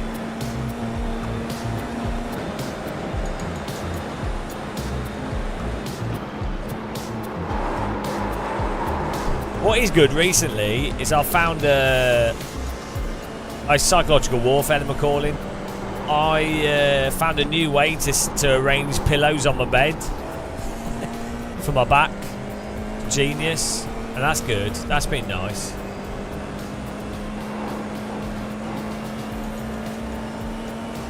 That's what my life. That's what my life revolves around now. Sleeping, setting up pillows. Nothing gets better than that. That's like when I was younger, I'd be like, oh, I'm going to the theme park. Oh, there it is. I'd be like, oh, it's Christmas. Nowadays, it's like, oh, I've set my pillows up nicely. You're losing on the car in front. The gap is 1.6 seconds.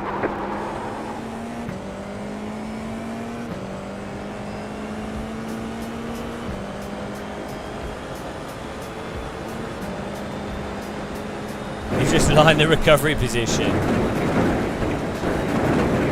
No, I told you, if I become PM, everybody gets a DD wheel. We're giving out DD wheels to everyone. Everyone gets a T-slot sim rig.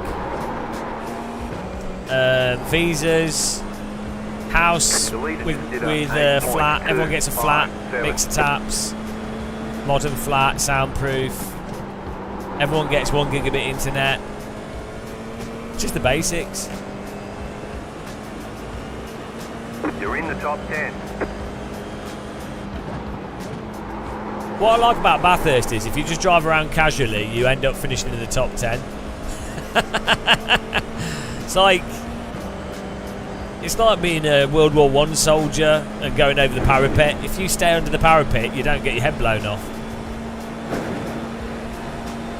Now we have to be careful with war analogies because there are some people out there that selectively get offended, so you've got to be careful. Simon, nice. I think World War I's far enough in the past though to be okay. Not final lap, bro. Not final lap. It's not the final. It's the final lap countdown.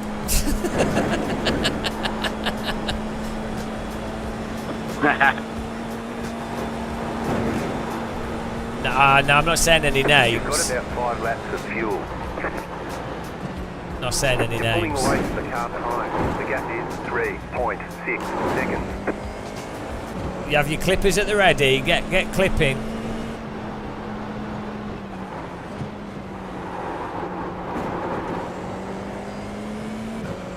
Cousin is in his late 20s, suffered a stroke at 23 and is wheelchair bound, and is flapping over the fact he may lose $700 a month of disability welfare. Jesus Christ.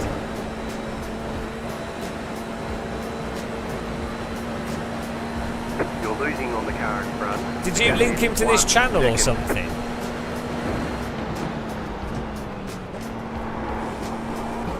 I hope he doesn't sue. Does he know that we're also big Tory supporters? And Labour are going to win, to be honest. It's already been decided.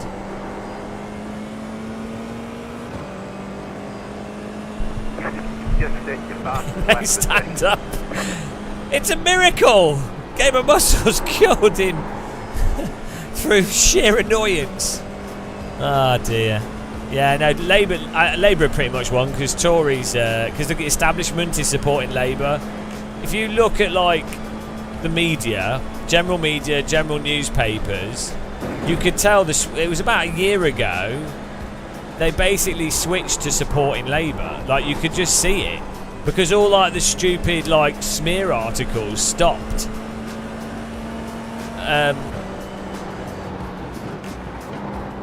Because pretty much everybody in the establishment would rather have Labour, who are actually quite conservative, than the current Conservatives, who are like costing everyone money. The Conservatives are costing rich people money, which if you do that, that's a no. You can't do that. You can cost all the general public money, but you can't cost like the multi like 100 millionaires money. If you do that, you get voted out. It's basically how it works.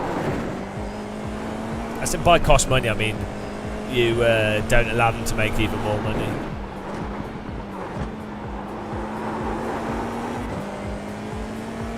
Do you think Trump will win? I don't know. I mean, I think Trump's going to like go.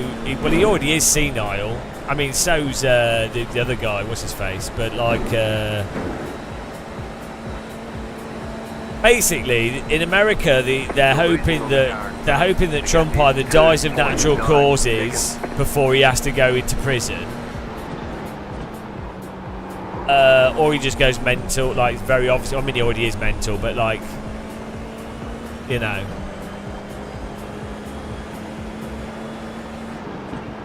Oh, no, he's got walled.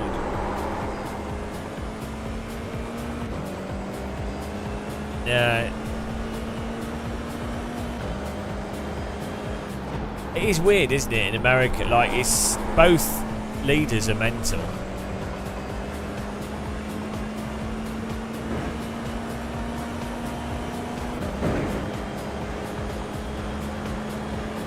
Yeah, because he's a meme.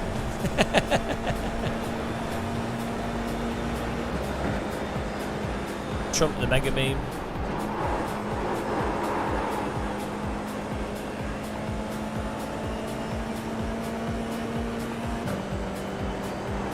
Did the crowd go wild for him?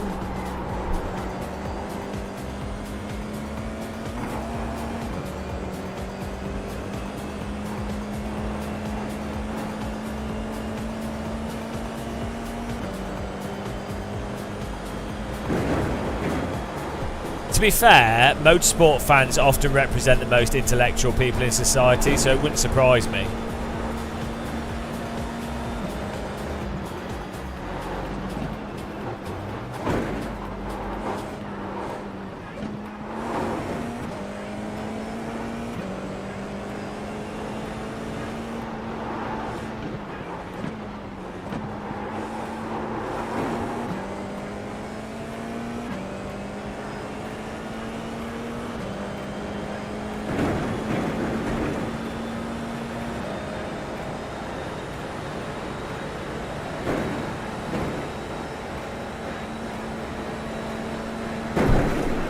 I think pretty lucky that Trump's not exactly bright. Imagine if you had someone like Trump, but he was actually not. He was actually not completely stupid. Hello, Namad Cook. You just got the white flag. That means one more lap to go. His light looks quite nice. Simon, please. Champion Joe. Oh my God. Greetings from Champion Joe. Champagne Joe, get it right. The car is P10, just set the fastest. Yeah, guys, you should go and follow Champion Joe. He's a good guy, good streamer. Plays a lot of AC. Puto guarro, tío, me has dañado el coche, me cago en Dios. Can you please say that in English? I didn't understand. I understood a little bit. It wasn't good.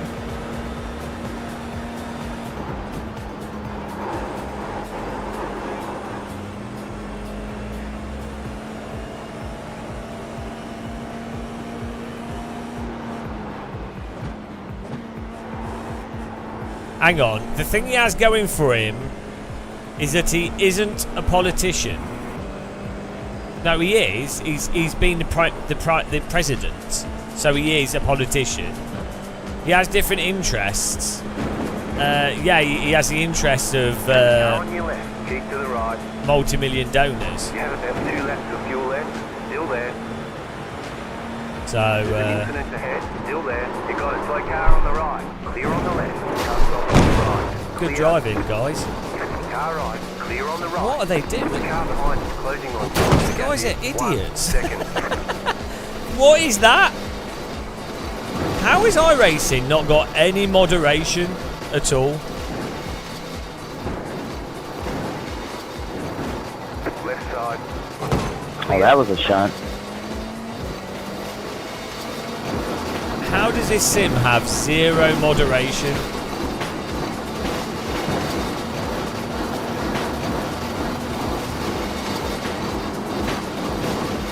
The wheels dancing.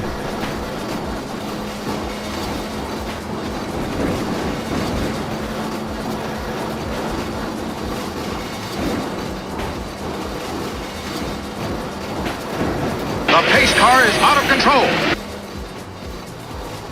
My car's in mint condition. Left side. Clear on the left. No, this is pretty standard for race cars.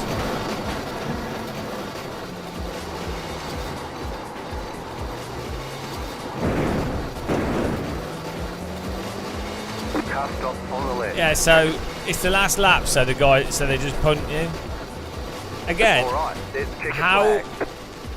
Better schedule some testing. We'll get them next time. Have a look.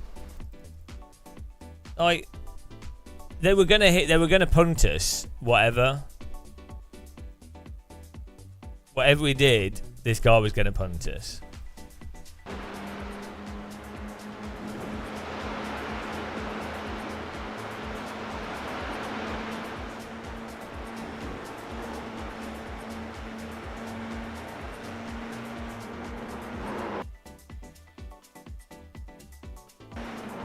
I've had to stamp on my brakes here to avoid it. Like, what are they doing?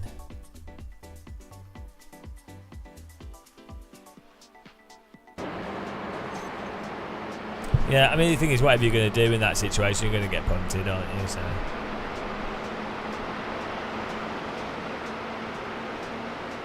The car behind us is going full send whilst there's a crashed car on the track.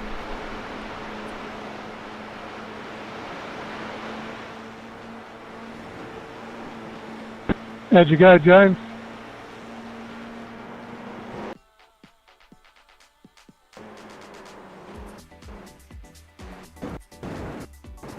Like, why is he trying to do an overtake there? Like, there's a car that's crashed in the track at front, right? So my car, like, why would you be going full flat out into, like, you can clearly see that my car is loose here from me getting on the brakes to avoid that other car. We've caught it. He's just going full send.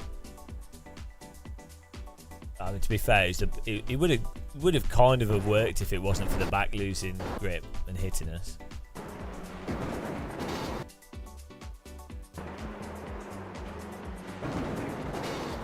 It's just iRacing is so ridiculous for going over the limit.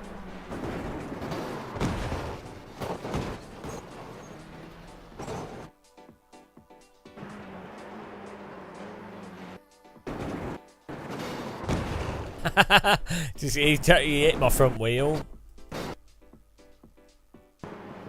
But it's because it's the last lap, so they've got to go suicide.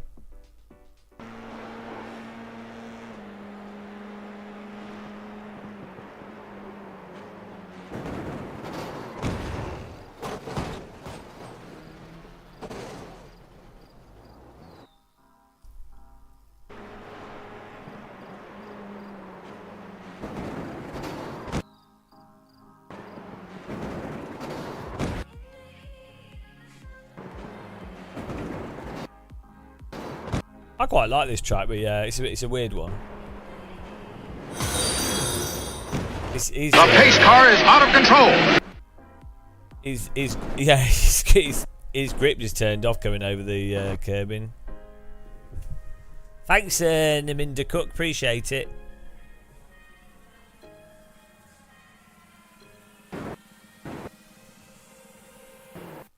I'm not sure why this guy's going for the pass here.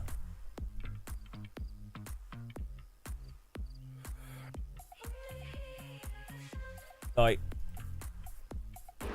I get, you see the cars in front are slow, fine. This would be a situation to lift here. Like, there's a car blocking the road at this point.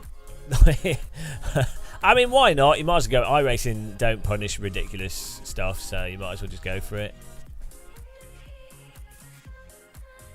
You might as well go full send because iRacing doesn't care.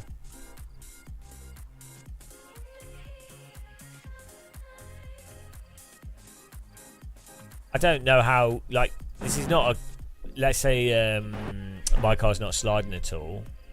This is not a good place to do an overtake anyway. Like, even if the car in front's at full speed or slightly slower, this is not a good place to try and do an overtake. Even more so if the car in front is loose and there's a car blocking the track.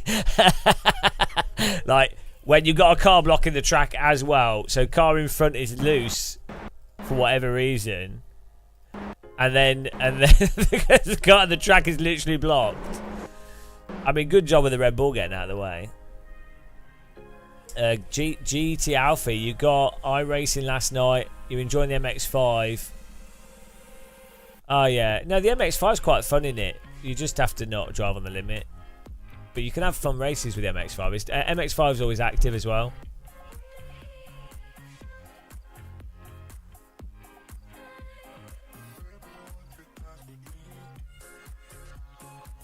Yeah, no, iRacing don't care, Craig. Just have to deal with it. Just have to think of iRacing like PUBG.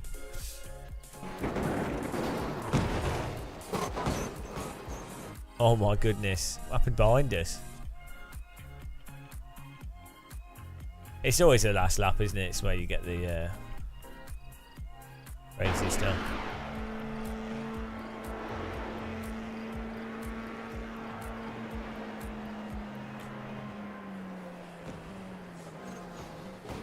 See, look, the thing is, this guy is just braking whilst turning, puts the tyres over, and then he can't. You have to, in iRacing, you have to make sure you're always braking in a straight line, really carefully. You can't like brake overly aggressive and then counter steer the rear coming out. So you have to already know. Basically, you just have to straighten up. If there's an accident like this, you have to just straighten up and like brake whilst in a straight line, and I'd maybe even hit the car in front. But if you try and like turn to the right and hold this slip as you're braking, which is what you do in AC and R-Factor 2 and AMS 1, you can't do that in iRacing, so you just end up spinning. It's a shame because he probably could have got through that.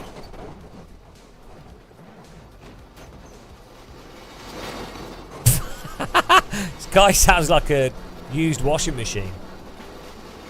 Where's Champion Joe? We had 0x all through the race. What's Champion Joe's real name? Legend Joe Legend.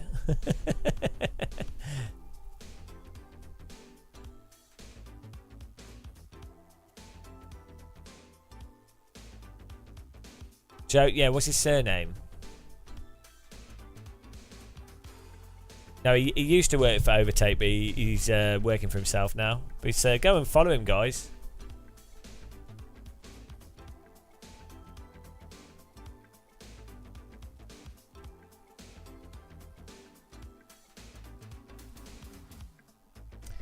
Well, no, what you can do is if you have the car in front and you need to brake whilst turning without spinning around, you push the brake and the accelerator at the same time.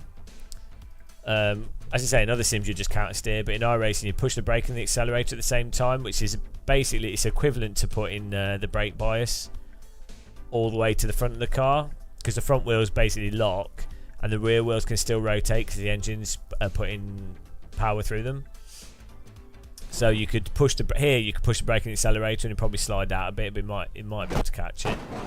Yeah, actually, if you push the brake and the accelerator at this point when it's lost, you can actually you could have got away with it.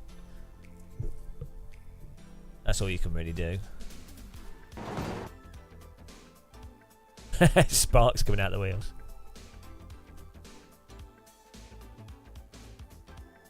That's fine. It's active steering.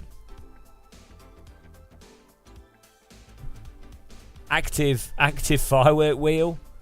The most advanced firework wheel in sim racing. Where's his Champion Joe on Twitch? He's German, so you better learn German. Jonas von Schultz. Was he in this race? I don't see him. Yeah, you got to keep putting a firework in the wheel is a pretty advanced way that I developed to keep the tyres warm, and it's something that I developed myself. It's controversial. The FIA doesn't like it, but it does the job. And you know, when it comes to like being successful at motorsport, you have to do out of the box strategies.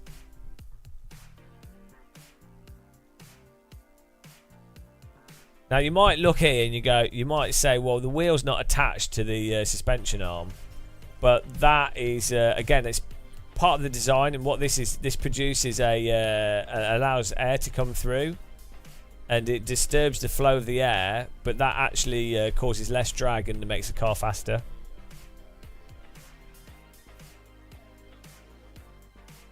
I mean, what is that wheel attached to the car by? Is it even attached to the car at all? What's going on? I don't think it is. I don't even know what's going on here. It's attached via the cable. Yeah. I think that's fine. Like, to be honest, people are like, oh, your vehicle's unsafe. I don't see an issue. Really. You know, that looks like a mint condition car to me. It's moving. What more could you want?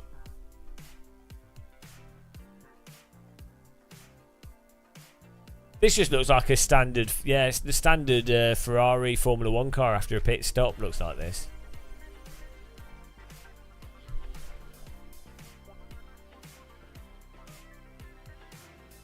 Yeah, looks worse than it is. That's what I say about my face. It looks worse than it is.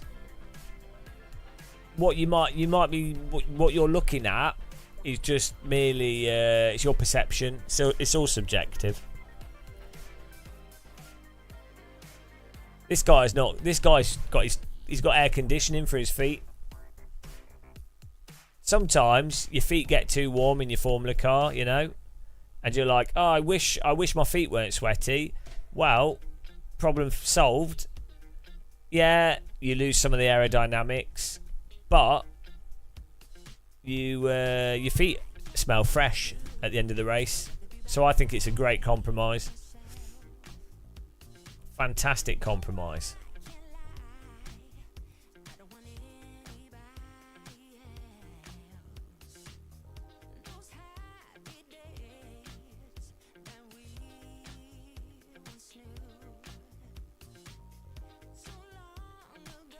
I wonder what it actually feels like to crash an F4 car at like 80 miles an hour into a wall, or 100 or something. I wonder what it feels. I wonder how bad it feels. I'm pretty sure it feels pretty damn terrible, but I wonder how bad.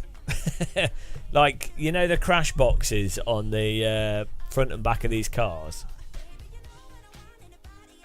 It's actually quite small on this, but like, I do wonder what it feels like. Like, the deacceleration is going to be pretty violent. Bad P-lot. We might be able to do some AC if you'd like to. I'm not feeling too well, so I'm just sort of taking it easy. And this is just I find it easy to play iRacing because, you know, it's pretty simple.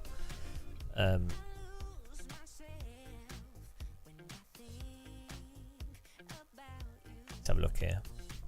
Do the poll results as well. I might try and grab some more food or something. Oh, we've got a safety rating. That's pretty good. Hang on, that's last race. Where's this race? 4:45. No, it's not updated.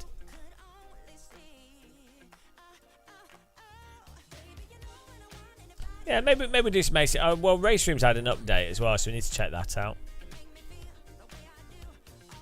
Hardware reviews. Oh, but Joe, yeah. Go and subscribe to him, guys. Let's link his channel because he's a whippersnapper. He's only like 8 years old, so it's nice to have children. You know, it's nice to have young children playing Sims. No, he's not. He's a nice guy. I met him at some events. I met Sim Racing Expo, Rennsport events. He's got a good moustache. Proper German. Here we go. Here's his channel. Go and give him a sub. You should give him a sub and then comment on his video. Comment on a video saying, "No, Gamer Muscle forced me to subscribe." Yeah, he's done Rennsport in VR.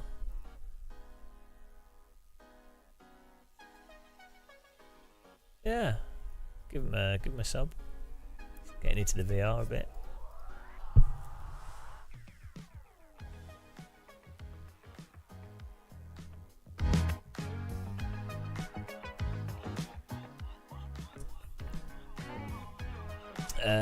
Results here. Let's have a look. Results and stats. Oh, here it is. 5:45. Yeah, we lost. Well, we got I rating somehow, but we lost safety rating. Got all these losers with B and C licenses. Shocking.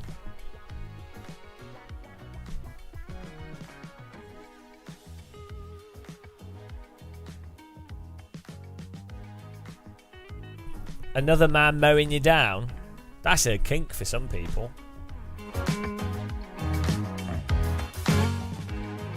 Who doesn't like to be mown down by a big burly man? Mown down. Mown down. I think I could dress up as a pirate, you know, guys. I think I could pull it off. Pirate muscle.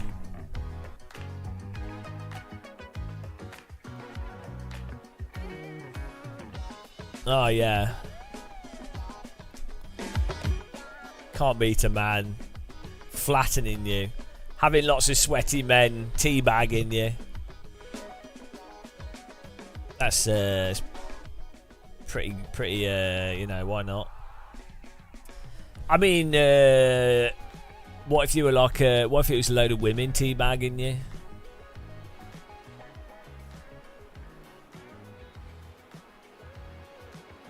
Don't you mean iRacing, Chad? You, the other way round. Yeah, he made that mistake. He thought one thing in his head and typed the other thing. We've all been there.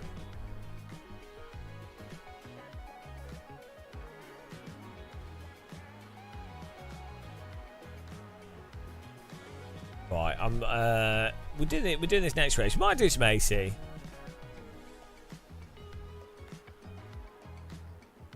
Oh, you want a really good Gamer Muscle AC server?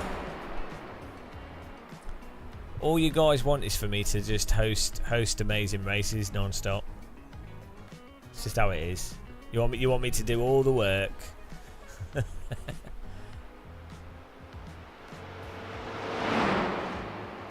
The only person that hosts good AC servers.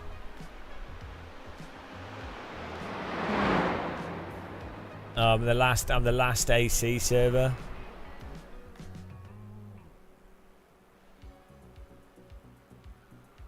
Funny. It's my job. Well, if it's my job, I get more money being vapidly consumerist. So make more money playing iRacing and doing hardware reviews, not playing AC. So if I was doing this if it's my job, I'll just do the most vapid sim racing content. if we're doing it as a job. Welcome to another wheel review. Here's another wheel review. Is another real review. Is another wheel review. Is another confirmation bias. Viva. Is another confirmation bias video. Is some driver coaching. Is some capitalism muscle. Right, I'll be back in a minute. I'm just going to grab something. We've got 5 minutes till the next race. I don't have a playlist, no. But I might produce one. I'll be back in a bit.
hype for the general election.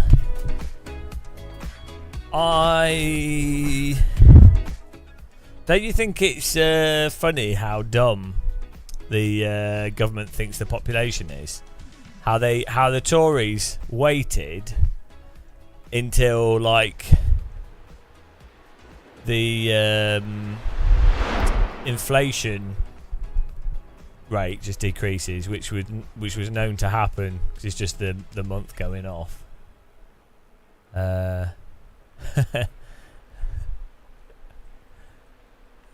dear. Pretty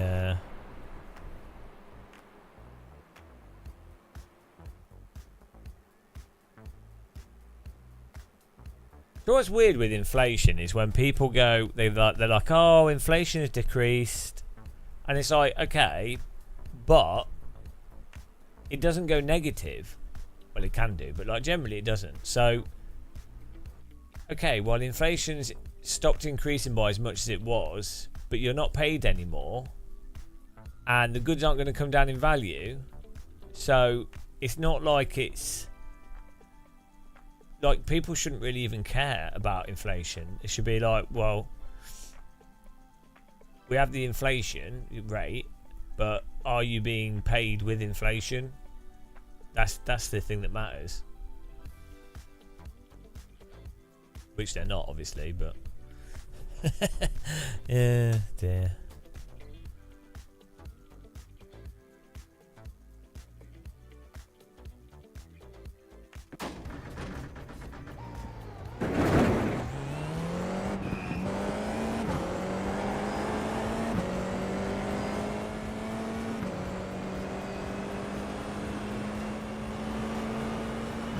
Yeah, but the inflation was going to go down anyway.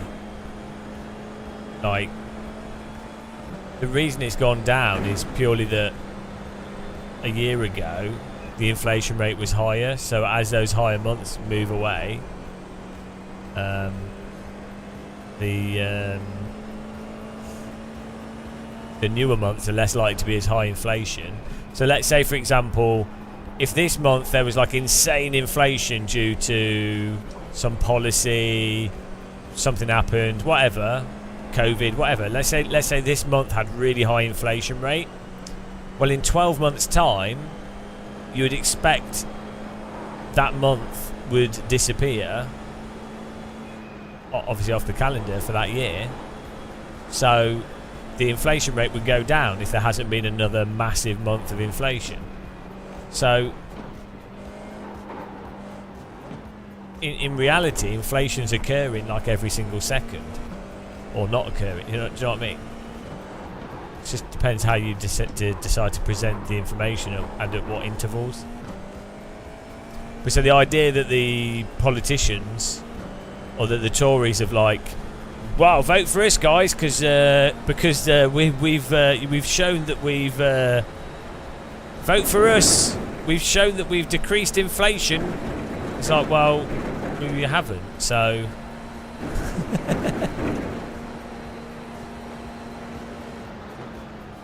Yeah, RS Alec is not that simple. I honestly, like, it's not all made up.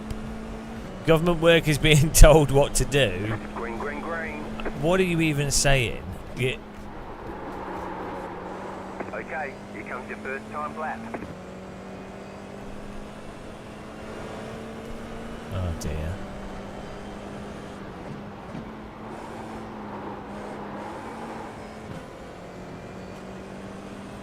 Potato. Where you live. Since the 1980s, minimum wage has doubled. Yeah.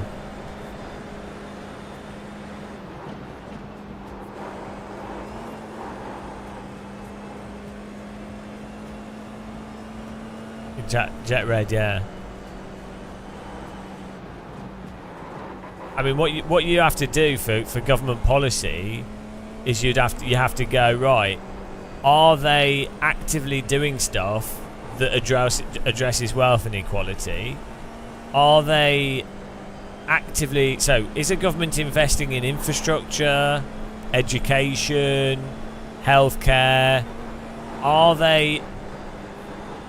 are they making sure that businesses that aren't competitive, like water companies, gas and electric, are they operating in a way that makes those, like, regulates those businesses to operate better? Like, so you just have to look at those individual things, but you can't look at, like, a huge external metric. It's too macro. Is that right?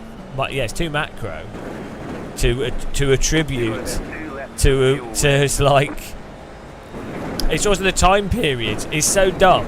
So, like, if you're in government and you do genuine policy that massively improves educational access, quality of education, teaching standards improved, teacher training, all that stuff, right? So let's say you invest heavily in education, it would take minimum 5 years, but probably like 10 years before you really start seeing the effects of that, and probably 10, 15, 20 years before you really start seeing obviously trackable economic effects of it as those as stuff, because it'll take years for it to improve, years for people to go through the system, and years for them to then graduate and be economically whatever useful.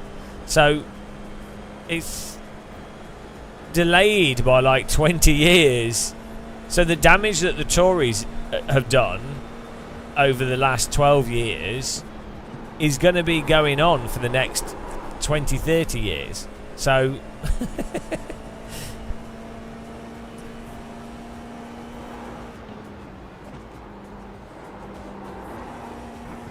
yeah, exactly, yeah. Their policy, so the economic damage the Conservatives done will have set Britain back in terms of its capacity and quality of life many, many decades.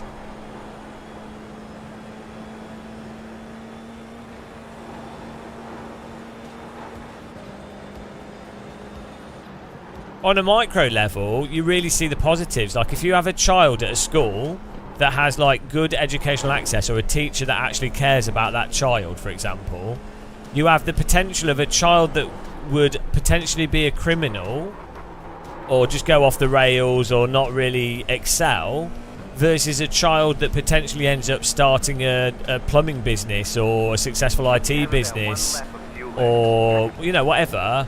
And it's like, well, okay, so what's the difference in cost between a child that ends up doing, like, criminal activity and getting into drugs and stuff? Well, that's going to be like minus hundreds of thousands of pounds, plus just a worse environment. Well, maybe even minus millions of pounds, because obviously they're going to have a knock-on effect on other people getting drugs and everything else. It's a compounding issue. Whereas a child that then ends up starting a business or just doing what they want, oh my goodness, will generate hundreds and hundreds of thousands of pounds. Like, it compounds in both directions. All right, there's checkered flag. Exactly.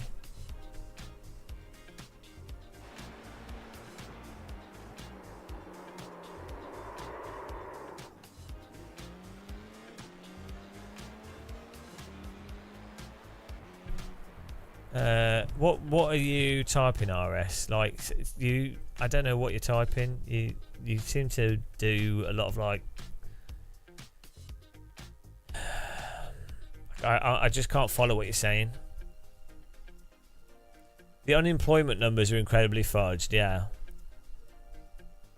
Yeah, but it's not by design. You seem to mix, like, different things up. So unemployment numbers are messed up, and yeah, because there's people that aren't classed as unemployed when they are unemployed, but then you can't then jump to it's by design. It's like, yeah, okay, by design by who? Like, there's people, there's the current political power would want to show that they are improving employment to get the number to get votes, but that's not like, if they weren't utterly incompetent, they would actually rather have people be employed or whatever, like, legitimately. You're like going from like you're mixing stuff together. Christopher Allwood, GM for PM. That's my political slogan. GM for PM. That would win me an election alone. No, so what you're doing is you're just mixing stuff up massively. So I'm not saying that. So the government or a government will be selected, will cherry pick figures, and are trying to putting out false information. But by just saying it's by design, you're being very vague. It's like what's by design? Or do you mean the minimum wage isn't livable? That's by design. Yeah, I don't know. You're just confusing me how you're writing. No, you're just hard to follow in how you write. Yeah, the estimated SOF is. The minimum wage is specifically lower to force people to have to do jobs they don't want to do. Yeah, I agree with you. Yeah, the monetary system is used to trap people into jobs that they don't want to be doing.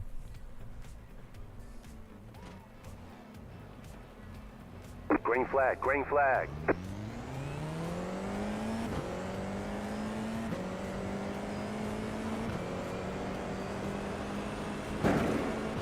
Right side.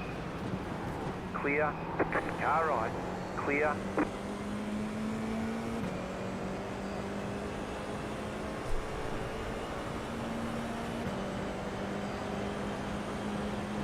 Car on your left. Hello, Counterbait.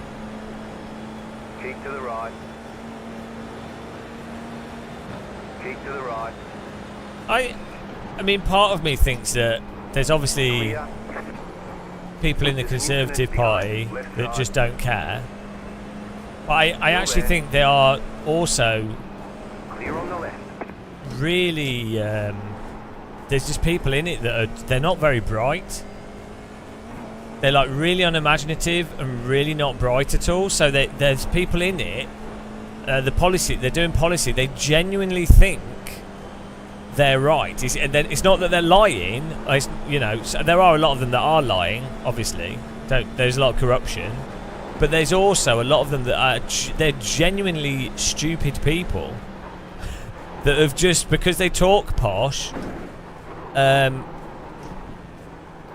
That's allowed them, and they've got the right connections. That's allowed them to be in a position of power.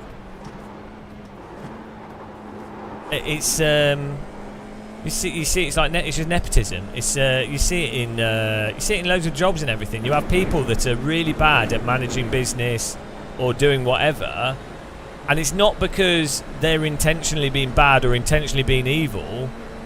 They are genuinely just a bit stupid, but they've been around the people with power and they've inherited the business, or they've managed to they've gone to university and stuff to then get that job, but they're not. So there's a difference. So you do get genuinely evil people that genuinely are malicious, but it's surprising how many people are actually genuinely just stupid, and it's very hard to often tell the difference between someone that's intentionally being evil versus is just stupid.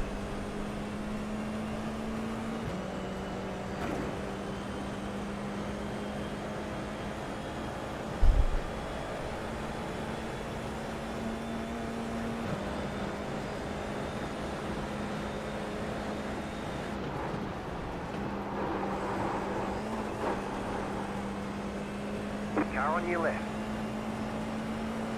Keep to the right. Keep to the right. Clear on the left. I don't think you can ever get enough momentum to overtake around the outside there, because you can't trust in the grip to hook the car back round.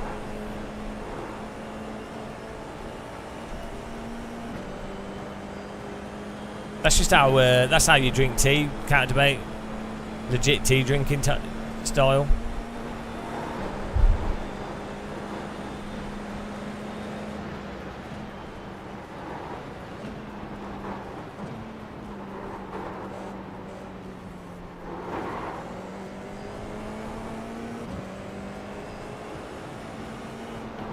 Extreme tea drinking. It's a new sport. Extreme tea.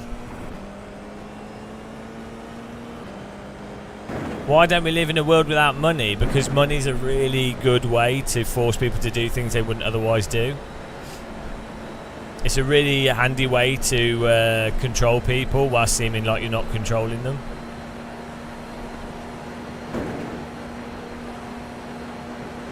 Right side, clear.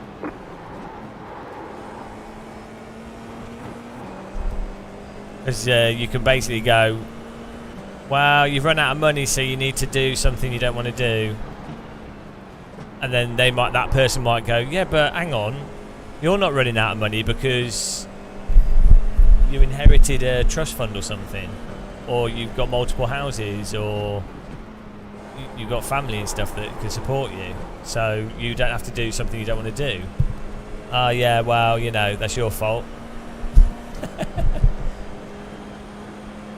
You see, so what you need to do is you need to take a loan out and then train yourself up in an industry which you don't have any real guarantee of it working out, and the loan will also indebt you even more and probably entrap you further. And that'll be your fault. Right side. Well, we're not saying. What do you mean, Ace? I'm not sure where you're getting to this.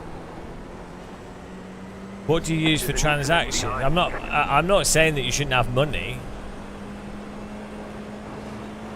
but money is used.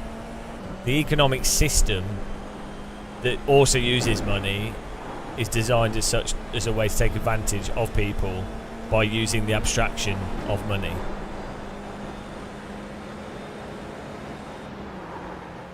But yeah, I mean, it's an interesting question. Let's say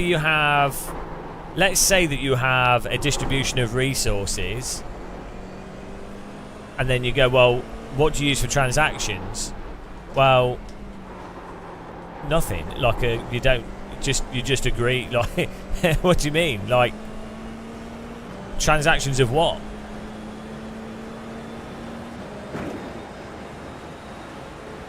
Yeah, but so money, as it is right now, money is a public management system as much as it is a monetary policy. That's the point. This is the big irony of, like, a lot of capitalists, or a lot of sort of right interpretation of stuff, is that they are, I'm not saying this is you, I'm just saying in general, they're totally ignorant that money, the monetary system, is as much a controlling system as if you had some like arbitrary government mandate. Like, if you can't do stuff and you are dependent on the money to be able to do basic things, well, how is that any different to someone saying that you can't do that? Like, if you're never going to be able to earn, like, you come from you don't have wealth, you're not in a family that's rich, you're in a poor area, you're never going to have money to be able to live in a nice house, right? You can't. You're from a uneducated family. You don't have access to education. You don't have the culture around education. So, in what difference is that, where you're stopped by money, by not having money, from being stopped by something else not letting you do something, like?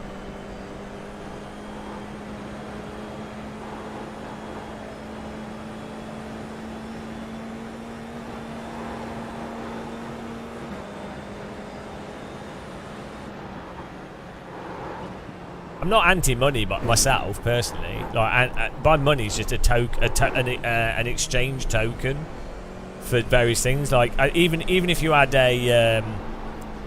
even if everyone had, like, universal basic income, you would still have token. People still use tokens for various things. You'd still have money. Like, even if you were in a Star Trek society where you could just make things whatever you want, you know. You would still have some kind of token system for something. It would just arise, like, in the same way that whenever you've had, like, it would just happen. Like, it would just be utilitarian. It would just be.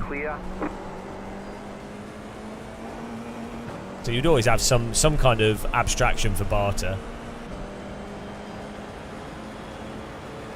I think ultimately time is probably the biggest commodity anyway, because everyone has a limited amount of time.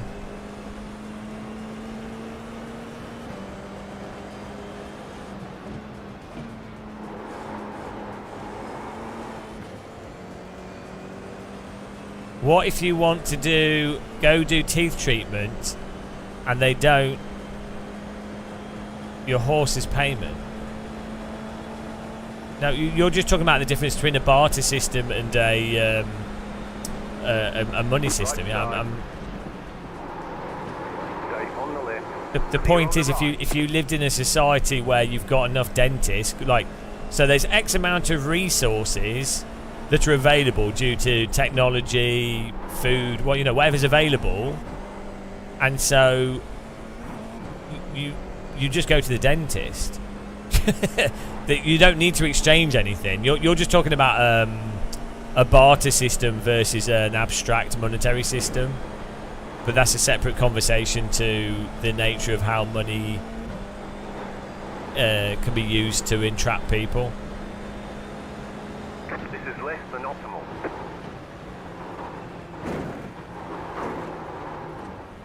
I'm not anti a token or money. It's just important to be aware of how money is used as an abstraction to distract people from them still being enslaved. So, you actually had this in in America, or even so you had slavery where people weren't paid at all, and they were forced to work, right? And if they didn't work, they got beat up or whatever, and they had no ability to leave the place where they were slaved, right? So that's a slave, right? So that's the absolute no freedom whatsoever, absolute slave, no rights, whatever. Okay, so after that, you could have servants, right? Where they're technically not slaves because you're paying them, but you own the land where they live. You are the only place where they can get employment. You have control over if they can get employed anywhere else. You control how much they have, and you make sure they don't have enough for them to ever be not servants. They're effectively still slaves, aren't they? The difference is just how have you given them more rights or not? Is the key of it, not the money. The money's irrelevant, really. It doesn't matter if you were paid or not paid. It's more to do with how many rights you have as an individual, rather than money. So the mistake that people make is that they go, oh, money just gives you infinite rights. Well, it does if you're rich, but if you don't have any money, you don't have the same benefit, do you? So yeah, so basically you can go from slaves to Victorian or pre-Victorian servants, which are basically still slaves, and then you get to modern society. Well, then you go to Industrial Revolution, and you have people that have to work in mills in doing incredibly dangerous jobs, probably dying before they're 25, certainly getting injured, certainly working themselves physically to the bone, actually damaging their bodies massively. So you have that. They're forced to work doing something they wouldn't otherwise do. And then it's gradually improved actually due to unions and workers demanding more and more rights, basically. And then now you get to basic minimum wage workers after people fought for the right of having something like a minimum wage, but still they have to go and do those jobs, especially once if you remove stuff like benefit system and you remove the ability for people to be able to survive without working. So it's gradually got better, a minimum wage that's something vaguely livable on, plus a benefit system that potentially means that you can live without having to work or whilst you're looking for work. So it's gradually, progressively got better. That was your fastest lap of the session. But ultimately, you can hide behind you know, you can hide behind the abstraction of money to allow you to get away with things that you otherwise wouldn't get away with. So, for example, if you had a non-monetary based system and it was all barter based, if you were working somewhere and the owner's like, right, you've done 20% of the work, here's you've got a cake to eat and that's all you've got for food, and the owner who doesn't do anything, just manages stuff, but which he got given that job, you know, inherited it, and he goes, right, you've done 30% of the work, here's 5% of the cake for you to eat. And then there's another person there who's like, oh, you've done 50% of the work, here's a tiny morsel of cake for you. People would go insane. They would go, mate, they'd be like, well, I'm starving to death here, mate, this is so obviously mental. They would beat up the owner. So it'd be so obvious. This guy behind me looks like he's gonna wreck me because he's rated as driver 6, so he'll feel like he's entitled to the position. Car right. Keep to the left. Keep to the left. Clear on the right. Why? Okay, so John Rambo, why would communism be danger? For a start, I don't think you know what communism is.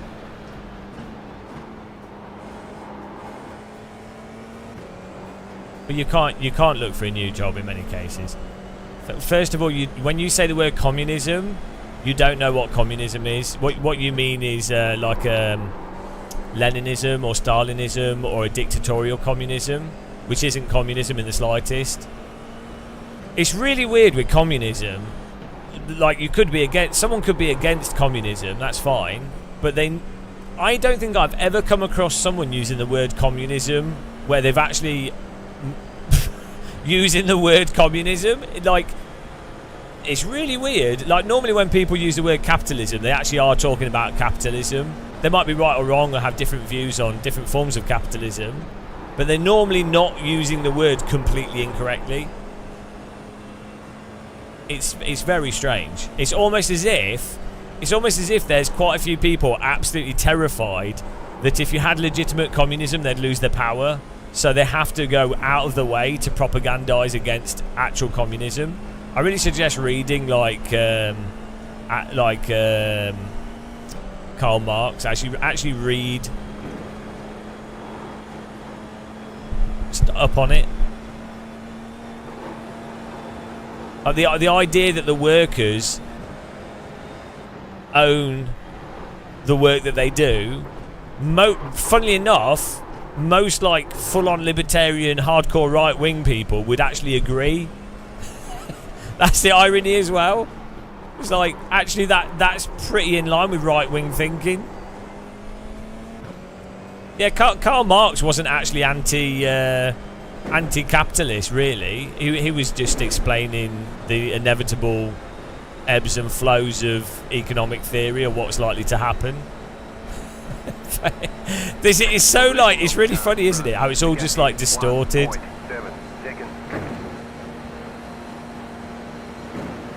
It's so bizarre.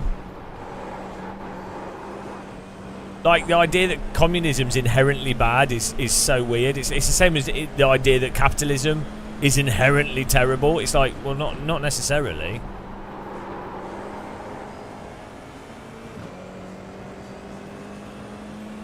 Just set your fastest lap of the session.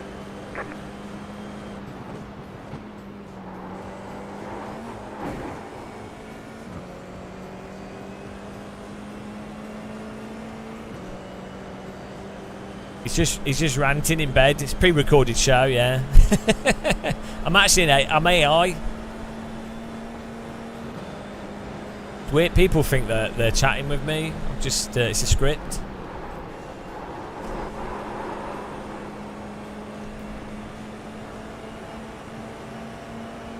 Car stopped ahead. Car stopped ahead. Car stopped ahead. Go left. Go left. Go left. There's an incident ahead. Yay! That's racing. The other car went right. Moses of Bathurst. What a line! I have to watch a replay of that.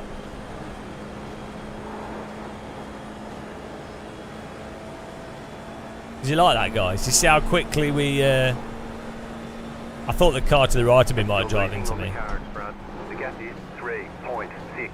That was a pretty good 4-car overtake. Pretty textbook. 1 corner, 4 cars. 2 girls, 1 corner. Oh, hang on.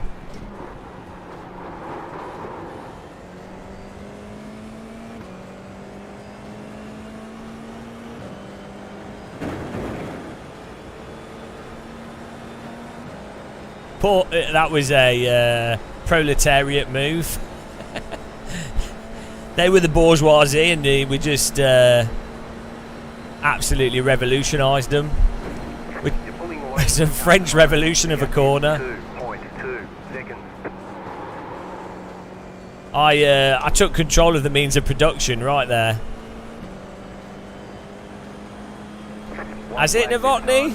I mean, I don't. I think Labour. Right, so sorry for those of you that are international, because you probably just don't care. But the only positive is that, right, either so it, to me, Starmer seems like a proper Tory. He seems like a further right wing than even Tony Blair, like another neoliberal. Won't address financial stuff, just establishment continuation, whatever, the same shit. But there is a 1 in 50 chance that Starmer is, because in his early days he was actually quite left-leaning before he decided to become like a full-on career politician narcissist. But there is a remote chance, but it's probably, it's unlikely, but it's a very remote chance that he might actually just at the last minute go, yeah, well actually, lol, now I'm in power, I'm going to actually do something good. But they never do when they do get in power. I mean, look at that.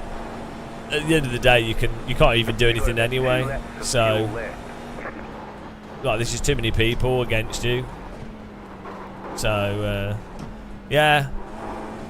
So basically, and also, even if Labour was let's say they were Tony Blair Labour, which is not that good, but obviously better than Tories. Even if they were exactly the same as Tony Blair Labour, it still take 15 years to fix everything. It will take at least 8 years for any tangible positive difference. So, there's nothing to really get excited about, really. Sadly. Sorry, guys. This is what I find really weird with people that are excited about a Labour government. They're like, oh, wow. It's like, why are you excited? Honestly, what is wrong with you? What is going on in your head? It's like football, isn't it? It's like, oh, we Man United won this year. Oh, I love Man United. Oh, why? Why do you like them? I don't know. No rational reason. Some testing. We'll get them next time. Well, yeah, I mean, Novotny, a brick is better. So, yeah, that is true. I don't disagree. Anything is better. So, yeah, that is a positive, but I would just vote for a standard hedge myself. Why even a sentient hedge? Look, just a bog standard hedge in a field. That will have me. I'm happy with that. Right, what were we? What happened here? I don't even remember what happened. Hello, Geoda, how's it going? Hedge lives matter.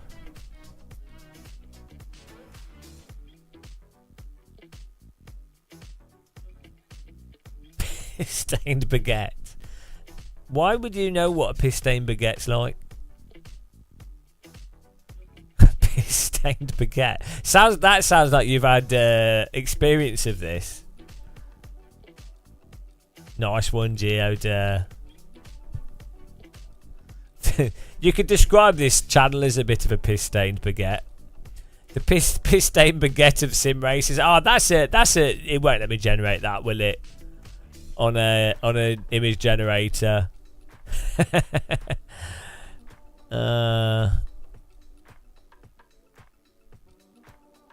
It's not going to let me. It's not going to let me generate that work of art.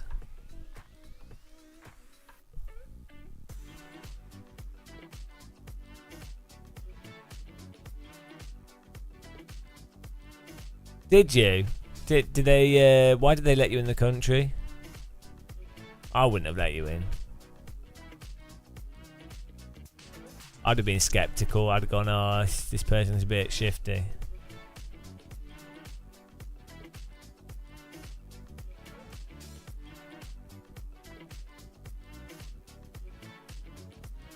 Oh, here we go. Let's see what happened.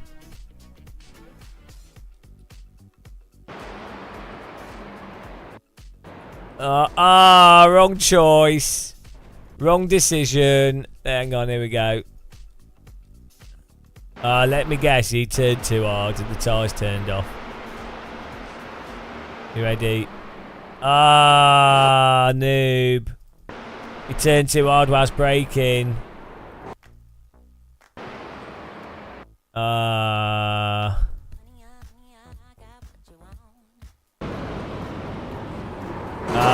You should have pushed the brake and the accelerator.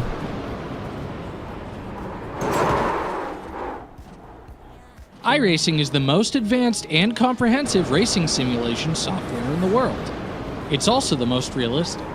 What a noob. See, the mistake he made was he's counter-steered it completely naturally, as you would expect to counter-steer that type of slide. Pretty much immediately, he's counter-steered it. Absolutely spot on. No. It's so funny, isn't it? It's like... God, I hate Gamer Muscle. I really hate him. I hate him for highlighting this when everyone knows it's an issue. But I hate him.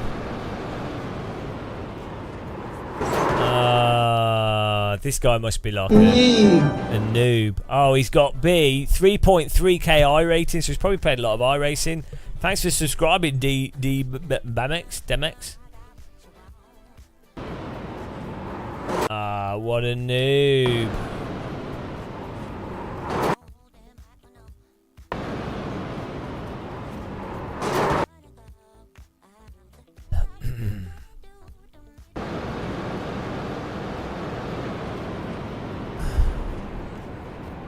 Oh, he got past.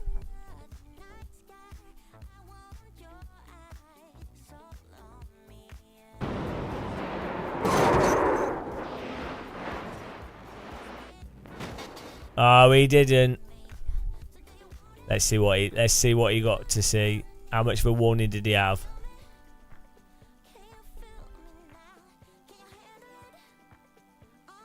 Could he have avoided it? Oh, hang on.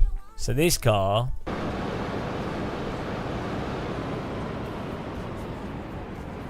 Oh, he got through.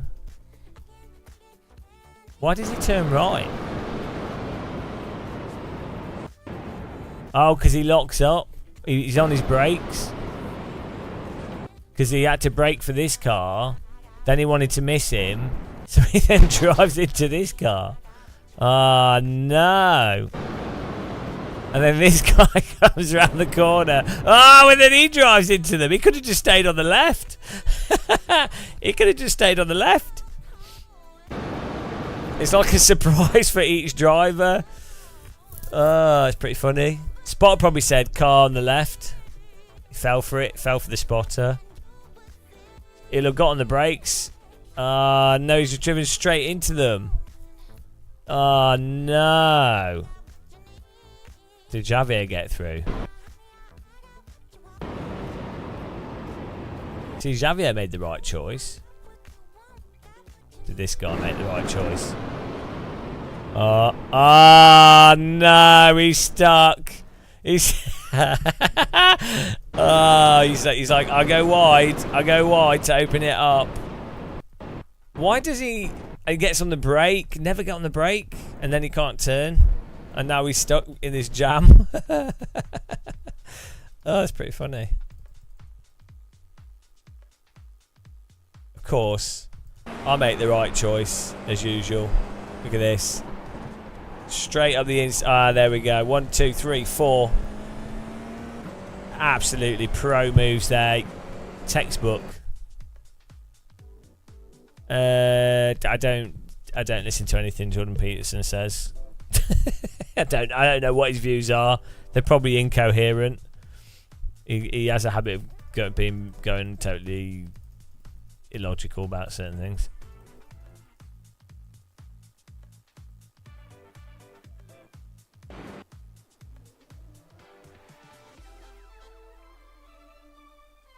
I don't know what his views are on communism though. You'd have to link me, and then I'd have to read it and go, okay, I don't know what he's saying. But the thing is, Jordan Peterson is good for like very basic psychology stuff of like, you know, you have to take responsibility for yourself. I think he's mostly right on like some aspects of speech in like legal speech, like compelled speech and stuff. You know, like I think you do start getting into dangerous legal territory if you start banning words or like forcing people to, like absolutely forcing people to use certain language. Is starts going down a path that doesn't really make much sense. But then there's a balance, isn't there? Because you don't want like marginalised groups to be attacked. But then the solution I think would be more a case of using harassment laws. So yeah, but I don't necessarily disagree fully. I don't know his exact position on it. But yeah, if like basic stuff, this is what got him famous and popularized, is him just saying the most basic things of like, yeah, just you know, taking self-responsibility. And then bizarrely you then end up with like that really weird insecure conservative alt-right latching onto it, and then you end up with like people that want to deny the reality of how much systemic forces force people in certain directions. Like, you know, it's all very well saying to someone, you need to take responsibility for yourself and it's up to you. And it's like, well, okay, yeah, but you're born on a council estate with maybe like parents that don't care about you, that don't have a solid home structure, with drugs all around you and gangs all around you, with a school that's a shithole, with teachers that are too overworked because it's a shithole.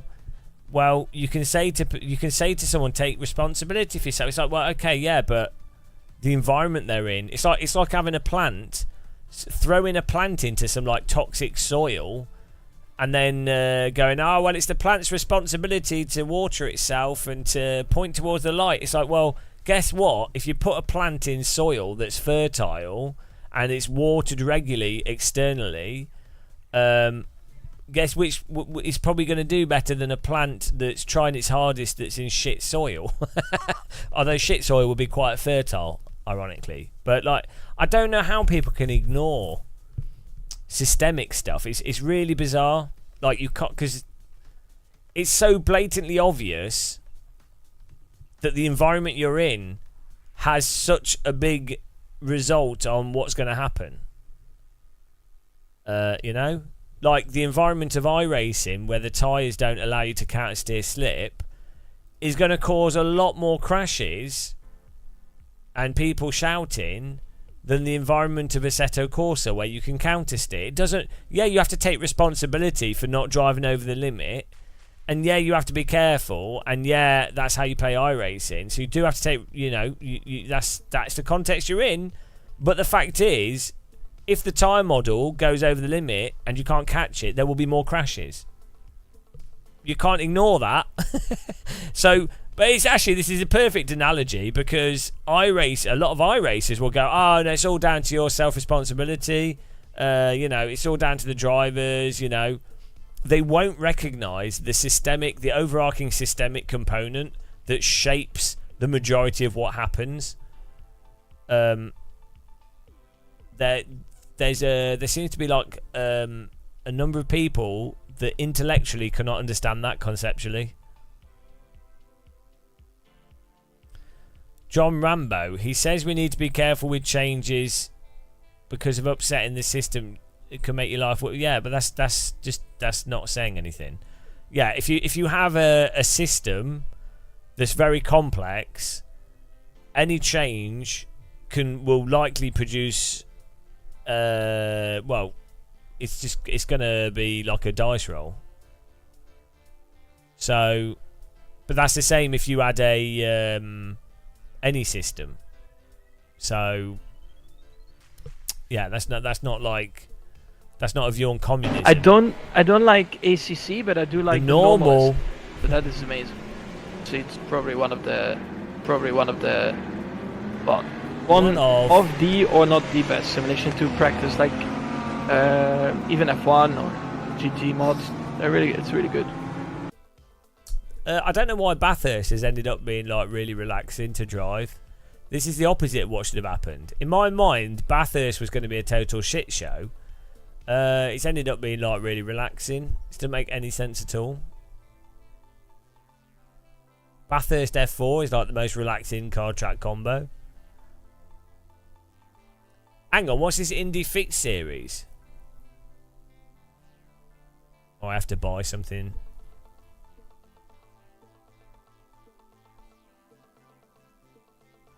Is that oval? It's classed as a sports car. Oh, it is oval. Class B, but it's sports car. Oh, it's random. Right, let's have a look at the results here, guys.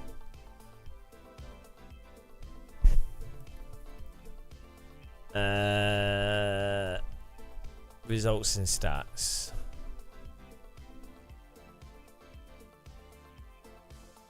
Ah, 12th. 0x though. I'm going to do one more Bathurst. I probably won't do AC today. We're just relaxing. Just taking it easy. Why don't you host some AC servers and drive around by yourself? Well, I tell you what. If AC's so good, why does nobody play it? If it's so good, why is nobody racing in it? Why is everyone just driving around motorways? If it's so good, do you know what I mean? That's the thing. That's what I don't get about AC fanboys. They'll be like, oh, AC, but no one's racing in it. All the servers are set up terrible. So obviously there's something wrong with the sim. Otherwise, why would people be playing iRacing?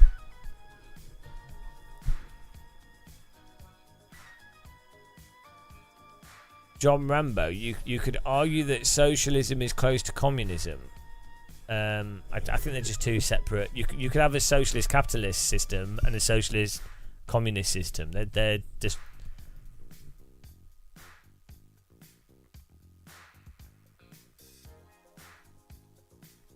They're describing two different things, I believe.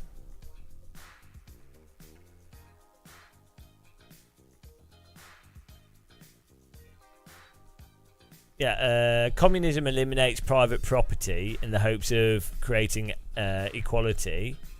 Socialism seeks greater equality by creating more equal distribution of wealth. So this is another thing people are confused when they say it. Like, so when Karl Marx and Engels are talking about communism in terms of property, they're not talking about you not having a house that belongs to you or that you legally own. They're talking about corporate property, i.e. you earning shares in a business where you profit from other people's labor without you doing anything. That's what they mean by property, by owning private property, i.e. you're getting wealth through no work at all. You're just getting wealth. You're rent seeking. You're doing nothing, and you're getting wealth. That's what they're against. They're not against, or communism. It's not against you having a house that you're secure and safe in, having food that you can get.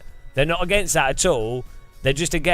communism is just against getting money from doing nothing, which is it's just really weird because most people, even really right wing, that great argument, RS, even really right wing people would say, technically, like a libertarian capitalist would say, yeah, you should only get what you do. Like you should earn money for the work that you've done. And their argument would be, well, you've had to work really hard to be in charge of a business, or you've had to work really hard to be able to buy shares, so that, you know, it's justified. And it's like, okay, that's great, but there is, within the current structure of wealth inequality, there is a small percentage of people, let's say the top 1%, you can call it, but let's say the top 3%, the vast majority of them did not buy shares using money that they gained through their own labour and their time. They did not buy into business by doing something. They inherited property, they inherited land, they inherited business. That's how, like, even with someone like Elon Musk, where people go, well, he's did Tesla and he's done this, he's really good. He might be good at inspiring people, which is fantastic, not to knock that. His parents owned a diamond mine. Do you not think that had something to do with it? Bill Gates, even though they definitely pushed home computing and they had their own novel ways of doing an operating system, his mum was on the board of IBM, and they went to university in an area which was connected, where there was lots of hobbyist people doing home computing. Apple came about in the same way, in the same location. It's not, they didn't magically invent it from nothing. They had a shitload of wealth around them. So it's just really weird. You know, it's really weird to pretend otherwise. Jet Red, capitalism, anybody can be rich. Well, that's not necessarily true. If you look at the data, in capitalism, the vast majority of people are poor. And if you look at the equality of wealth, in the current model of capitalism that we're currently using, most people are demonstrably poor. If you look at what's available, most people are poor. So no, not anybody can be rich. That's another, like, the idea, like, oh, potentially I could be a millionaire. It's like, well, yeah, okay, potentially, but in communism, even if you were to take the most despotic, like, communist society, like Stalinism, later Stalinism or something, or North Korea, guess what happens in North Korea? Some people in power are incredibly rich. Guess how you can be rich? By nepotism. Oh, hang on a minute, that's fairly similar to capitalism, isn't it? That you get rich through nepotism, largely. There's parallels between all these systems. You can't just claim that one of them is, like, immaculate. And also, if you were to have, like, an actual communist system, not a dictatorship, an actual communist system, by definition, everybody would be rich. By definition. Like, I'm not saying that that's a realistic thing to occur. You could have a debate on like which system pans out when you mix in corruption and everything else. You can have an argument about that in a discussion, but the fact of the matter is, by literal definition, in a communist system, everybody's wealthy. So it doesn't even make sense what you're writing. Doesn't even make sense. Yeah, the distribution of wealth is the problem in any system, and you want to have an even distribution of wealth as possible. Possibly, you do want to reward. I think you would want to reward people that do stuff that's more societally beneficial, or you'd want to distribute resources to people that happen to be doing stuff that's more societally beneficial. So, and then you could have a debate over which mechanisms, like, is that done through governmental bodies? Do you, like, a capitalist would go, well, it just happens naturally through capitalism. Well, it's like, well, it obviously doesn't, because look at what we live in now. Like, We have 70 years of examples. So yeah, you know, my view would be, given the state of humanity and corruption, my view would be that a democratic socialist type scenario would you have a strong democracy that regulates the a capitalist market. That was probably the most which is kind of what we have now. It's just gone more and more in the direction of large capitalist interests shaping government and actually removing the democracy. So stronger, basically what we have now, but with a much stronger democratic component. That's ironically, that is arguably what the foundation of America was supposed to be more about. And that's like, if you were to look at the idealized view of what America is supposed to be, it probably wasn't in reality, but the idealized view is that it was a democratic capitalist society. That's my speech. The only way you stop corruption is through democracy and through strong democracy. Who put money in the ramp machine? We need a mix. Something should be protected and nationalised, like water, gas. Anything that doesn't have competition should be nationalised, because without any competition, capitalism can't operate properly. And then stuff that doesn't matter, or stuff like that has high competition, or where there's resources, you could use a lot of government stimulus to push to give people competitive a chance against incumbent players, or there'll just be more competition where there can be. When you just look at it, there's more competition there, so it tends to work.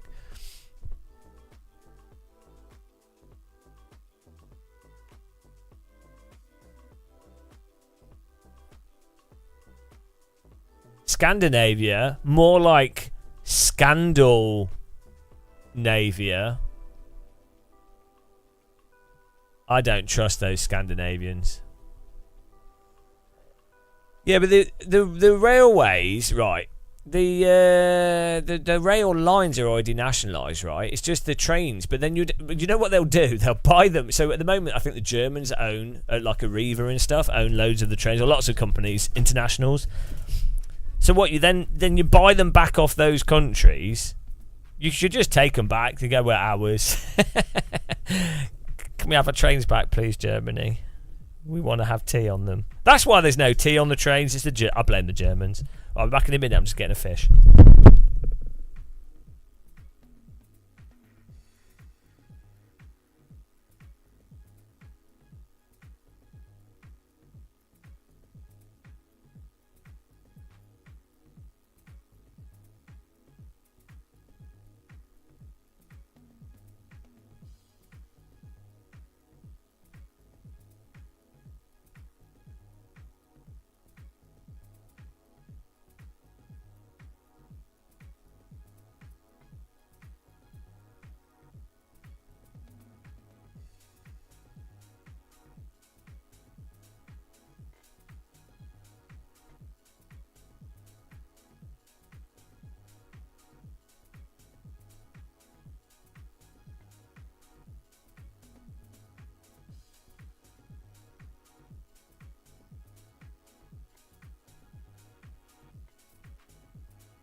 £1 fish. No, it's not £1 fish. It's fancy Tesco's fish. Exactly, Jet Red. Oh, sorry, he's back now. Ruined it. It was nice and peaceful. Everyone was having a nice time. He's the worst streamer on the internet, this guy.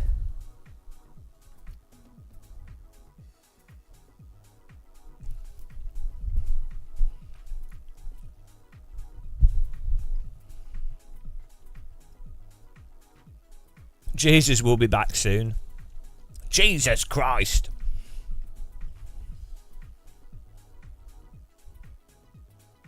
It's taken a long time to come back. I mean, it's pretty funny that works for so long. Where you go, oh yeah, join the religion because our saviour's going to come back. that works for like thousands of years. Is it? You're like, oh yeah, no, he's coming back. It might happen.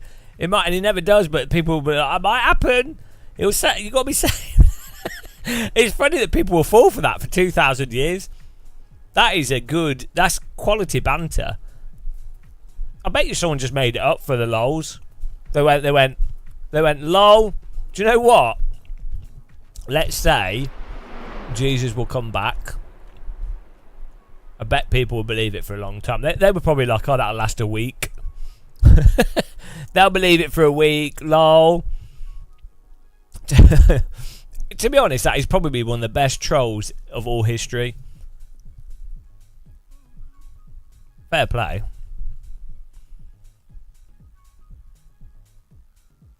Well, Freak Elite people watch this live stream, so to be fair, people are pretty stupid.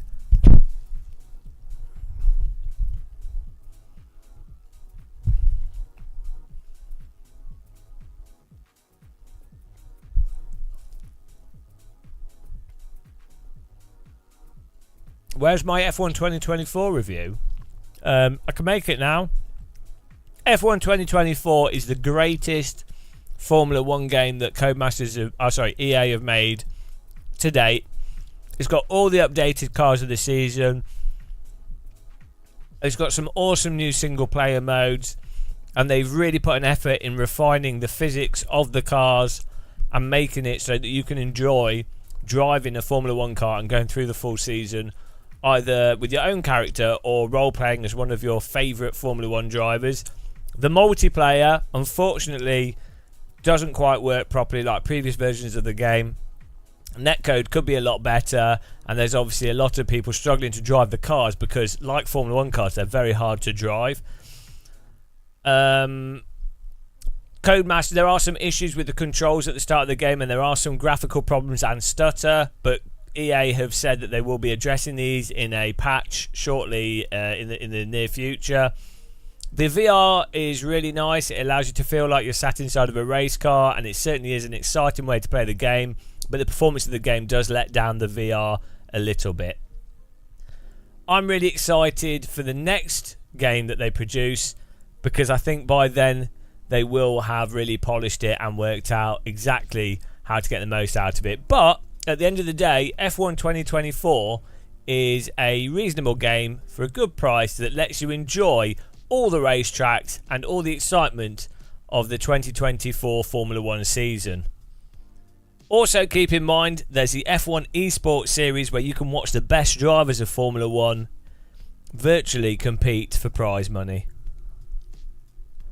Thanks for watching my review on F1 2024. Click the like button, click subscribe, and use my Fanatec affiliate link if you're buying the official Fanatec Formula 1 steering wheel and bundle.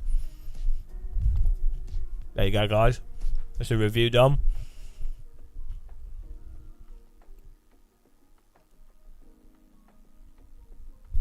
Oh, Max Verstappen also consulted on F1 2024 to get the most out of the game. And you can really see, because the cars are quite a bit easier to drive than last year's.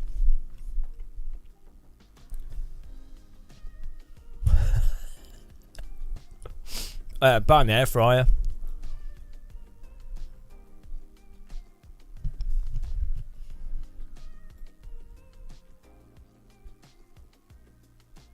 Oh.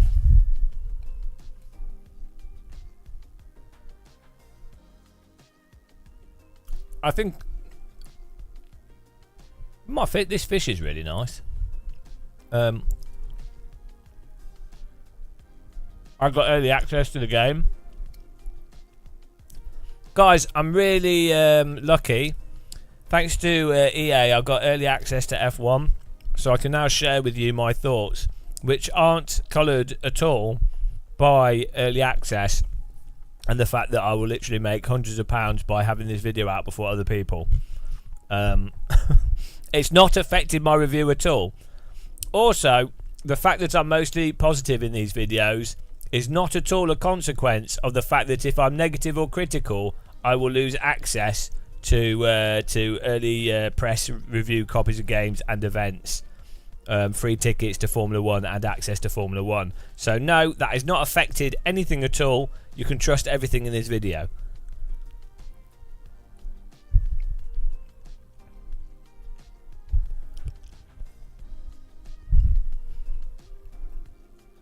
Rest assured, no, there'll be no lying by omission in this video.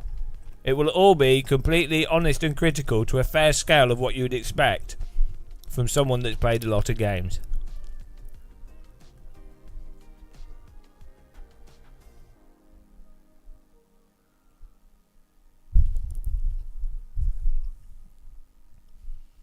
Well, I mean, saying the physics are trash doesn't help anyone, does it?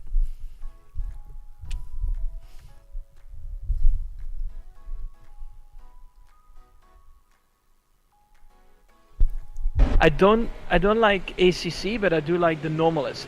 So that is amazing. So it's probably one of the well, one of the or not the best simulation to practice, like even F1 or GT mods. It's really good. Are driving games generally worse than they were in the 90s? Like, they definitely were more simple in the 90s, especially like arcade races. They were a lot simpler and there was a lot less to do in them. But then they were completely limited by the technology. So you can't really make an excuse from... Like, you go, wow, things are so much better than they were not in the 80s and 90s. But then it's like, well, yeah, but the engines in the development pipelines are better. And we have other examples of stuff that's a lot better. So you can't really make that excuse, can you?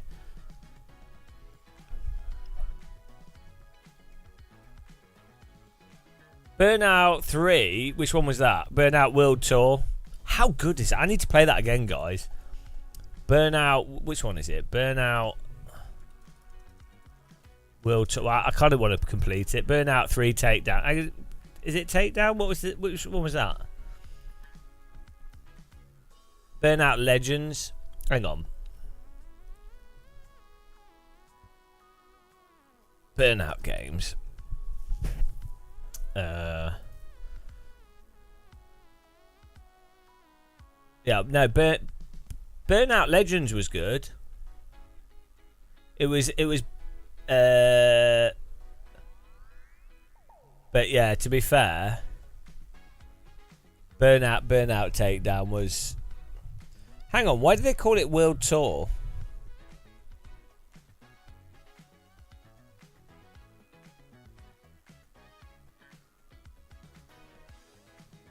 Where am I getting that from? Was that what it was called in? It was Burnout 3 Takedown was called World Tour in the UK or something. Here we go. Because it had the game mode called World Tour. Yeah, Burnout 3. Yeah. Yeah. So good. Such good games. Oh. Yeah. There is no way. Please, can I take a picture with side by side? Okay, we don't need to listen to that. Yeah. Why has there not been another Burnout type game where you just... Nice campaign, different locations, bunch of stuff to do, really snappy handling, timer, nice crash damage, nice cutscene views, you know, great soundtrack. Oh dear, it's a bit sad, isn't it? Really. I think I've said this before, but I think what ruined those types of games was when GTA 3 got so popular, and then Midnight Club. It basically made it so that you couldn't release a racing game, that didn't have like a world map type thing that you drive around. Estimated SOF is 3,200. You also found that people would the playtime would be a lot longer. Take opportunities. I know JMS. I just made it smaller because it's we're not using paid setups at the moment. Yeah, so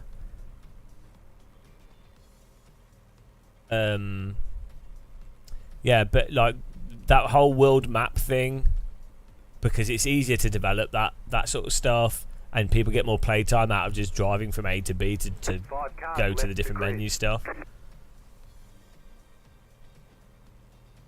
I think with video games, you definitely have there's like a 30-hour thing where if you can get your average player of the game to play that game, not even the average player, but like over 50% of people that play the game to spend more than like say 25 hours playing that game, then that's going to be a really successful game.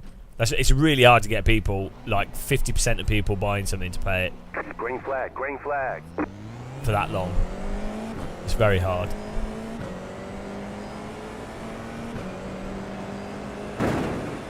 Yeah, Burnout Paradise was... Right side.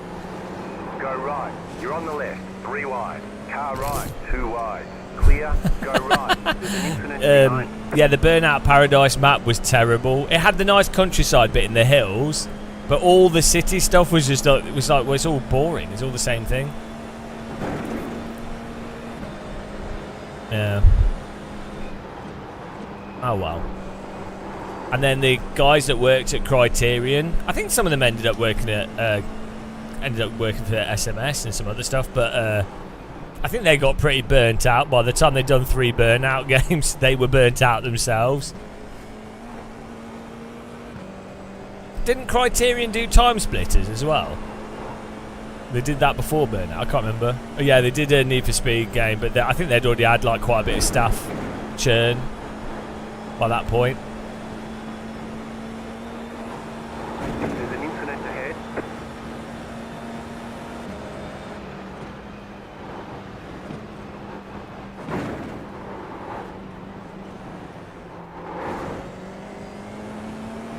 Let's say that's what often happens in games development, is you have an indie studio, or somewhat indie studio. They do a first game that's quite good, but not that good, but they needed more money, but it sells alright, so it does alright. And then they do a second game that's actually really, really good because they had more money, a little bit more development time, and the same staff that were working on the original one are working on it, so they know all the tools, they know exactly what they want to be doing, they've got a good relationship between each other, so they do a really good second game. Then what happens is, if the second game's successful, larger publishers are like, oh, hang on a minute, we want to buy this studio. And also the people working on the second game are normally pretty knackered, because you're talking 6 to 8 years of pretty hardcore games development, which is insane, like crazy work. So then they're all like, all right, well, we're done. So they sell the studio. Maybe they have like a clause where they stay in the studio for like a year or two. And but they're not really working they're not hardcore working because they've got the money. They don't need to make money, and they don't care because they've done, they're burnt out from the previous games. and then basically they ultimately leave the studio as well because they get fed up of dealing with the publisher.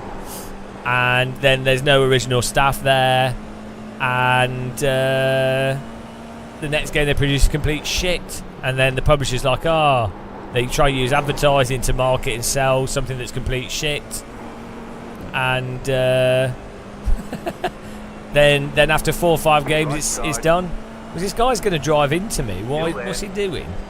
Thomas, calm down. Calm down, Thomas. This is inappropriate driving. Why is he going for overtakes here? Car right, clear. Car on your left. Oh, this guy's an absolute... He's going to wreck us, 100%. He's going for overtakes in the stupidest of places. Car on your left. Clear on the left. Oh, there you go. He's driven into me again.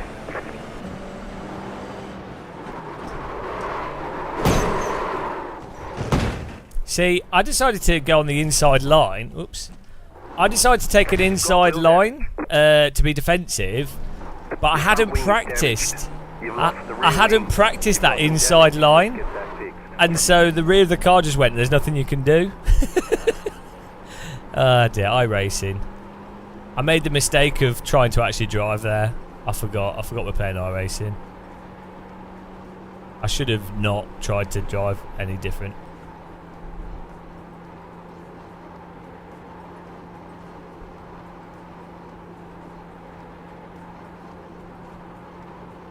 That was really weird how the back lost it just for me going on the inside. I didn't brake particularly hard or anything.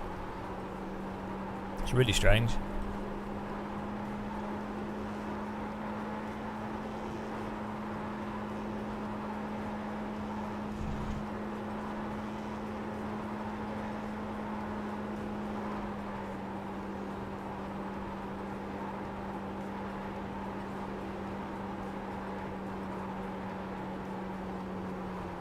Yeah, it's so funny actually in iRace now. If you do the slightest thing different from a totally pre-rehearsed process, then unless you've done that before, you're not going to know. Like you can't like just snap counter steer because the back's popped out or something. You know, so unless you've done it before, that's it. So it's weird. Should get a fast repair, so. Pit box in 10, 5, 3, 2, 1. Right here. Go, go, go! I think the other guy was probably going to wreck us anyway, so. It was all right.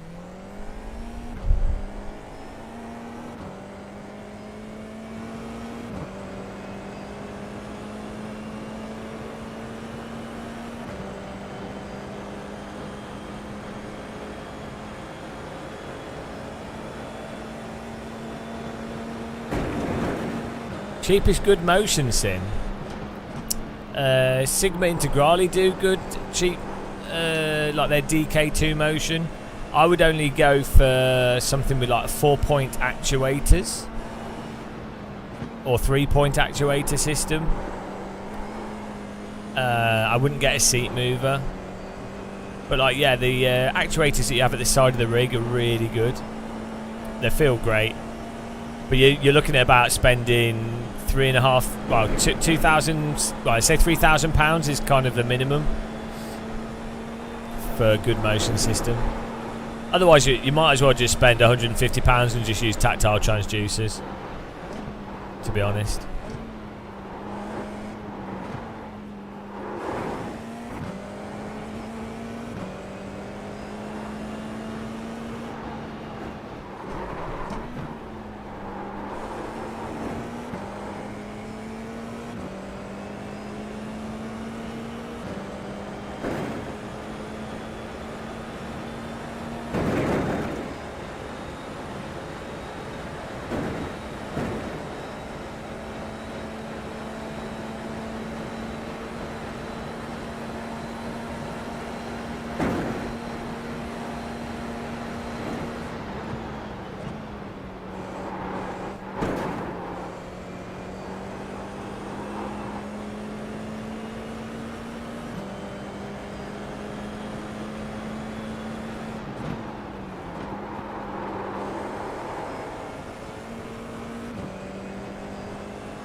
I'd quite like to get maybe a 4-point transducer system at some point. That'd be nice.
Why would I bring the car to the pit?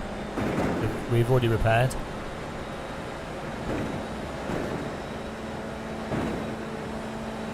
We're about to overtake Luciano Morano. Probably not. I don't know if we'll get to the pit before then.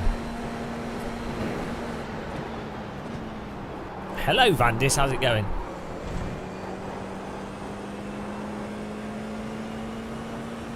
We can move up.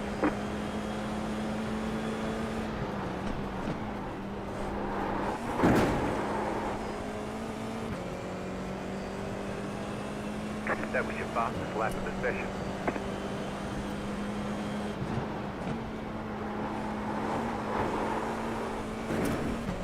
Yeah, they're based in America, Sigma Integrale, and then if you got shitloads of money and you just you're in Europe and stuff, D-Box can be okay, but they're very expensive. D-Box are alright for commercial solutions. I see why they go with them. There's quite a few. There's a few. Cubic Systems do motion. They all basically do similar sort of thing. Different software, same as like DD Wheels, really. They just adds immersion though.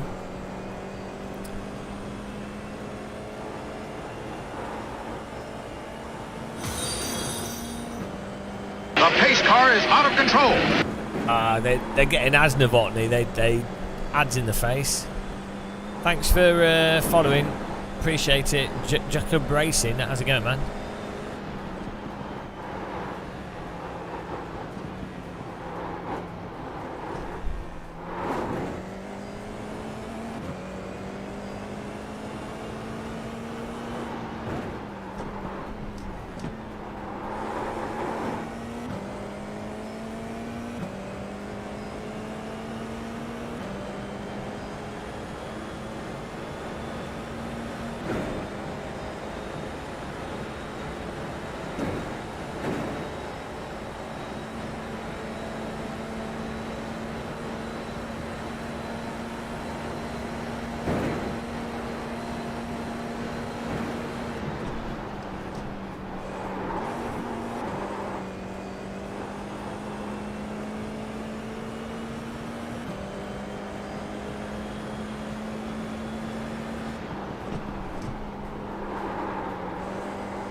Just set your fastest lap of the session.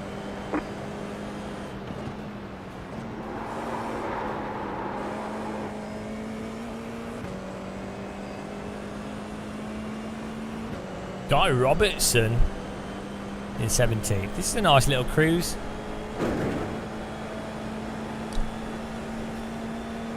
Oh, I need to go to Lidl's, guys. Need the Lidl's adventure. The leader is running 8.258.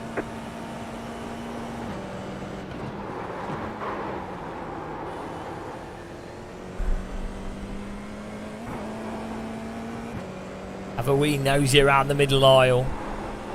That's how I drive, with a wee nosy around the middle aisle.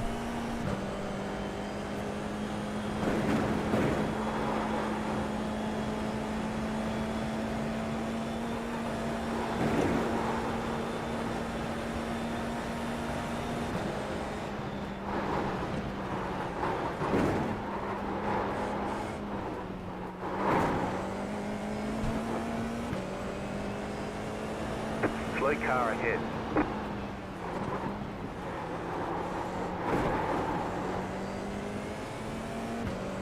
Caden Rush. He's not in a rush. Gaining on the car in front. The gap is. Well, yeah, I mean, you're still in Birmingham though, aren't you? So I mean, what can you do? If you're in Birmingham, you might as well just give. Oh, he's missing a wheel. Why would he move to the corner and got a slow down penalty? If you're missing a wheel, why would you defend the inside of that corner? Like, I mean, it almost worked. Definitely caught me by surprise. It was a good defensive move. Can you imagine in reality casually driving with 3 wheels down that bit of the track and then moving right as a car's passing at full speed? Can you imagine? I'm sure it's happened. I'm very sure it's probably happened.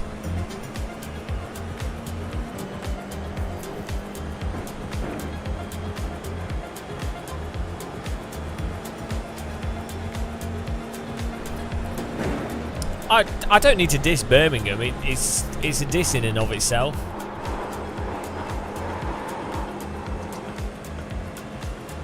The car behind is closing on you. Freaky League, don't be ridiculous. 9 seconds. He didn't have full control.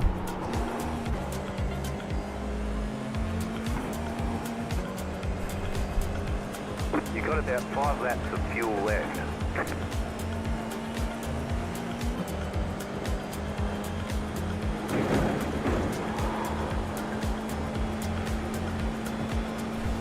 To be fair, no iRacer has full control of the vehicle.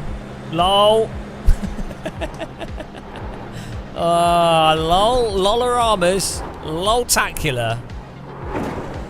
LOL on pancakes. No, but yeah, Birmingham's great as a place to remind you that all other places are better. So, like, if you're feeling a bit miserable, you can go to Birmingham and be like, oh, this is worse.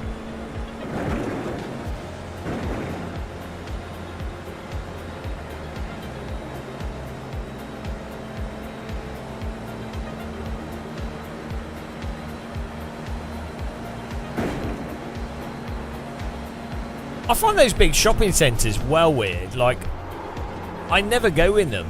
I don't know who does.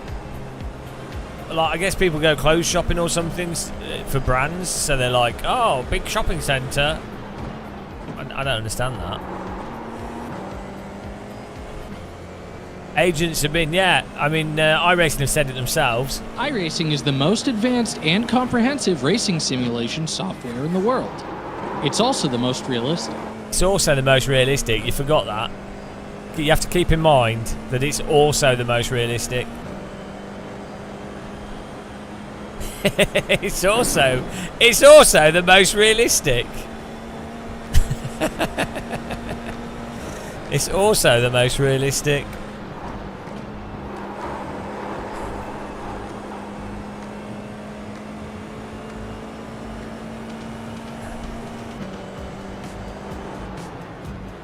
Well, I mean, you guys keep begging. Maybe tomorrow. You guys are begging for AC. If you know, maybe we could do some AC tomorrow for all the beggars. You just want AC. That's all you want.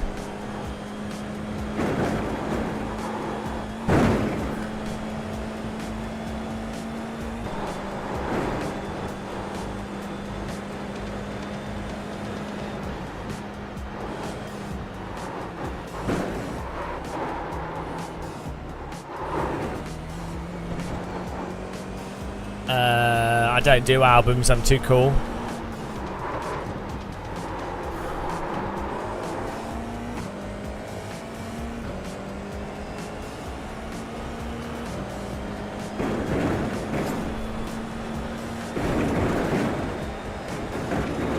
We're up to 14th here, on pace alone. You're losing on the car in front. The gap is 9 points. Why haven't iRacing modelled Daniel Gray walking around this track yet? What are they playing at? Bathurst is not really Bathurst without Daniel Gray walking around it in a Luigi costume. I think they could at least put him in the crowd, and Matt Malone.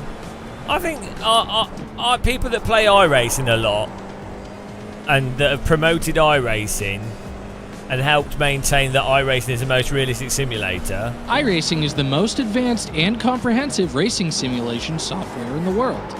It's also the most realistic. Those people that have done that, they should presumably all be in the game, right? Like, why would iRacing not pay them off more? He is. The car in C1 just set the fastest lap. 7.529. Pedigree. Pedigree. Pedigree chum.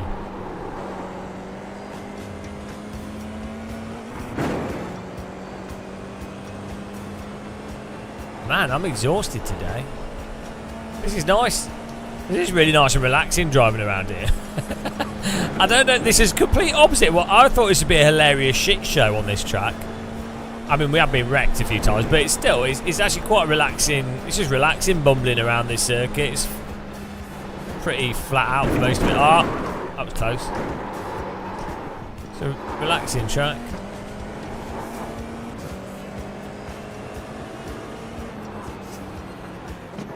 His viewers don't appreciate UK humour.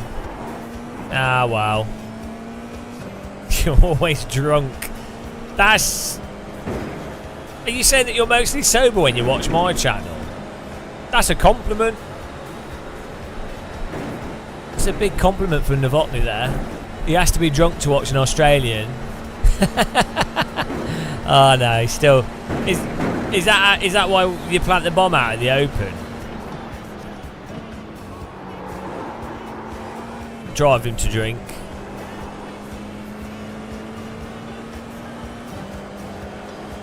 White flag, white flag.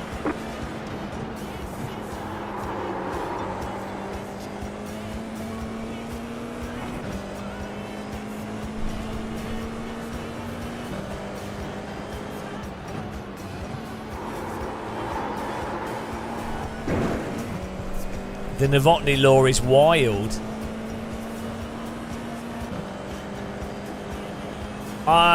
Novotny volunteered to fight in Ukraine, but the Ukrainians sent him back. They were like, yeah, thanks for the offer, but yeah, we don't want drone pilots that will accidentally bomb our own side. So yeah, thanks though, thanks Novotny. They said, they're like, we really appreciate the offer and the thought, but yeah, we're just better off without you.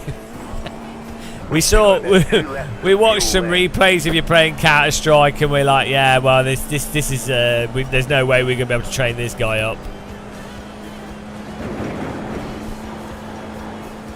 They were like, oh, we could drop you over Russia though. You could fight for the Russians. That'll slow them down.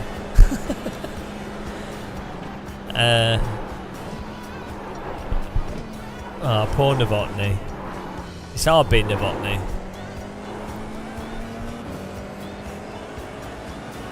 Yeah, that's it. He could probably get a job, blue on blue.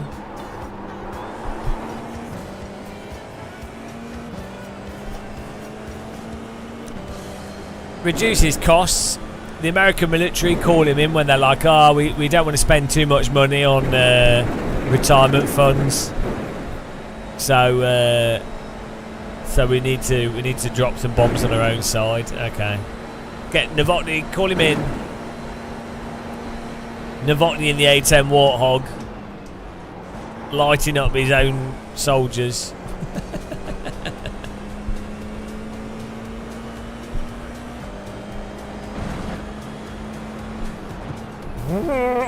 Hang on. It's more like a...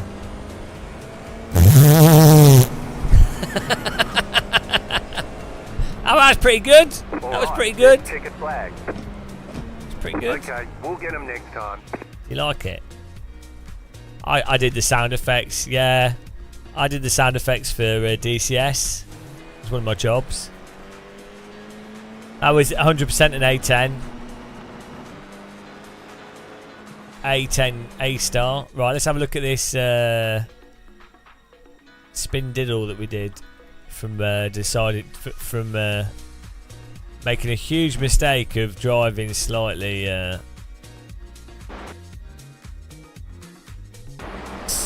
on the inside line here, and car said no, computer said no.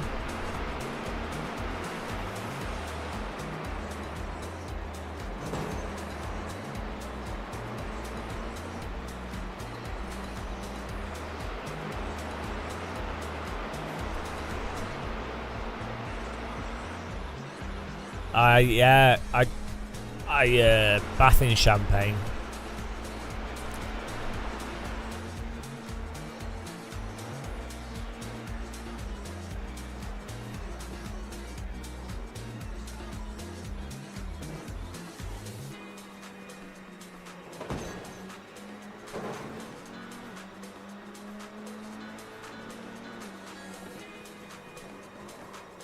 Ah, the rear locked up. That's why. So I went on the inside to take a defensive line. And I was like, oh, I'm doing it in a straight line. My brake is barely pushed down, but that locked the rear right. And then that was it. That's it. It's off. It was just totally up. Well, it was off.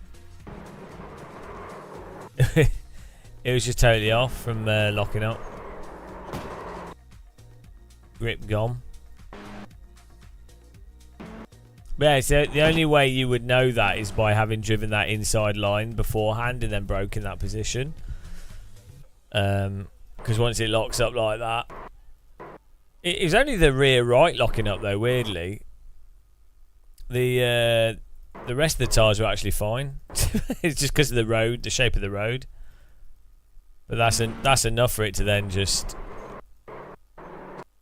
yeah, you just see it just turns off here. As you like turn left, there's no grip on this tyre. Good, great. Yeah. iRacing is the most advanced and comprehensive racing simulation software in the world. It's also the most realistic.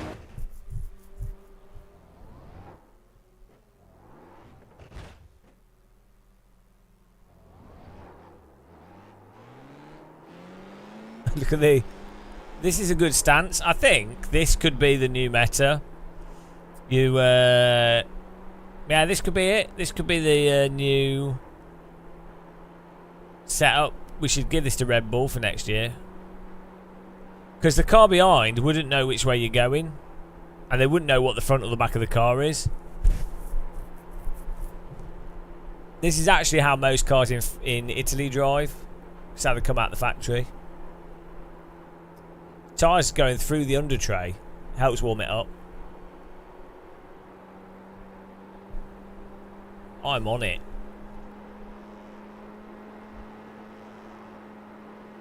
Ah, well that went pretty well. I think I'm gonna get some Lidl's middle aisle action going, guys. But it was a nice chilled out stream today. Just having a little rest. We might probably do some AC soon as well, to be honest. Back in the AC, I just wanted to chill out. Don't have to think playing iRacing, just drive around in circles. Right. Let's just check the results here.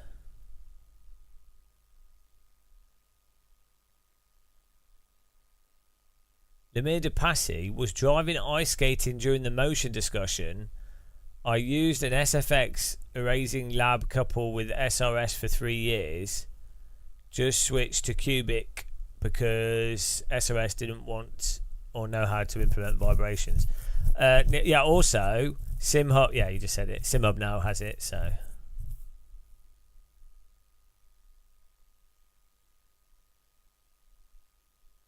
Yeah, using SimHub to control motion. Like, SimHub is so rock solid, it's probably a really good solution. And their user interface is really nice.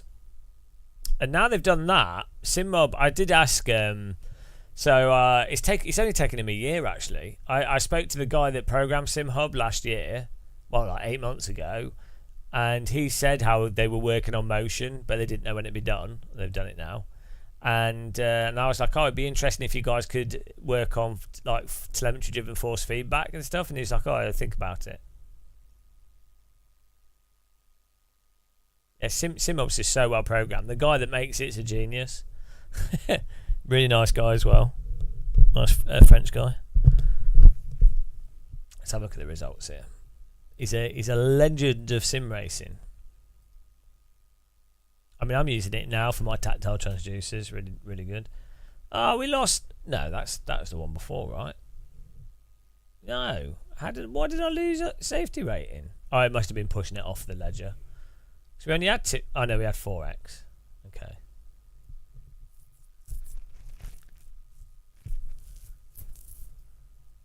Right. I'm going to do some shopping. Well, thanks for watching, guys. It's nice relaxing stream, to be honest. We got to explain some racecraft, which is good fun. It's good. Nice and chilled out. Matt Malone's live. Do I send it to him? I think I sent it to Matt Malone. He's a sexy guy. Get in Matt Malone's chat. He's proper entertaining. He's a spicy pickle. So, take care, guys. Give Matt Malone a follow if you haven't. Give him some love. I will see you all soon. Hopefully we'll do some AC tomorrow if you want to. But maybe aim for like 3 or 4 p.m. tomorrow. We'll do some Assetto Corsa servers again. Should be good fun. We can go in the Discord and recommend some stuff if you want. The Game of Muscle Discord or the Teapot. Send a message in there. But till then, thanks for watching. Take care. Goodbye.